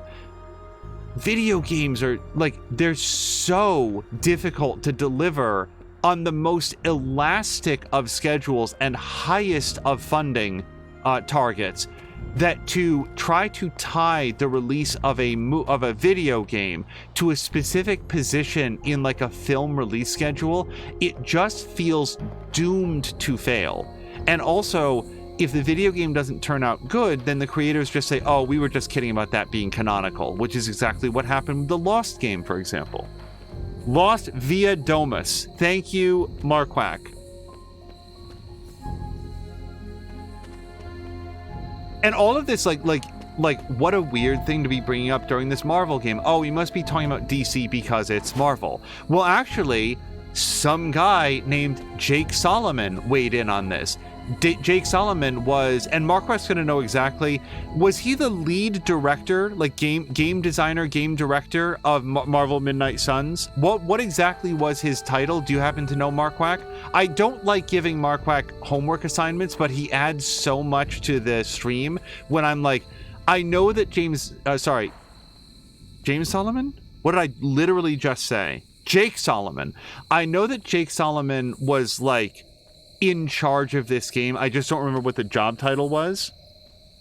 Yeah, Marquardt also enjoyed Peacemaker. A lot of people did. Okay, I don't have Herbicide yet, so we can't do this. But yeah, Jake Solomon said of this plan to do like canonical video games, like, ooh, like he in a very professional and respectful way said, I would not want to do that. And he talked about, like, he tweeted about, so it wasn't like a big interview, but he indicated that in his work on this game, he was really glad to have an open runway to have his own characters and his own take on the storyline and to not be tied to the needs of the Marvel Cinematic Universe. I agree with him. When I play Marvel Midnight Suns, I am not thinking to myself, oh, that's not, what the hell's his name? Robert Downey Jr. Oh, that's not Brie Larson. Oh, I don't like this because it's not Hugh Jackman. No, I'm engaging with this game as this universe's world of characters, and I'm really enjoying it because I'm not having recounted to me what happened in Avengers Endgame. Instead, I'm discovering an entirely different continuity with a different backstory and different relationships with these characters, and that helps it feel fresh and interesting, and doesn't, by the way, require me to have seen all of Moon Knight in order to understand what's happening.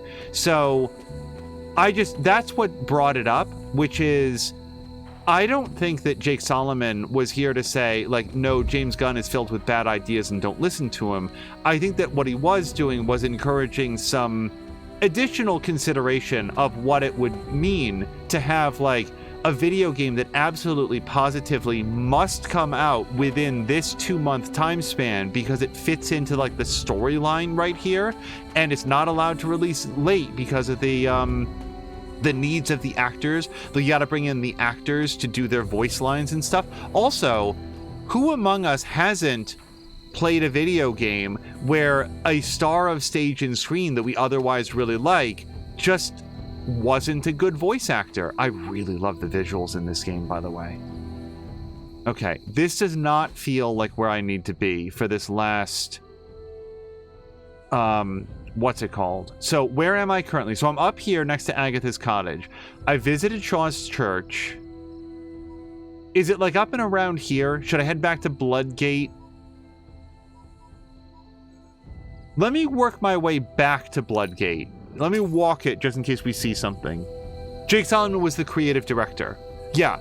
And I love this game. I'm really enjoying it. So I agree with him. I just said my piece on why I like the fact that this isn't an MCU project, but rather its own thing. And ultimately, I felt the same thing about Agents of S.H.I.E.L.D. That it was... I liked Agents of S.H.I.E.L.D. when it was more recognizably tied into the MCU, but as it eventually became clear that it wasn't, that didn't diminish my love of it, and I found that it gave them more space to tell interesting stories once they realized that, like, okay, we're just gonna have to go our own way on this.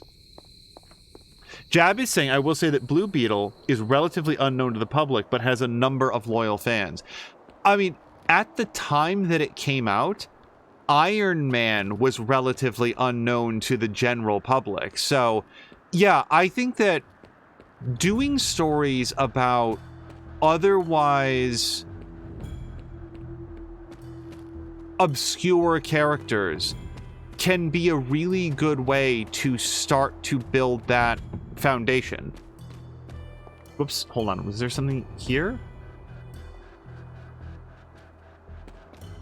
No, that's sort of like Firefly-y, but not that. Not a collectible, not a craftable. So yeah, that's my take on it. I am very... under all circumstances, I am glad... Is this it? I think this is it. This is one of the witch warrens. That's exactly what I was looking for. Thank God I walked it, because otherwise I would have fast traveled right past it. What does Agatha want with this soil? Yeah, I knew as soon, like, I didn't even see the bone charm immediately. I was like, oh, that's the cave. That's exactly the one that I was thinking of. And I just, again, I didn't know where it existed on the map. But let's go back to talk to Agatha now. They also have a problem that they burned a number of big named actors with the gun announcement. Like, are we talking about, Jab, like, Ben Affleck and Robert Pattinson and like basically everybody that was already involved in it? Is that who we're thinking of? Because here's the thing.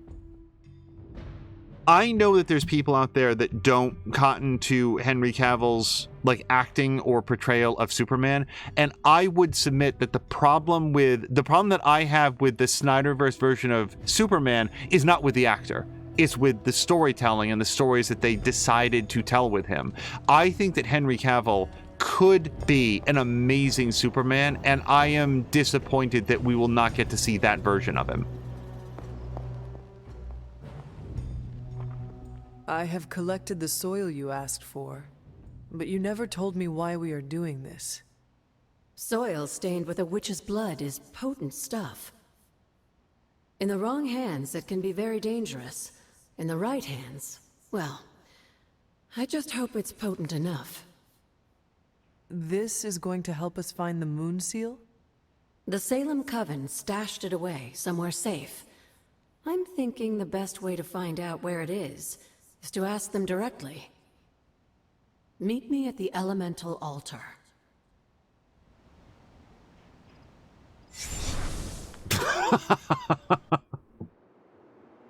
Oh, she teleported me here as well. Okay.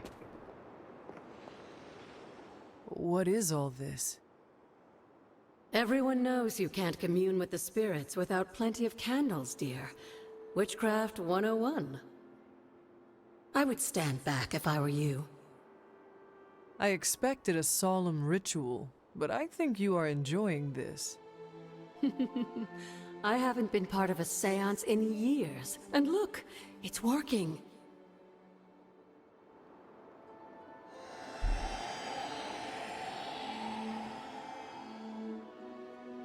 Is that a tree? That's not just any tree. It's the hanging tree. Those old girls hid the moon seal in plain sight. Shaw would have never suspected the seal was hidden in the very place he murdered his enemies. Where might I find this hanging tree? In the time of the Salem Coven, it was not far from Shaw's church. The Abbey's magic tends to rearrange things, though. You may have to explore in order to find it. That is something. So near Shaw's church I can do. I can't say that I recognize that particular stump, but oh wow, this is respawned again. Let's go here real quick. We'll get the doohickey. Also, I like the fact that my character got to participate in the solemn ritual in her shop class t-shirt.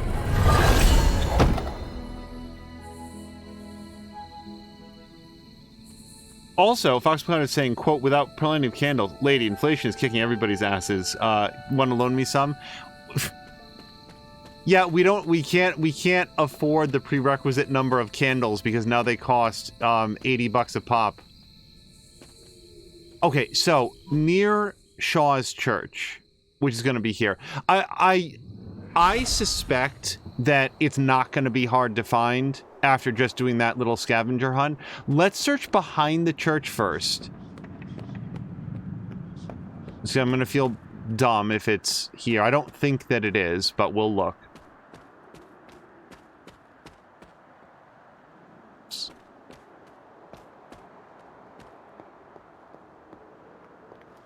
And this just goes in here. Yeah, that's not a hanging tree. I've already looked at the bones.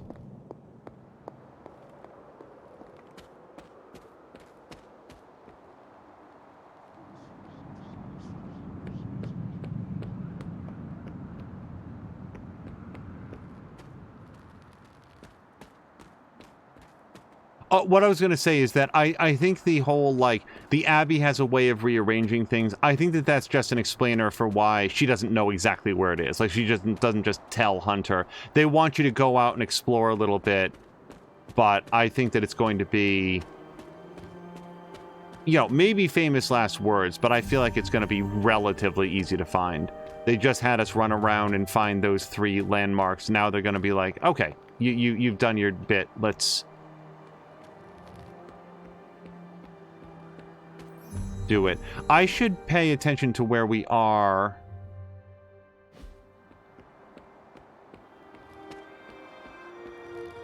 For reasons that I suspect are like completely self-evident, I do this environment really reminds me of the Blair Witch Project. And also just the Blair Witch. Which is, it's interesting to me how few people talked about that movie, the 3rd movie that they did, because that's what everyone said they wanted from Blair Witch 2. I don't think the hanging tree is inside this cave. I'm just looking around. And the Blair Witch, like, if you haven't seen it, I'm not going to spoil it. I will say that it introduces a lot of stuff. I feel like I'm too far away now from Hiram's church for this to be valid. This is like a whole different biome. It introduces like a whole bunch of new stuff that maybe they were intending to have a follow-up that would somehow rectify all the questions that are left behind, but they are clearly not going to do that. I am very curious to know what they had in mind with some of the aspects that they put in there. Anything more really would be a bunch of spoilers. So I don't suppose that we made like a copy of that drawing. I wouldn't mind referring to it again, but mostly I've probably just gone the complete wrong way. Okay, so what if we go back to the church? Where am I now? Wow, I'm all the way over here.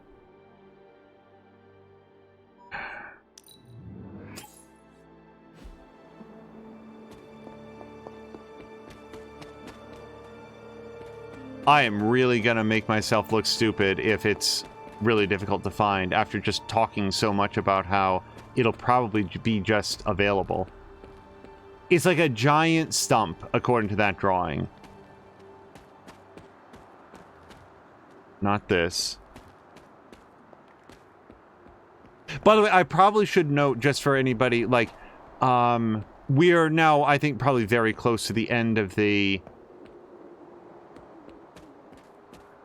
episode, and I don't want people hanging out if they think there's going to be another story mission, because that won't be happening at this.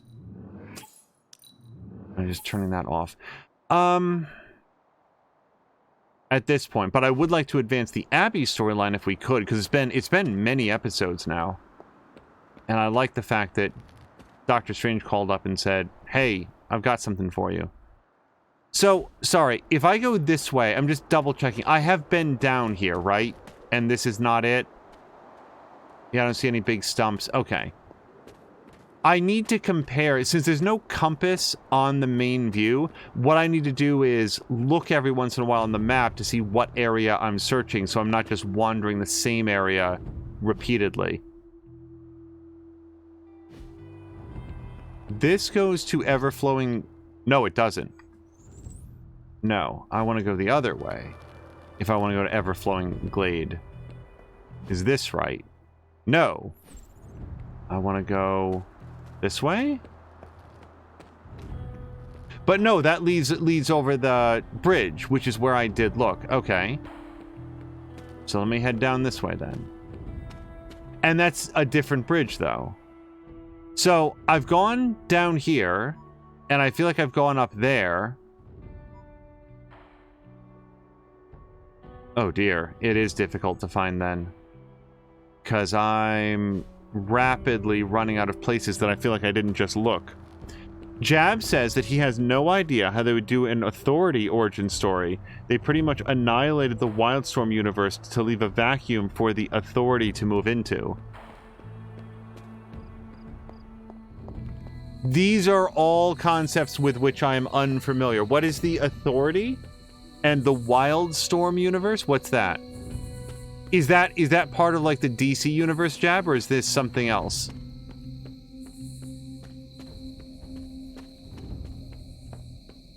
Oh, here we go. Okay, so I assume this is it.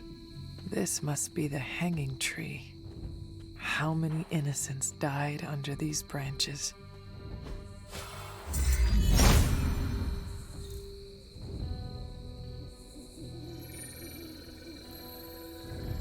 From Transia in the hands of the Knights of Wundagore to the Witches of Salem, that seal has covered quite a bit of ground.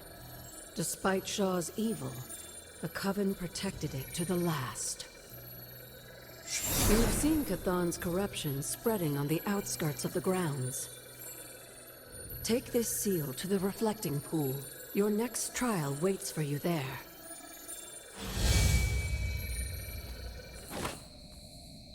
The reflecting pool. Do you happen to remember where that is, lady? Yes, dear? No. Okay, the reflecting pool. That's...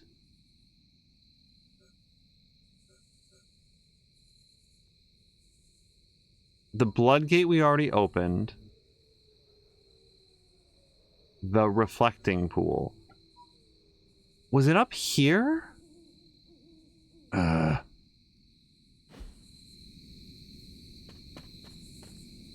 See, this is at issue is, again, it's been weeks and weeks and weeks since the last time.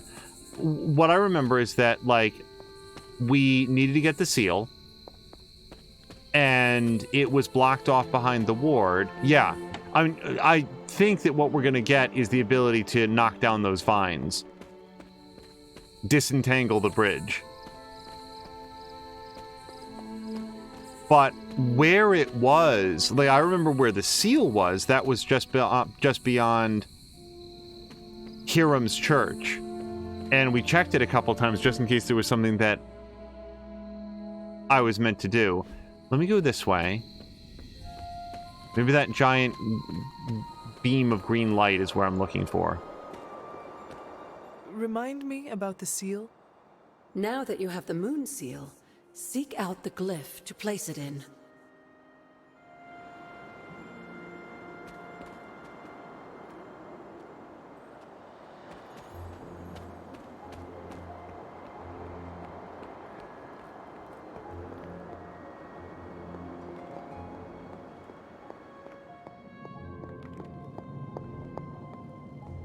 I'm hoping this is it.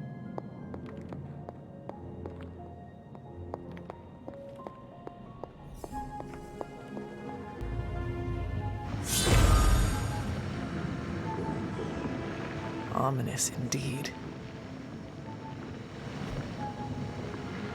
Hey, look at that! We're at exactly the right level.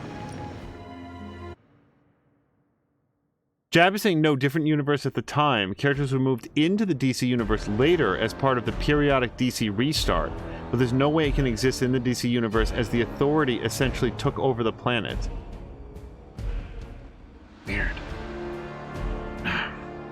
Defeat 16 Lilin in 4 turns to complete the trial. Hyppus was among the first of the Elder Gods born at the dawn of our world. And unfortunately for him, he was also the first among them to die. How does an Elder God die? He was consumed by another Elder God. In this case, his own brother, Set. Lovely.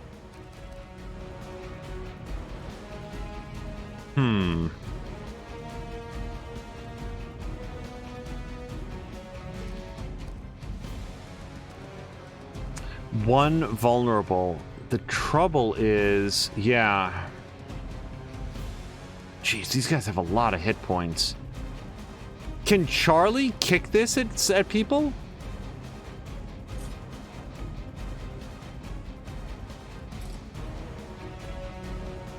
$97 points of damage. Vulnerable would do good work on this guy. I feel like I need more, like, quick attacks. Let's re-roll Dark Blessing. Oh, no, wait. I don't... Oy. Let's... Oof. Let's do Dark Blessing.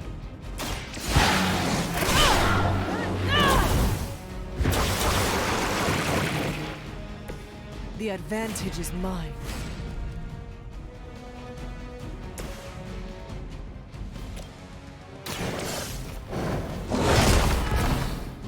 Okay, I wanted that guy vulnerable. Match your strength. Because now...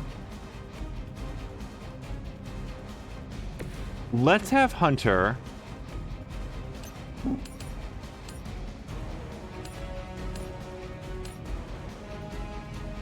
Yeah, I kind of want to have this guy not able to fight.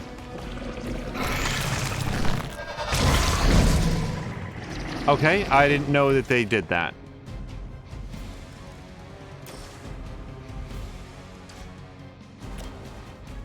So the vulnerable is going to like make this do a lot more damage, which is why I lined him up for that. You had your...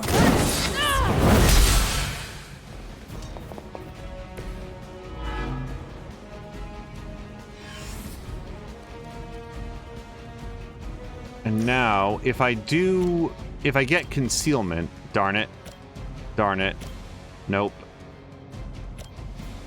Okay, let me redraw Howl. But is there even a point, though?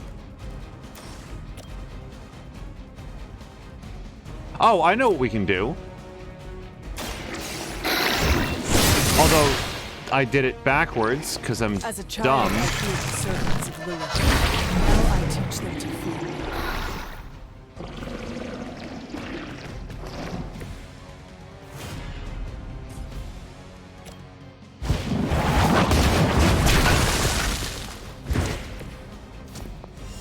So I'm not feeling good about the amount of damage that I'm about to take, but I don't have a lot of other options. Yeah, I'm out of moves. Okay.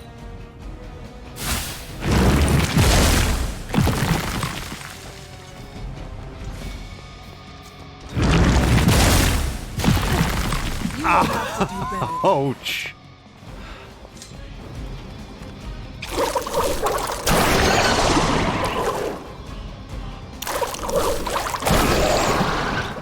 Oh, these things are extremely bad news. I am the only one.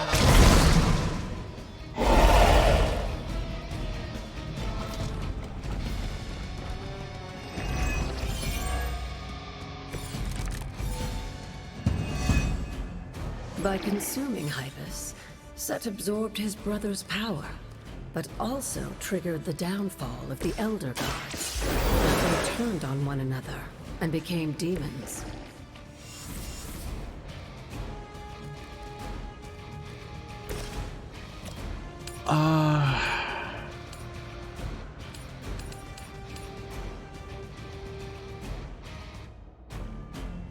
This feels like...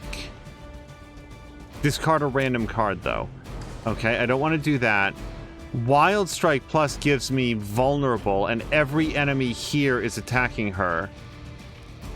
I don't have enough for Blade Storm, and I'm unlikely to get him. Now, Howl applies marked, and that means that when the enemies are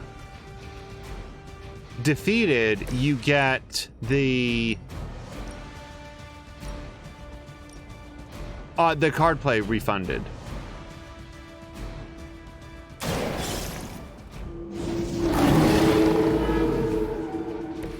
I am impressed.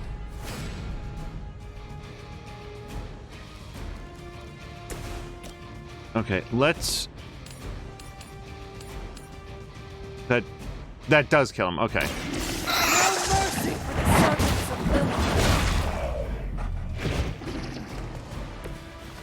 You were too weak for this fight. I'm gonna need a lot more than an obsidian collar to make this work, though.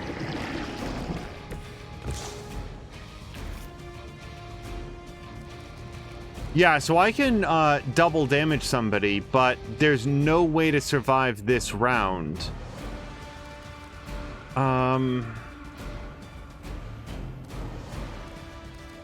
Let's redraw Blade Storm since I don't have any capacity to use it. Maul Plus. Redraw to add 20 damage. Sure, why not?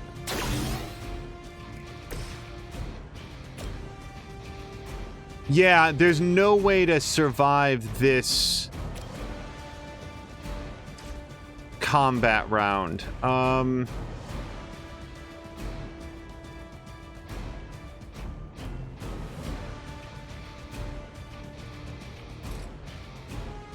I've got nothing.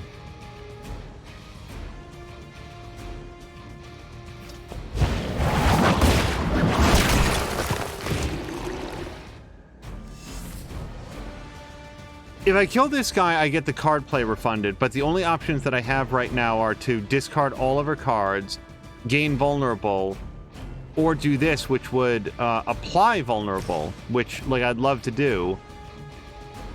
If we're gonna go down, let's go down swinging, I say. 221? Yeah. This is the biggest dude on the field. Now that was something. Obsidian Collar is free. Let us see And if let's they hit have him. an answer for this. I like how he shattered. That was pretty cool. And now card play refunded, which is... there's no more cards to discard. But, yeah, at issue is every single enemy here is going to attack Hunter, so...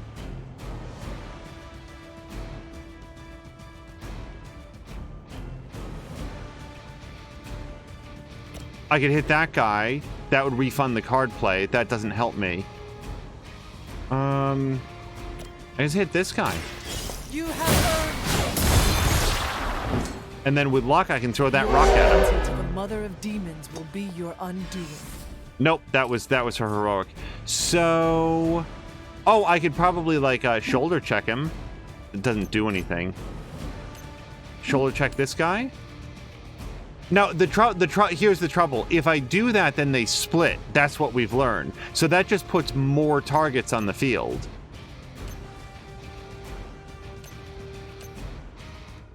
Yeah, screw it. Just knock that guy into the wall. Do a little bit more damage.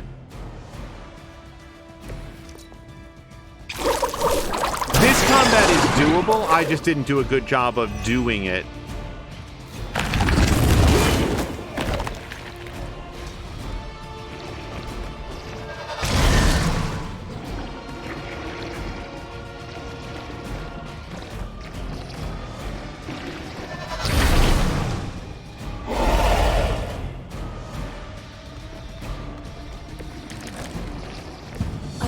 During the last trial, with most of the Elder Gods corrupted, a tomb was born and sent to destroy them.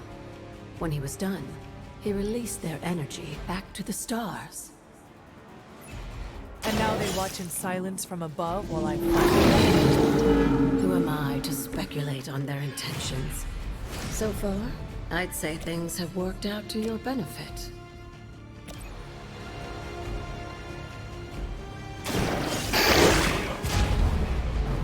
So with marked, again, this will... I'll basically get to play every card in Charlie's hand. At issue is... Yeah. He's not going to be able to do enough damage.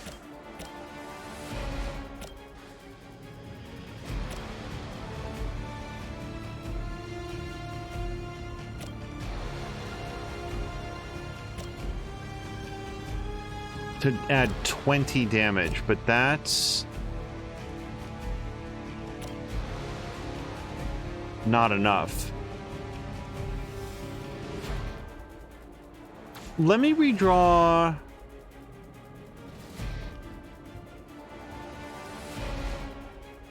Screw it. I can't knock that guy into anything yet. I can't knock that guy into anything from where I am. I can knock this guy into that, but that's not enough to put him down. So... Oh, and then there's this guy who, like, where to even start? If I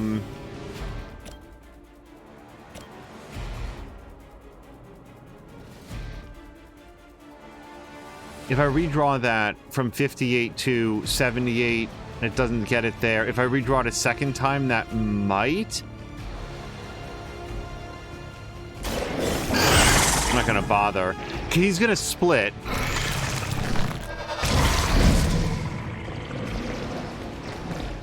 Yeah, they're very good at splitting themselves out.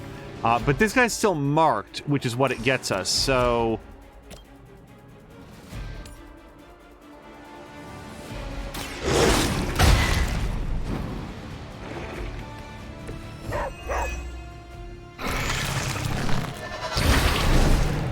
And when they split, they're both like it's sectioning out their lives. So it's not like we just get two guys with 40 hit points. We get two guys with like 20 hit points each.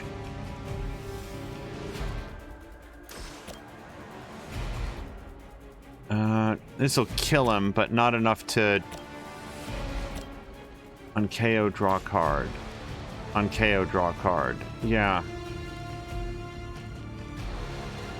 What's it? Wait, why is this bite plus? They both cost 1 heroism. Or no, they both add 1 heroism. They're both 39 points. Knockback. Oh, this one doesn't have knockback on it. Okay, well, let me do that one then. Because this guy, I can't knock him back into anything.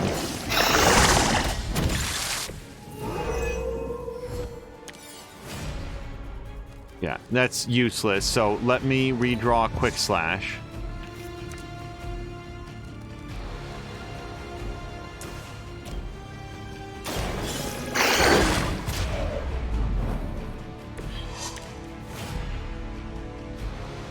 Oh, I thought, because they weren't marked. Yeah, and I wouldn't have been able to do anything. So I'm pretty sure that's the end.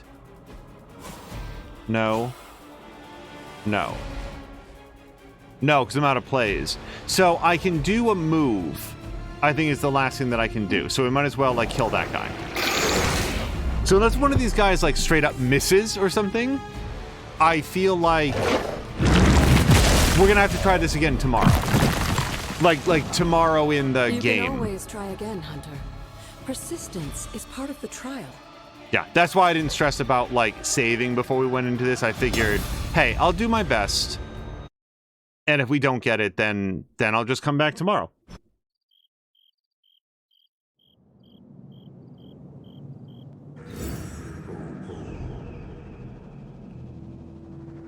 Oh, because I did the whip ability. Okay, I was like, wait, why did I get dark points for that? So, let me just remember where we are, which is up here. So let's just make a pact that we're going to remember where to come back to. And otherwise, I'm going to go back to the Abbey. And there's like a hangout to do. Hunter. As there used to be. Join a hangout. Hello, fellow shopper. Make anything lately? Wait, nobody I wants like to hang the out shirt, now? But I wish we'd made hoodies. Can I That's the sound that I make when I don't get to hang out with anybody. All you can do is pick yourself up. Tough break, but it happens. Don't sweat it. We'll just have to plan. Man, I just wish I could have brought my brother Gabe along. He'd... Yes? I'm really disappointed. Hold on a second. Can we just, like... Wait, hold on. Look, they even show as having hangout options, like Robbie and Captain Marvel.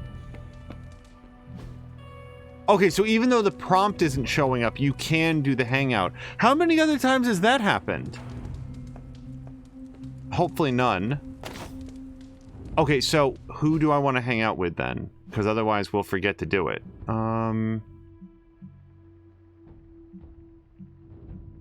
Try Blade again, if he's up for it. Blade or Deadpool. Hey, Hunter. Reading by the fire. Perfect. That's a perfect Blade time.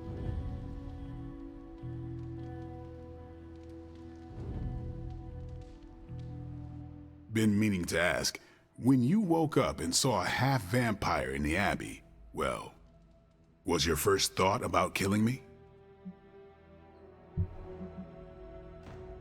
Vampires have always been my enemy. I thought about it. Good thing I'm so charming. If I become a threat to the rest of you, or to the people out in the world, what I'm asking is, if I lost control, would you stop me? Could you do what needs doing? If you are ever a threat to yourself and others, I will treat you like any other vampire. Good. I don't know how Lilith does her thing, but I refuse to become one of her fallen. If there's ever a question, I want you to know my answer. I understand. All right then. That was incredibly easy choice. Like, I knew what Hunter would say, and I knew what Blade wanted to hear. So, I don't know if Blade would do this martial art. He's very much into training. He's also very much into sword work, which is different than what Jab described as being sort of like the grappling and elbows of this. This is a possibility for him, but let's see what else we've got. Oh, right. I think that this is for Blade. I'm going to tell you exactly why, because this seems really weird to me, but he specifically talked about wanting to go to a beach. If this is not for Blade, I do not know who it would be. This is not a magic thing. It's not Nico. It's not Captain Marvel. Like, I think that Beachy Waves is it. Before we go, though... Oh, wait, this one... Hold on, this one's... So, I don't know 100% about Beachy Waves, but I do know 100% about this. If you enjoy curling up with a good book, you'll enjoy curling up with this candle. Yes. Love the rare gift. Time. All right, I decided to go with the safer one that I know for sure. Okay. Let me just check out our black sleeve and camo that we just unlocked.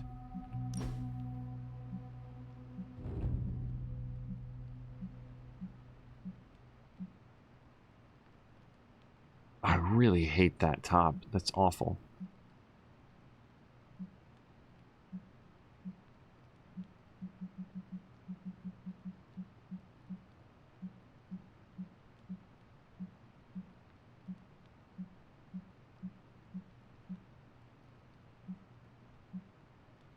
Oh, bleh.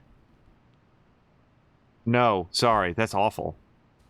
Okay, so that is where we're going to call it for this episode, because what we'll do tomorrow is almost certainly wake up. Here's what I would expect to be for, like, the next day at the Abbey. Get up. There might be a conversation or something. Probably do the next... we'll probably do another, like, optional mission to, like, get back into it. And also, I really want to have some intel. We might have just gotten some off the last mission as well. And then what we'll do is next episode will certainly be another main story mission. And we're going to retry that combat that... to unlock the Bloodgate. And that'll probably open up another all-new section of the Abbey as well. Jab is saying it's pretty much a pure striking art, although a lot of work gets done in the clinches. Yeah, it... Like, no one else does martial arts, really. Like, Spider-Man doesn't. Nico, Ghost Rider. So, Blade's particular style of fighting feels more like that than anybody else's, and yet it's also not really an exact match, because he does use a sword all the time. It's not a lot of, like, hand-to-hand stuff. Neither is Deadpool, neither is, like, Doctor Strange. Like, I'm not sure who it goes to yet, but maybe there's other characters that get unlocked, and we'll find out more. Anyway, let's go find somebody fun to raid. Before we go, and this might get a little bit quiet here for a second, but it would be irresponsible not to try to thank the people who helped do that incredible hype train earlier. So I'm going to see if we can pull up a list. I do not know where Mia keeps it. Like Mia has a whole list of everything that happened, and this is my best guess as to where to go. Give me just a quick second. So earlier today we had a huge number of gifted subs and bits and everything. So not in any particular order. Thank you to Jelly Buns for the raid. Imu for 5 gift subs. Jab cheered 1,000 bits. Mark Quack cheered 1,500 bits. Solid Chrome Hickey cheered 100 bits. Grumpy gave out 20 community subs. Mark Quack cheered another 1,000 bits. Moo gifted a tier 1 sub, a second tier 1 sub. Mark Quack with another 1,500 bits. You guys, this is going to take a second. Moo gifted 3 months to Brian. Harmonious Crow cheered 100 bits. Jab cheered 500 bits. That was the start of the hype train. What kicked it off was Moo gifting a tier 1 sub, Marquack with 500 bits, Solid Chrome Hickey resubscribing, and Patikin had raided over. I don't know if that qualifies for the raid, but it was a lot. It was a lot all at once. You guys, thank you again so much.